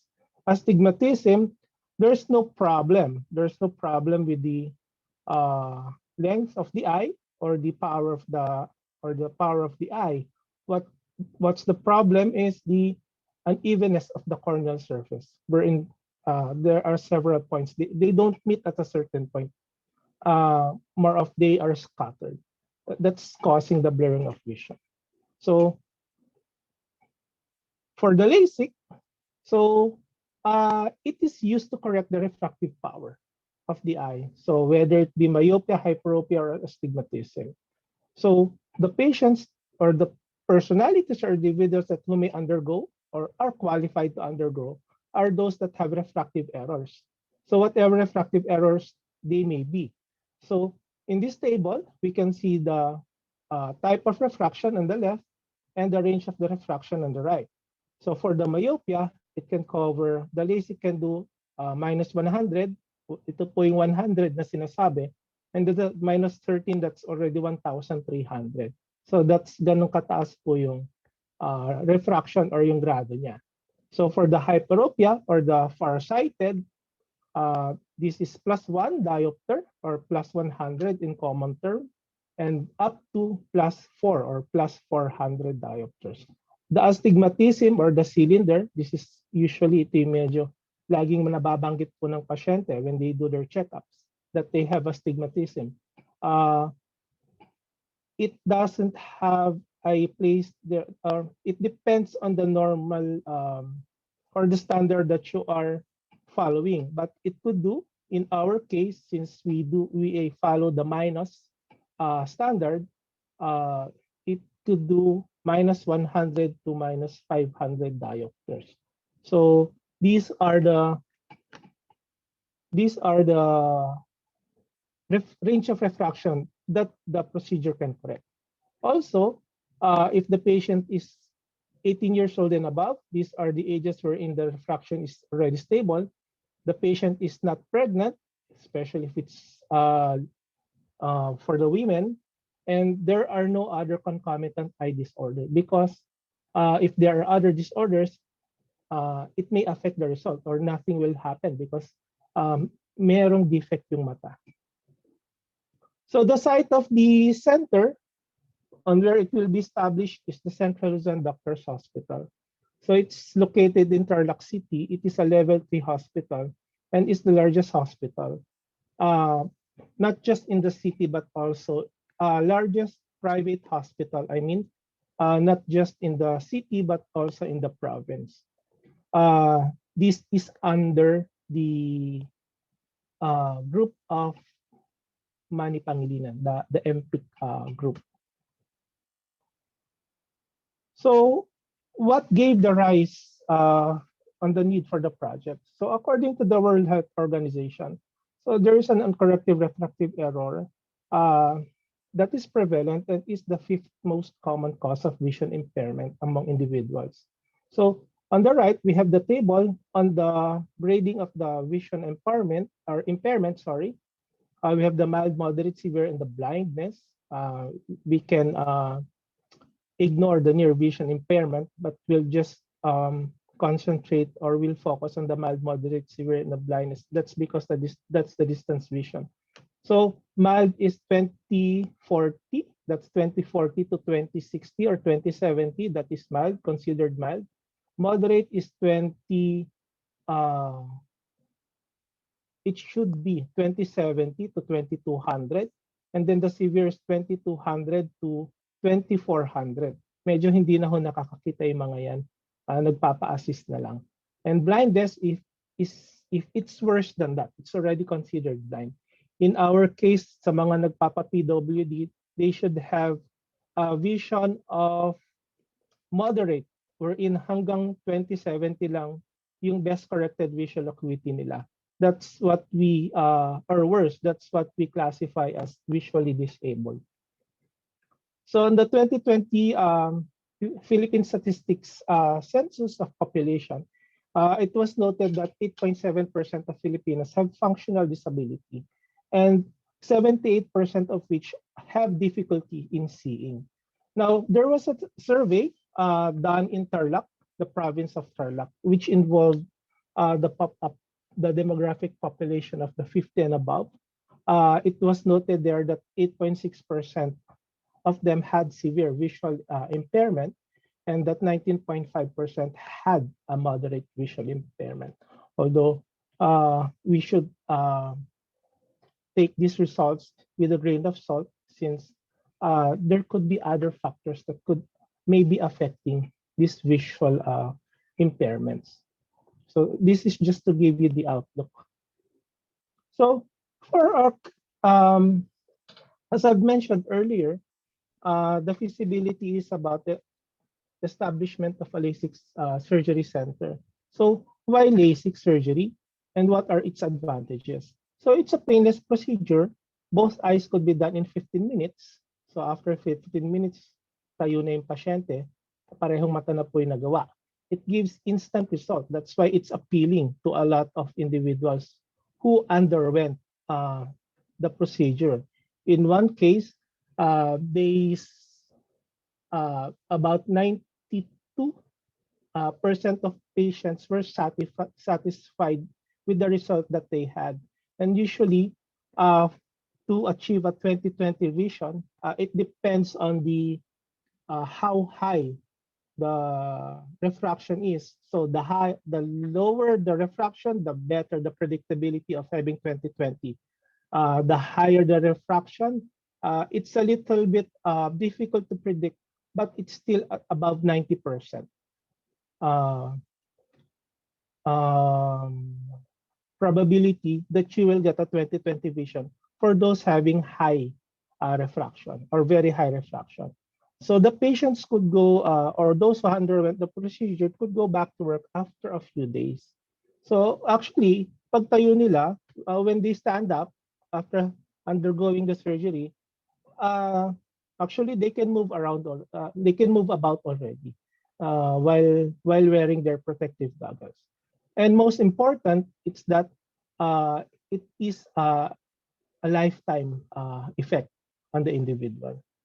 So the quality of life significantly improves after undergoing this procedure, especially if they have very high refraction. So what is the rationale of the project? In Tarlac, we don't have a facility that would cater to these patients. So what we do, we send patients, or we do our LASIK surgery in another center, which is in Angeles City in Pampanga, 41 kilometers away from the city center, or from the city center of Tarlac, from the capital of Tarlac. We usually send them there to have their, or we do them there in Angeles to do the procedure, and then we just check them again in the clinic sa Tarlac. And then the main reason as to why there is no, or there's limited number of centers venturing into this business or service, it's because of the considerable capital investment that is involved to set up such facility. However, in our case, in CLDH, the market is already saturated in terms of eye care services. Mainly, or it's not that saturated, but the competition is a bit high, especially when you target the same market. Especially since the hospital, yung CLDH, is beside a government tertiary hospital, general hospital, that has an eye center also, offering the same services, but at a lower cost. So instead of patients going to the private hospital, they opt to go to this public hospital, which also gives the same service and same quality as well. So growth on this in this field is a little bit limited. So there might be a need, or there is a need for the hospital to differentiate itself by providing service to an unserved market at the moment. So at least, although masaserve pa rin niya yung competitive area, at least meron siyang, it has another market which it could tap into. So the project will investigate the feasibility of setting up the LASIK center within the Central Luzon Doctors Hospital premises. And we'll look into the 18 years old and above segment of the population, and supposed to be examine the cost involved in the establishment of such center by determining the capital requirements and the operational requirements. So this is the company logo. The logo on the left, that is the original logo of the hospital, that is Central Luzon Doctors Hospital, and then under it is the Metro Pacific Health. I added the vertical line to separate at least the logo of or I incorporated the logo that I was thinking of.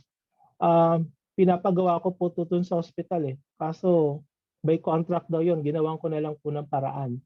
So this is the proposed name of the unit, which is the Center for Laser Vision Correction. And the symbol on top, or the figure on top, it's like the figure of the eye, but the round dots represents the laser pulses. So kasi round yung pulse yung pinoproduce na pulse ng laser machine. So I just incorporated them. So the area profile is that the Tarlac City is a first-class component city, but is landlocked. This is the province of Tarlac. I'm sorry, medyo maliit. It's just to give you a perspective of where Tarlac province is. So to the north, it's Pangasinan. To the west is Zambales. Southwest is Pampanga. And then to the east is Nueva Ecija. It's around 120 kilometers away from Manila. It has an area, Tarlac City has an area of around 274 square meters, which is roughly around 9% of the province, whole land area.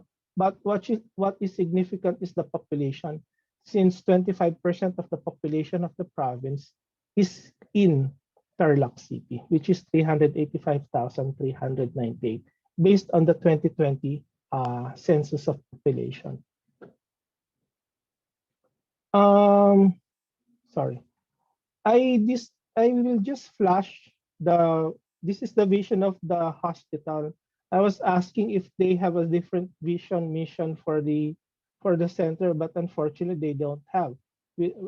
I might have to. I will try my best to compose one for the purpose of this feasibility. So this is the vision. I will just pass through with them. Since medyo hindi ho siya, if we're gonna be strict with it, medyo kulang siya. But the core values, there is the integrity, compassion, excellence, and services. So those are the 4 core values, but I won't be dwelling much onto them. So Central Luzon Doctors Hospital is an SEC registered C-type of a corporation. It is under the Metro Pacific Health, which is under Metro Pacific Health is under the Metro Pacific Investment Corporation and a subsidiary of the First Pacific Holdings. So Metro Pacific Health, or MPIC, acquired a major shareholder status when it acquired the company last 2013. It has a 51% ownership of the shares, and the rest of the shares are held by the former owners. Unfortunately, I don't have the details on that because they don't want to divulge on the number of the investors that's shareholders that's involved with the company. But for this purpose, I divided them into 2, majority and the minority.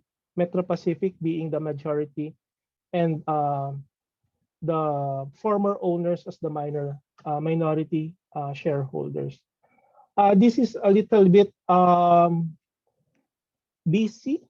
This is the present organizational chart of the hospital. The one on top is the chief executive officer, which is a concomitant president. I will edit this for the presentation come end of the month so that we'll have a better picture. So under him, we have, it's more of a divisional type po kasi wherein the areas are entrusted to let's say bosses of their departments or divisions. So we have the chief financial officer, the chief medical officer, which is the medical director, the operations manager. Those are the three major. And then, of course, we have the chief nursing officer and the corporate public relations officer, the PR. But the three most important are the CFO, the chief medical or the medical director, and the operations manager. For the purposes of our study, the LASIK Center will be under the operations manager, and under the operations manager, it is the multidisciplinary clinic manager. So this is the organizational chart for the LASIK Center, wherein the CEO is above the operations manager, below the CEO. Next will be the multidisciplinary care manager. For the LASIK Center, it will be composed of the unit head, the nurses, nurse aide, and the receptionist and or billing clerk. So for this, for the company, it is the CEO that holds the final decision when it comes to certain issues concerning the hospital. He has the final say, but of course with consideration from the from the opinions of those under him, especially his managers. And also, I forgot, the CEO is the representative of the major or the majority stockholder. So he is the representative of the company, of the holding company to the hospital. The CEO oversees the day-to-day operations of the hospital.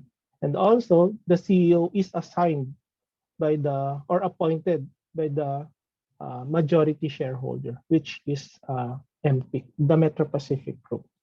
So this is just a proposed manpower. This is already in the, I got this from HR, from the human resources of the hospital, so that they are the same with what they are offering to the other employees. So it already conforms to the rate, the provincial rate that is being implemented by the Department of Labor and Employment. So we can see here, we have the unit head, we have one unit head, the three nurses, nurse assist, and a receptionist. This is usually the basic personnel within the unit. I also included an optometrist, but it will be outsourced, just like the setup in other centers, since it is he or she that will do the screening of the patients. And of course, the ophthalmologist who will do the surgery, but they are not employees of the hospital. Instead, they will be paid per patient. That is the professional fee. That's why they are not included in the regular salaries of the hospital. So this is just a summary of the benefits that the permanent employees of the hospital or the unit will have. So it will total around 645,544. The yearly salary expense will be 921,600 pesos. 921,600 pesos. So this is the recruitment process. This is the recruitment process of the hospital, which will be followed also by the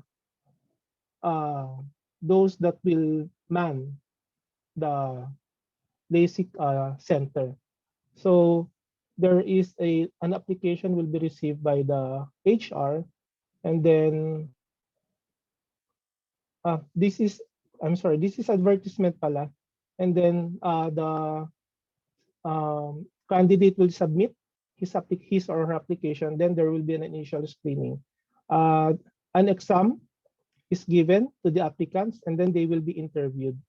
If they pass the interview, the examination, and then the interview, they will be given a job offer. They will be presented a job offer. If they accept it, then they will undergo. They will have to complete their pre-employment requirements with the medical exam, their documentations, and then once they are done, they will submit it to the pre-employment or to the HR, wherein they will be endorsed the department. But before being endorsed, they will have to be oriented by the human resources before they get deployed. So that's how it goes. It depends on the timeline. It could be as early as 1 week. We could have there could be an employment as long as merong mag-a-apply. So this is just a sample of the Gantt chart that I have.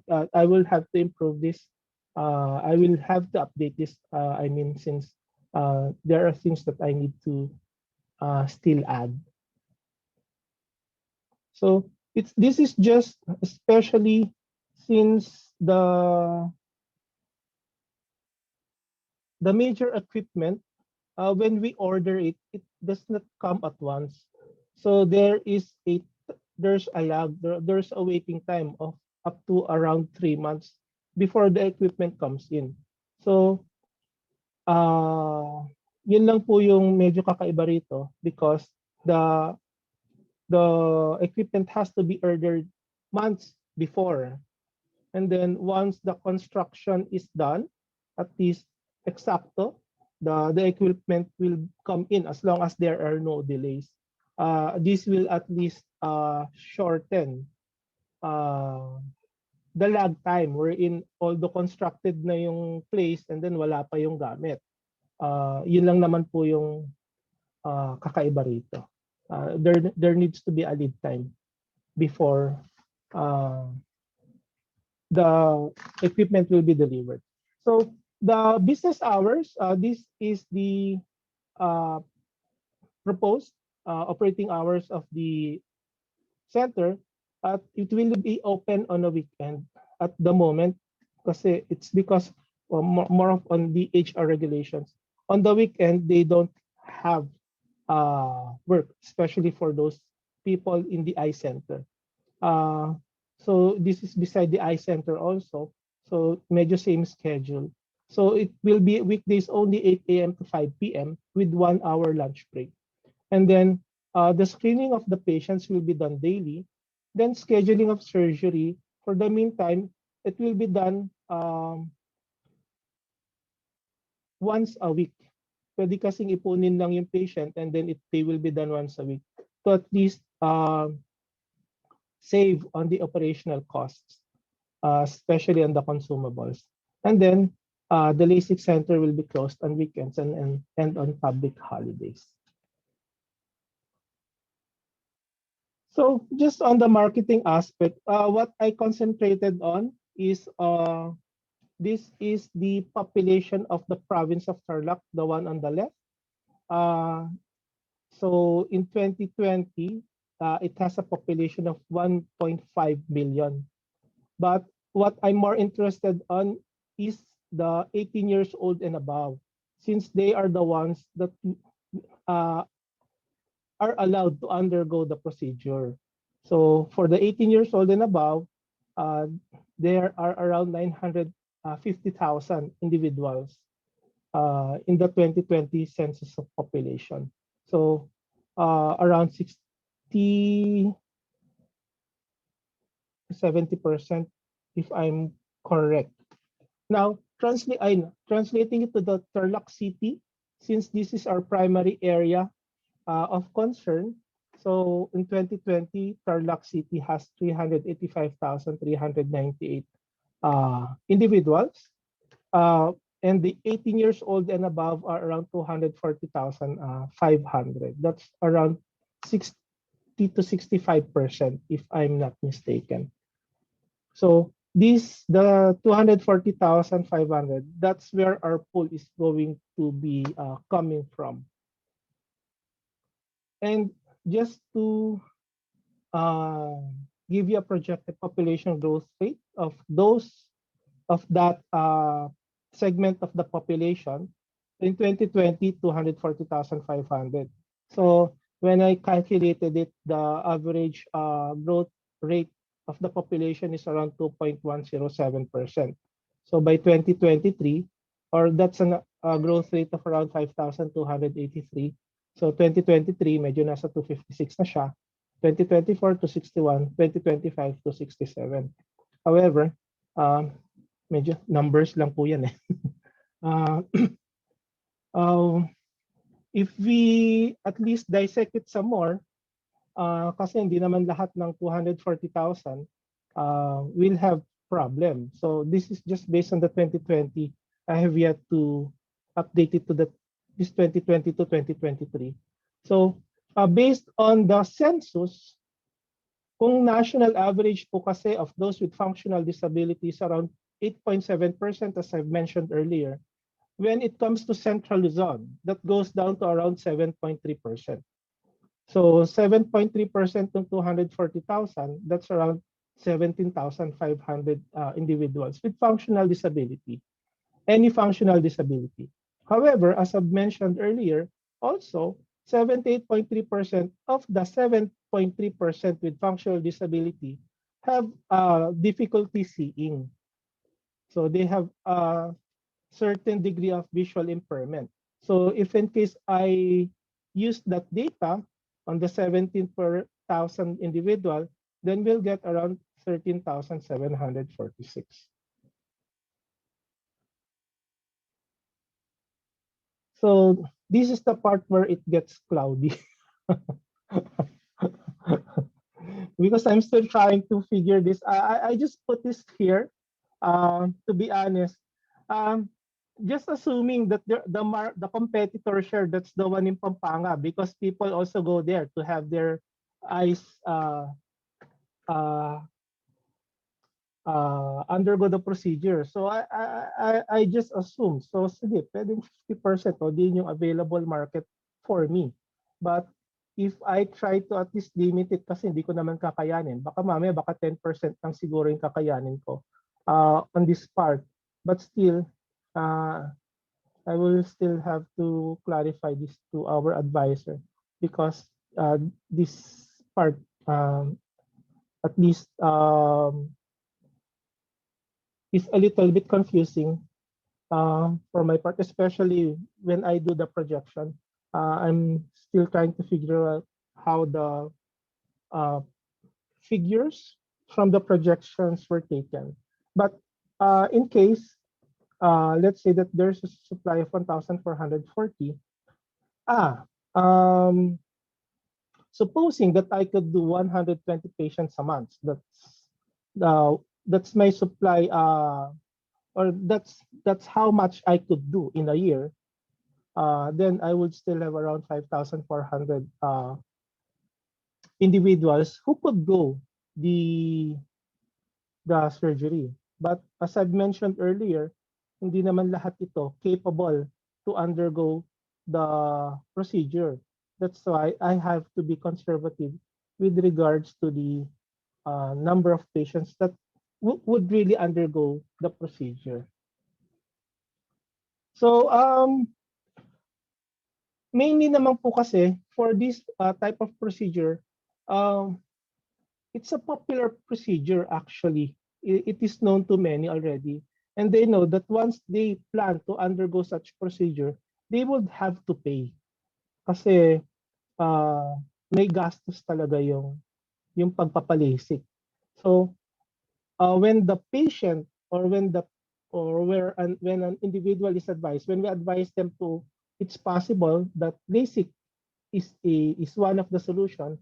Ang nangyayari iba, nag-iipon na, and then they will push through with the procedure. At the same time, what's good in the area is that it's the political, economic, and then the kumbaga intellectual capital of the province. So it's not just the inhabitants, but also yung mga daytime population that comes, or daytime workers that go to the city to kapag papasok sila sa trabaho nila. Also, a lot of those with who can afford the procedure resides in Tarlac City.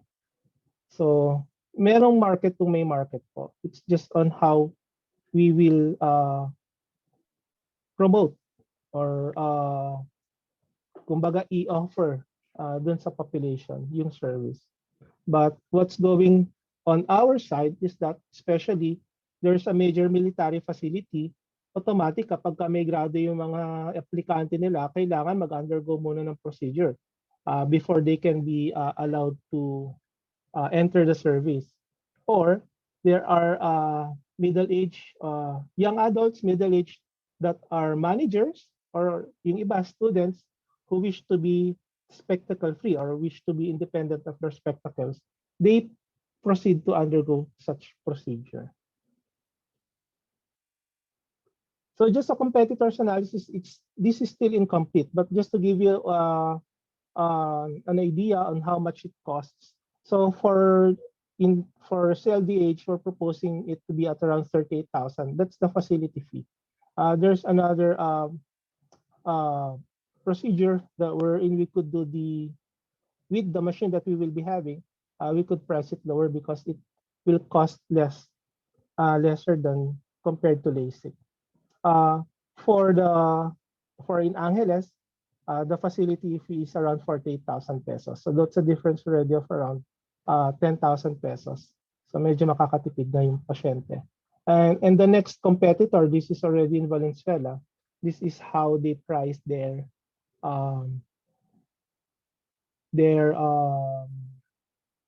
products, which is almost the same. But the problem is it's a little bit far. It's around 100 kilometers away. So medyo kailangan the patient will have to take effort to go there to have their surgeries done. So just what this still will be revised, but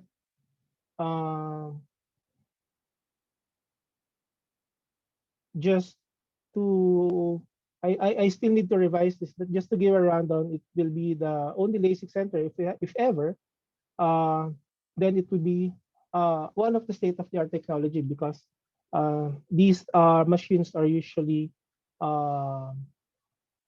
new models, and then we have highly qualified clinicians and trainable staffs. The gross margin is a bit high, and with the medical facility being a major player in the city, so it will be a little bit easier to promote the service. So the weakness is it's just the cost is high, and the operating cost is also high. And since this is a new service, so we might, especially growing pains, the experience, the staff is still not that experienced, and especially when we're competing with the others we will be competing with the others who came first, the brand is yet to be established. So for the opportunity, this is an untapped market, area, and the location, which is in the center, and it's easily accessible. This would also expand the type of services that the eye care unit could offer.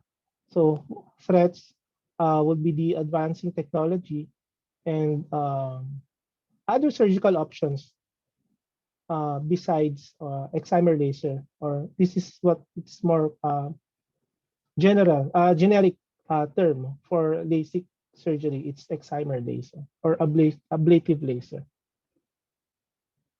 Pestel, it's still not complete. I'm sorry, but as of the moment, this is what I have placed. So for the economic, although in general, the number or the individuals availing the service have above average disposable income. And then they usually have a higher educational level, and they have an attitude toward investing to their health. Of course, we should ensure that our product is of quality and the customer service to them should be excellent. Technological life cycle of the technology right now, it's the possibility of it being replaced, or the model that will be being considered is the latest one. So the possibility of it being replaced in the near future is a little bit slim. And for the threats, economic, of course, these equipments are imported, so they are subject to the volatility of the exchange rate. So kung tumaas yung exchange rate, then the acquisition cost will be higher. Yeah, sa technological, then yun, change in technology, and the others are enumerated below. So just a technical aspect, this is not the final, drawing. Ang drawing po talaga is, ito kasi naka-highlight, that's the eye center. And the space above it, that's where the LASIK center will be placed. So the picture on the right, yan yung space. It's around 19,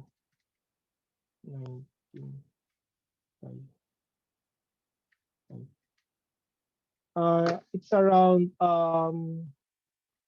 close to 100 square meters. So medyo pahaba lang siya. Mukhang maikli pero pahaba po siya. That would suffice already on the operation of the unit. So it will have an operating room, a patient waiting room and recovery area, then the consultation, changing room, refraction room, and then the reception area. That's the composition of the unit. I'm still waiting for the technical detail, but if in case na until early next week kung wala pa talaga, then I will, since ako naman po yung nag-drawing, I gave them the idea. They are just doing the technical or the formal drawing. Then if in case worst comes to worst, I will do the drawing myself, at least to represent what the area looks like. So yun po. For the capital outlay, I enumerated it here because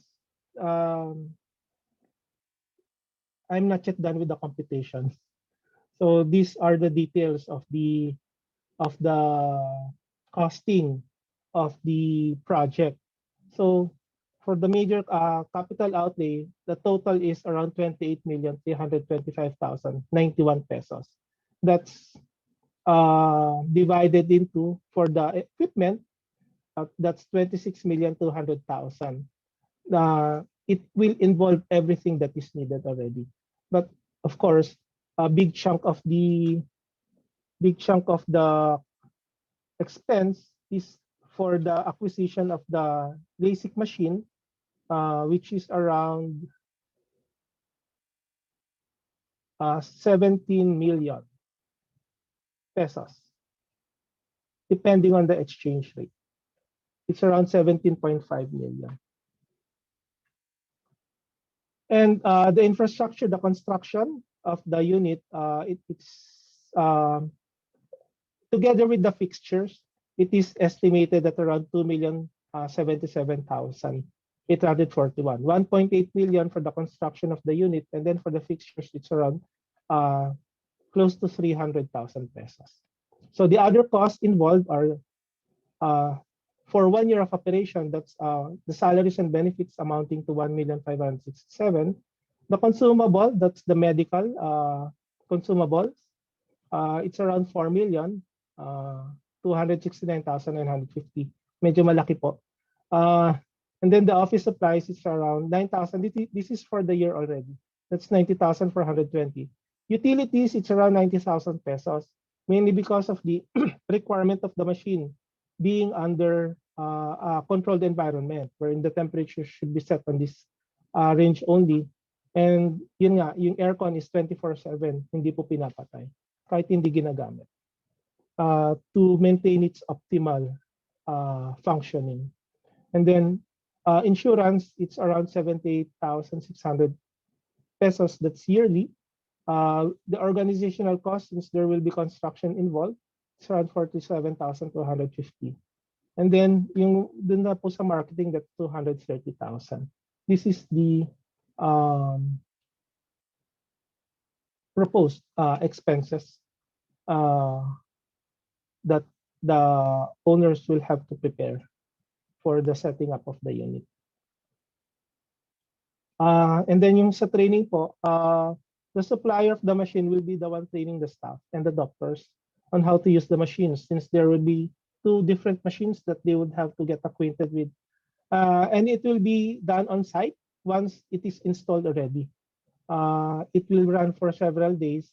And then once, let's say, the personnel are already trained, when a patient will already be operated on, or when there are patients to be operated on initially, the staff of the supplier will be present, so at least to guide all the personnel in the LASIK center.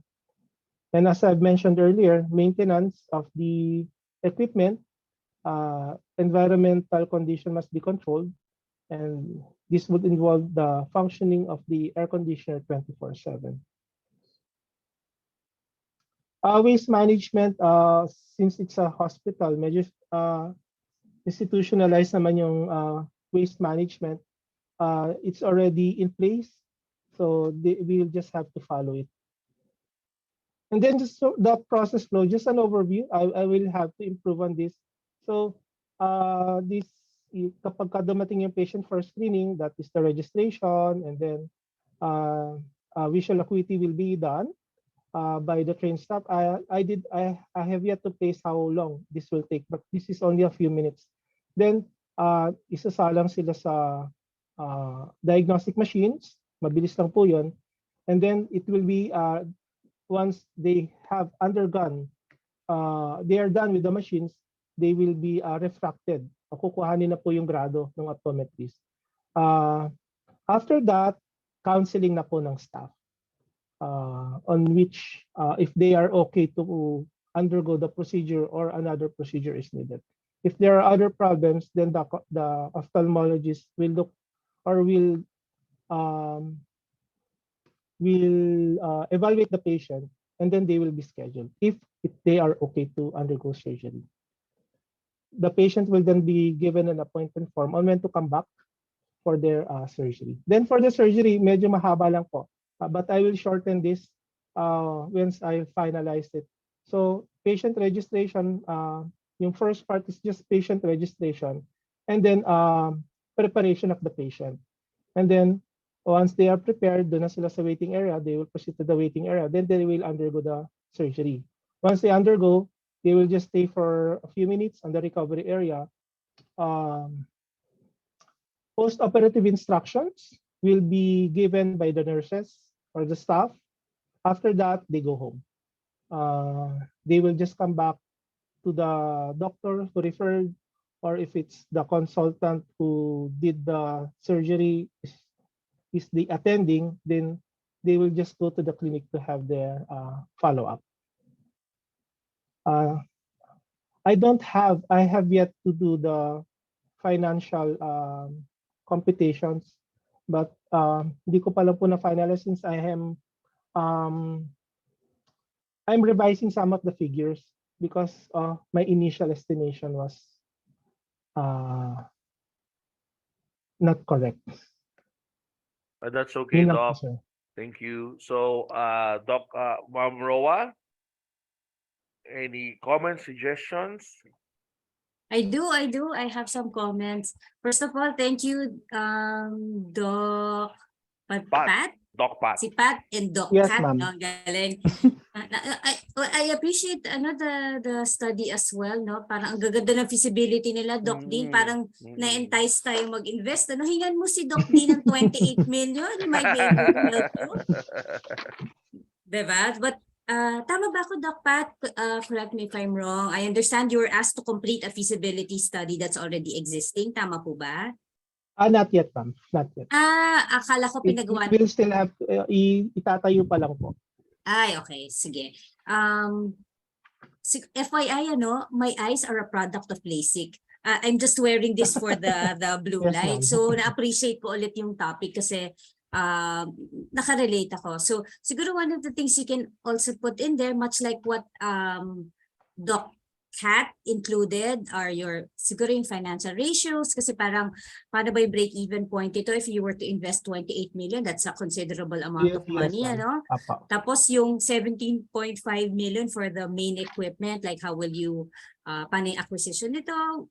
Is it going to be like, installment kagaya ng OCT machine ni Doc Kat? Actually, ma'am, yung kasing sa admin, initially, ang sabi niya, or what they're telling me is that it will be funded by MPIC. Doon manggagaling yung budget. So they will pay for the machine. I guess kaya-kaya. And then they will, ang condition lang is to at least in 5 years ma-recover yung investment. But when I talked to their financial officer for this big amount of project, si Bangko daw ang magpa-fund. Kaya, although may initial computation po, I preferred not to show it because kakasabi lang po sa akin na ganun pala yung magiging I was about nila. to say kayang-kaya barya lang ni Pangilinan yan. But anyway, Biglang siguro, nagbago po yung yung ihip daw ng hangin. ayun. So siguro one of the things you can include nga yung return on investment at saka parang kung 5 years ang gusto nila, is this based on the obsolescence of the machine? Kaya ba Yes. 5 years siya Mukhang ganun po. ganon? Apo. Oo. Ayun. Tapos I remember also nung when I had my eyes done, ang question back then was, why will I do LASIK? Parang option ko lang noon, St. Luke's, American Eye, tsaka Asian Eye. I chose American Eye because even if they were the cheapest, no, parang 55,000 lang yung gastos ko noon. St. Luke's and Asian Eye parang nasa 75,000. This was in year 2001. Ang question kasi was, how many eyes have the doctors done? Yes. Parang if siguro sa marketing na rin, how will you make your patients go? I mean, for now, maybe we cannot project yet how many people will have eye or vision problems according to your, diba, to your demographics, no? Sa figures Yes, mo kanina, we still cannot project kung sino magkaka-eye problems. But I think this will have a lot to do with the way you will market it in such a way that you make people go pagka malabo yung mata nila because a lot of them were scared. Back then, yung sister ko, she didn't want to do it kasi sabi niya, naku, mata yan, very fragile, ganyan. Siguro, you really need to highlight even the brand of the LASIK machine, di ba? Yung mga ganon. Tapos, yun, and the doctors who will do the procedure, I remember, para magkaroon ng market ang St. Luke's, alam ko, kumuha sila ng doctor sa American Eye because back then nga, year 2001, they've done 10,000 eyes already. So mas nabenta ako dun that's why I did my LASIK sa American Eye kasi 10,000 eyes na sila, but they were just at a mall. Nasa Shangri-La Mall lang sila. And you have St. Luke's with their claiming to have state-of-the-art at saka yung Asian Eye. But I didn't buy that kasi mas gusto ko yung fact that the doctor had already performed 10,000 eyes. So kumuha Yes. sila ng doctor sa American Eye, dinala nila sa St. Luke's. That's what I know. Yun. So siguro another thing you yes. The plan of the hospital is to initially get the services of an experienced Mm-mm. consultant. So at least to ensure the safety and quality Yes. of the product that is produced. So kasi mahirap yung first impression eh. Kapag hindi na maganda yung first impression, medyo That's true. nagsisayawin yung mga That's patient. true. Kasi how will you make those people who are so used to using glasses? Bakit mo sila papupuntahin? I mean, paano mo sila mako-convert into LASIK ano? Kasi hindi lahat kasi eligible. You need to do the screening, di ba po? Yes, Ayun. yes. Siguro last na lang din, what you can also include as part of your marketing, yung after sales service. Kasi like ako, example ng personal experience, sinishare ko, Doc Dean, but it matters to me kasi if you really want to put this up and if you want to be successful, yung after sales talaga. Kasi with American Eye, they promise that they will do lifetime free checkup on all of their patients. So they did that at the beginning, but then they said, nag-change kami ng management. Hindi na sila Dr. Arroyo yung mga doctors dito, so we're not gonna do that anymore. So they started charging, even if in our contract, we said lifetime yung checkup. Maybe that's also something you can take a look at para like kagaya ko no, I got a little turned off with my with American Eye because of what happened. So yun lang, naisip ko lang, there's so many possibilities. Ang daming magandang gawin dyan sa project mo. We would love to help. Si Dean po ang magpa-finance din. So, last question, Yes, yung 90,000 na utilities, is that per month? Kuryente, 90,000? That's year na po eh. Parang That's yearly na po. Ang tingin ko maliit siya for a year. Yun nga po eh, yun din kasi nung una kong, when I first computed the possible expense, medyo nakikipag-debate ako dun sa finance nila. Parang 7,500 a month. Nasa 18,000 ma'am yung yung initial estimate ko. Monthly. Yes, saka industrial It's rate yan monthly. kasi hospital di ba? So iba agad ang Opo. rate yan. It cannot be Opo. 90,000. Anyway, I Yes. just noticed that small detail. Ayun. Yes. Yun lang. Medyo nabigla rin po ako kasi masyadong maliit yung estimate. Pero nung sinabi kasi sa akin, when I talked to them, they said that hindi sila kumukuha ng supply sa regular parang utility. Parang may separate contract po sila. Mas mababa daw Kakaiba yung rate nila. Yes. Yeah. Meron ganon, yes. At saka kasi baka yung hospital kasi they operate on generators also, baka iba pa yung computation nila, whatever. But I Yes, guess ma'am. that's it. I don't want to take much of your time anymore. Thank you, Doc Pat. I learned Okay, a ma'am. lot also and nakarelate ako. Thank you, Doc Dean Thank you po. Thank you. Thank you, ma'am. Okay, again, thank you for all the presenters. Siguro, like what Ma'am Roa or Doc Roa, I'm prophesizing na I really like to encourage our panel to continue her doctorate. Anyway, let me just open. Okay. What I'm Sir, gonna do. i-ano ko lang. Stop sharing lang po ako. Sige. Thank you. So I would like to congratulate everyone for doing a very good job. Not bad for kasi tayo, this is the first time that you present. So nagkaroon tuloy ako ng mental note na more presentation siguro soon, and we invite excellent panel members like Ma'am Roa, Ma'am Lovely, and Ma'am Harmin. But overall, I think we have a common denominator. Again, as you write your paper, let me summarize. Number one, again, for a feasibility study, 3 critical areas: the market, the product services, financial. Lahat ng didiscuss nyo, whether it is assisting facilities, LASIK clinic, rehabilitation, lahat umiikot sa tatlong area na yan. So kanina, what I did was I tried to make some of the composition. So sa market, yan, tama yung sinabi ni Doc Pat, kaya siya medyo nalilito pa because walang enough information sa market. So you have to come up with your own market research. So sometimes if you do that dun pumapasok yung demand and supply. Look at the target market, what will be the consumption, history, and then forecast. Ayan.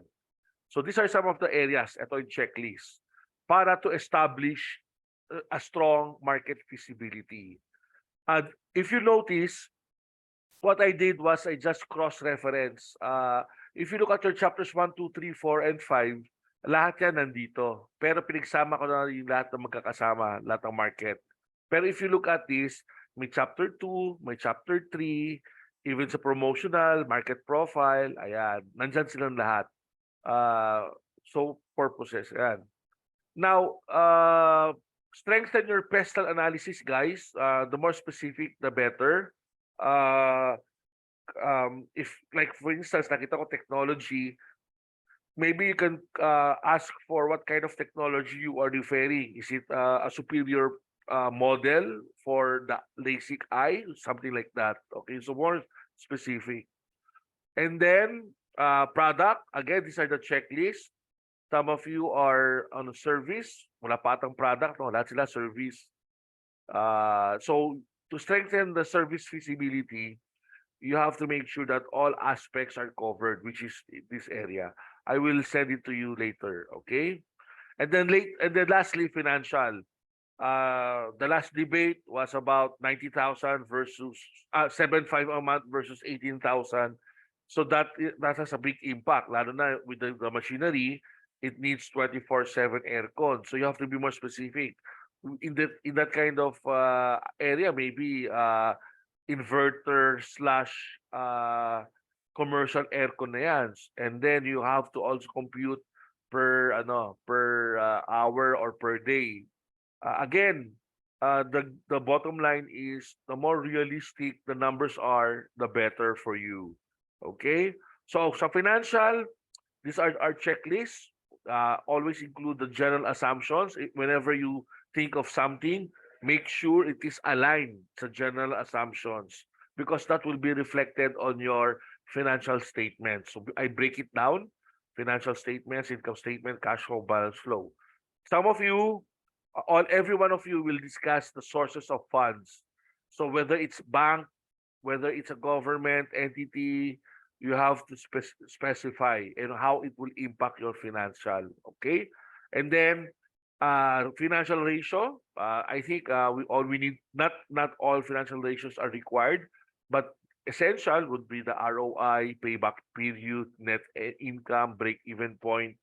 And then if you have a chance and opportunity to look at the industry numbers, that will be better. What do I mean by industry numbers? Like for instance, if like I mentioned earlier, sa restaurant, the industry numbers is for the ROI is 2 years.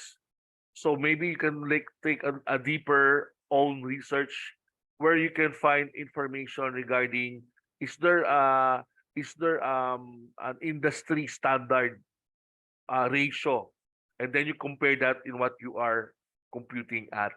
Okay. And then so this is the first part. Okay, so I already categorize it. The second part is based from the information, I just tweak a little. So dati I presented format, but based from the presentation, I think I need to improve our format. Hindi naman siya na 100% change. Ano lang, onting change lang. So ito. So sa executive summary nyo, I already indicated how you would write it down para hindi na kayo mahirapan. So sa executive summary, again, I appreciate the name of the firm, location, brief description of the location, and then project highlights, the market, the management, financial, and social. Okay, so that's the executive summary. Not This is a challenging part because you will be needing words that will that you use the words that will give all the pictures. So ganun din, same pa rin. Chapter 1, introduction, background of the project, rationally. And then chapter 2, dinagdag ko lang tong some of the items, philosophy, form, okay? In-itemize ko lang siya, okay? There's no major. I think with this arrangement, it will be more systematic way of collecting information and data and interpreting. Ayan, organization structure, legal requirements. Kasi I remember, kapag ikaw ay food, tulad ni David, or health, there's a corresponding government permit, government requirement. So I itemize that as well. Okay? And then human resource, everyone knows this, job title, qualification, description, what is the duties and responsibilities, the recruitment process, which I nakita ko what everyone presented meron. So good job. Performance appraisal, you also need that.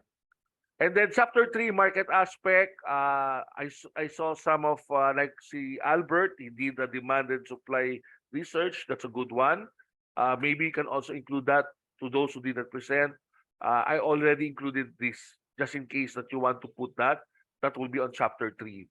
Again, you can do your questionnaire. You can ask your advisor on how to do the demand and supply portion. You can have a questionnaire, especially kay Doc Pat. Maganda yan, Doc Pat, if you have this. Kasi right now, there are still unknown factors, and this questionnaire may give you some light on that. And then part of marketing, how do you position? What is the selling price?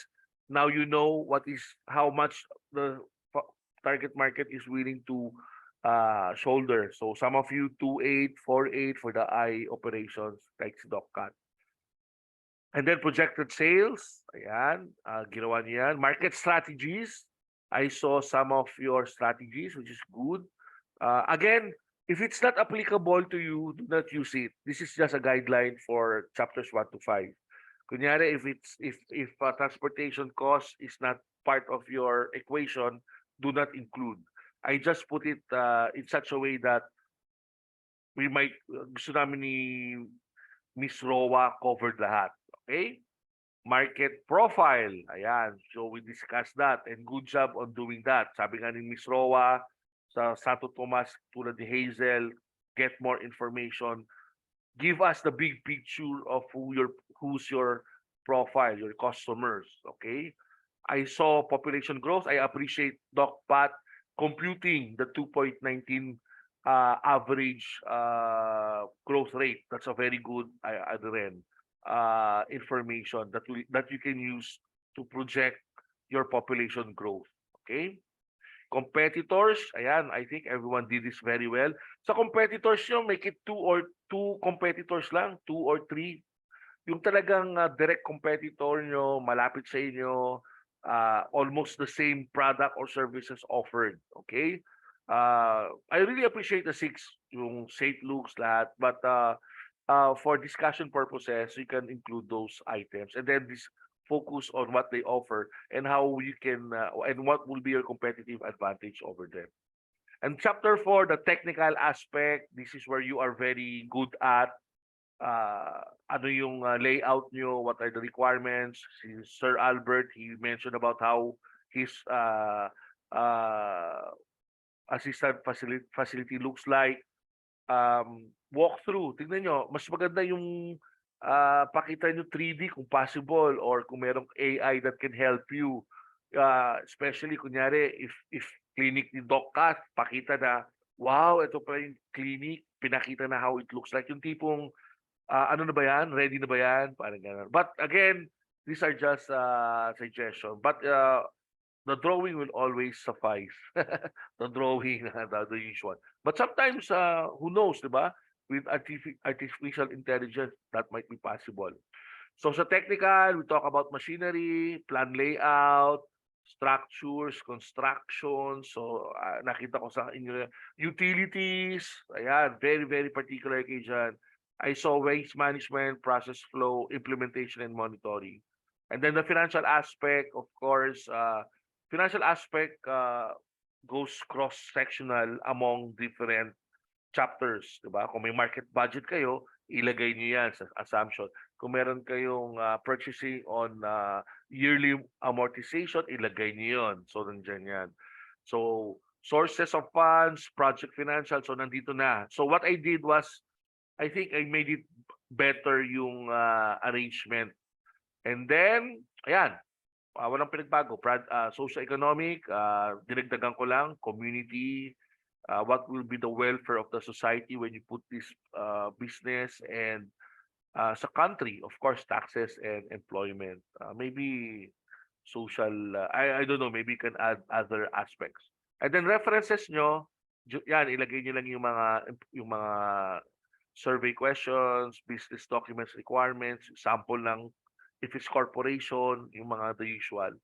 And then, i-add nyo to. Feel free to add references. Maybe you can also add your, kalimutan ko dito, maybe your current resume with picture. Hindi pwedeng throwback ha. Baka mamaya magbigay si Doc Pat ng 21 years old siya. Di namin mamukhaan. Although 25 years old siya. Joke. So this one will be emailed or shared sa group chat para while you're still collecting information, this will serve as a comprehensive checklist. And let me know if you want next week another set of presentation. But this time, strict na tayo sa time.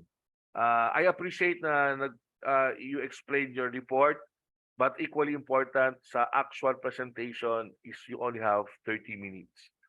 Then again, mas maganda nag-practice na tayo, na-feel nyo how it looks like. And yun. So we'll keep in touch. But more important, please keep in touch with your advisor because this actually parang nagsiselos natin advisor nyo sa akin kasi most of the time tayo nag-uusap eh. Dapat this kind of time, more on the advisor na kayo. Kasi towards ano na kayo, finalization of your paper. Okay? But it doesn't mean that you can always feel free to talk to me. Okay, so I think we have a very productive day.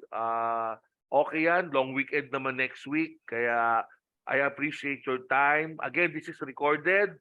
To those who did not attend or those who would like to watch this rerun, feel free to watch. Once it's available, I'll send the link. Okay, so if there's no any questions ba? Ay, Doc Pat is go Doc Pat is raising his hand. Hello, sir. Na-mention lang po kasi ng advisor namin that we will have to send parang soft copy po nung tawag dito, nung feasibility study for the panels. Yes. Mga kailan po yung deadline nun, sir? Well, let's just move. If it's April 30, siguro at most the week before, kasi panel will read, or sometimes several days before. But just to be the safe side, if April 30 is presentation, dapat by April 23, ma-pass nyo na. Or 24. Ay, 23 is Sunday, or 24 next week. Again, guys, there's no perfect paper. Kahit na i-add pa natin ng 2 weeks yan, there's always Birthday mo kasi yung April 24, ano? Yung Monday. Bini ko. Eh, kasi April 30 presentation nila, ma'am eh. Kaya ina-assume ko na sige na nga, Monday. Yun. So, Doc Pat, total wala namang pasok sa April 21, Friday. So, the following days, meet your advisor. Yun lang. Yes, sir. Pero, you know what? Looking at your information, almost ready na eh, di ba, Ma'am Rowa? Very impressive kay Doc Cat. Konting polish na lang eh. Pero Oo, yung kay Doc Cat is almost, Ano na yan? talagang finishing touches na lang sa Oo, kanya. feeling ko editing na lang yan sa presentation pero Yes. everything's already. Although we have to take a look again sa review to himay-himay. Pero let the advisor do that kasi she might have some suggestion as well. But again, to all presenters, congratulations. To those who did not present, this is also an encouragement that you can also do it. This will be the last leg, meaning eto na yung mga sleepless nights because April 30 comes. Now, again, you try to evaluate. If you think you cannot make it on the April 30, meron pa namang summer. So again, the option is up to you. I will not pressure. But again, if you are ready, please do so. And yun. Okay? Any questions before we end? Again, Ma'am Roa, I'll be giving you a certificate. Thank you, Ma'am Roa, for being here. My Very pleasure. supportive. Thank you. Very Thank supportive. you. So, Dami ko natutunan so Mm, I'm thankful. ang daming ano. And then marami pa dyan na hindi nagpe-present. Like si Marvin, he's into... Marvin used to be my student Really? Marvin is going to have a resort in Cavite. Yeah, Marvin has always been a businessman, right, Marvin? Yes po, ma'am. Oh, he used to be that's why I got confused. Sabi ko, ano ba to, master's, postgraduate ba to? Or kasi nandyan si Marvin. Okay, but I'm glad you're here, Marvin. Next time, I hope I'll see you when you present. Or when we do a mock defense. By the way, Yes, next po. time, Ma'am Roa is also open for advising. Kinoment ko na. Yes, yeah. Yes. Oo, Okay. sure. And then, sige, Just let me know. so thank you, Ma'am Roa. Thank you, Thank you. everyone. Thank you, everyone. Thank you, Miss Wait, Roa. let's open Thank our you. camera. Let's open our Nakulan ako camera. lipstick. It's okay lang. Let's open our camera for ito yung mga last man standing. Open hanggang nandito pa rin, ha? Okay, sige. Okay, the count of 3. Wait. Inaayos pa ni Ma'am Roa. Ma'am Roa, why not ask Ma'am V if you can be part of the panel on April 30, Sunday yon. Oh, I think they already have a schedule for whatever. Kasi para next week may mga thesis defense din So That's undergrad. That's undergrad. Yes. So baka Sabi mo lang, we'll see. Ma'am, sabi mo kay Ma'am B, if you are free on April 30, you can be part. Total, may idea ka na rin. Okay. Sige, so on count of 3, smile. 1, 2, 3. Ayan. Okay, guys. So thank you. Good night. I will post this Thank you, as soon sir. as possible Thank for you. Thank you po. documentation. Thank you, everyone.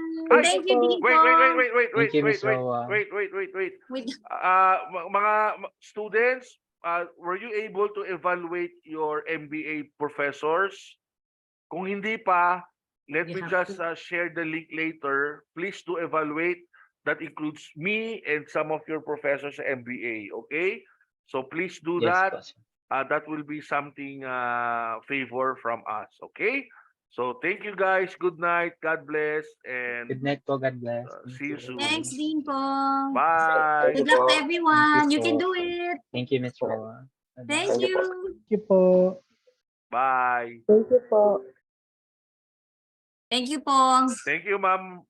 Sure. Thank you, Thank you. Mare. Sige, pahinga ka na. Thank you. Thank you. Yan, student ko yan si Marvin. No, nagulat ako, nagma-masters pala siya. I'm happy. Oo. Late Oo. nga siya, late na Oo. siya nagpumasok. So you're doing MHM? No, some of them are MHM and si Marvin, since instead of waiting next sem, nag-ano na siya. Nag-ano na siya, umatid na siya. Okay. Okay. Thank you. I'll Thank you, rest na. thank Thank you, you. Dean po. Thank you. Bye. Bye.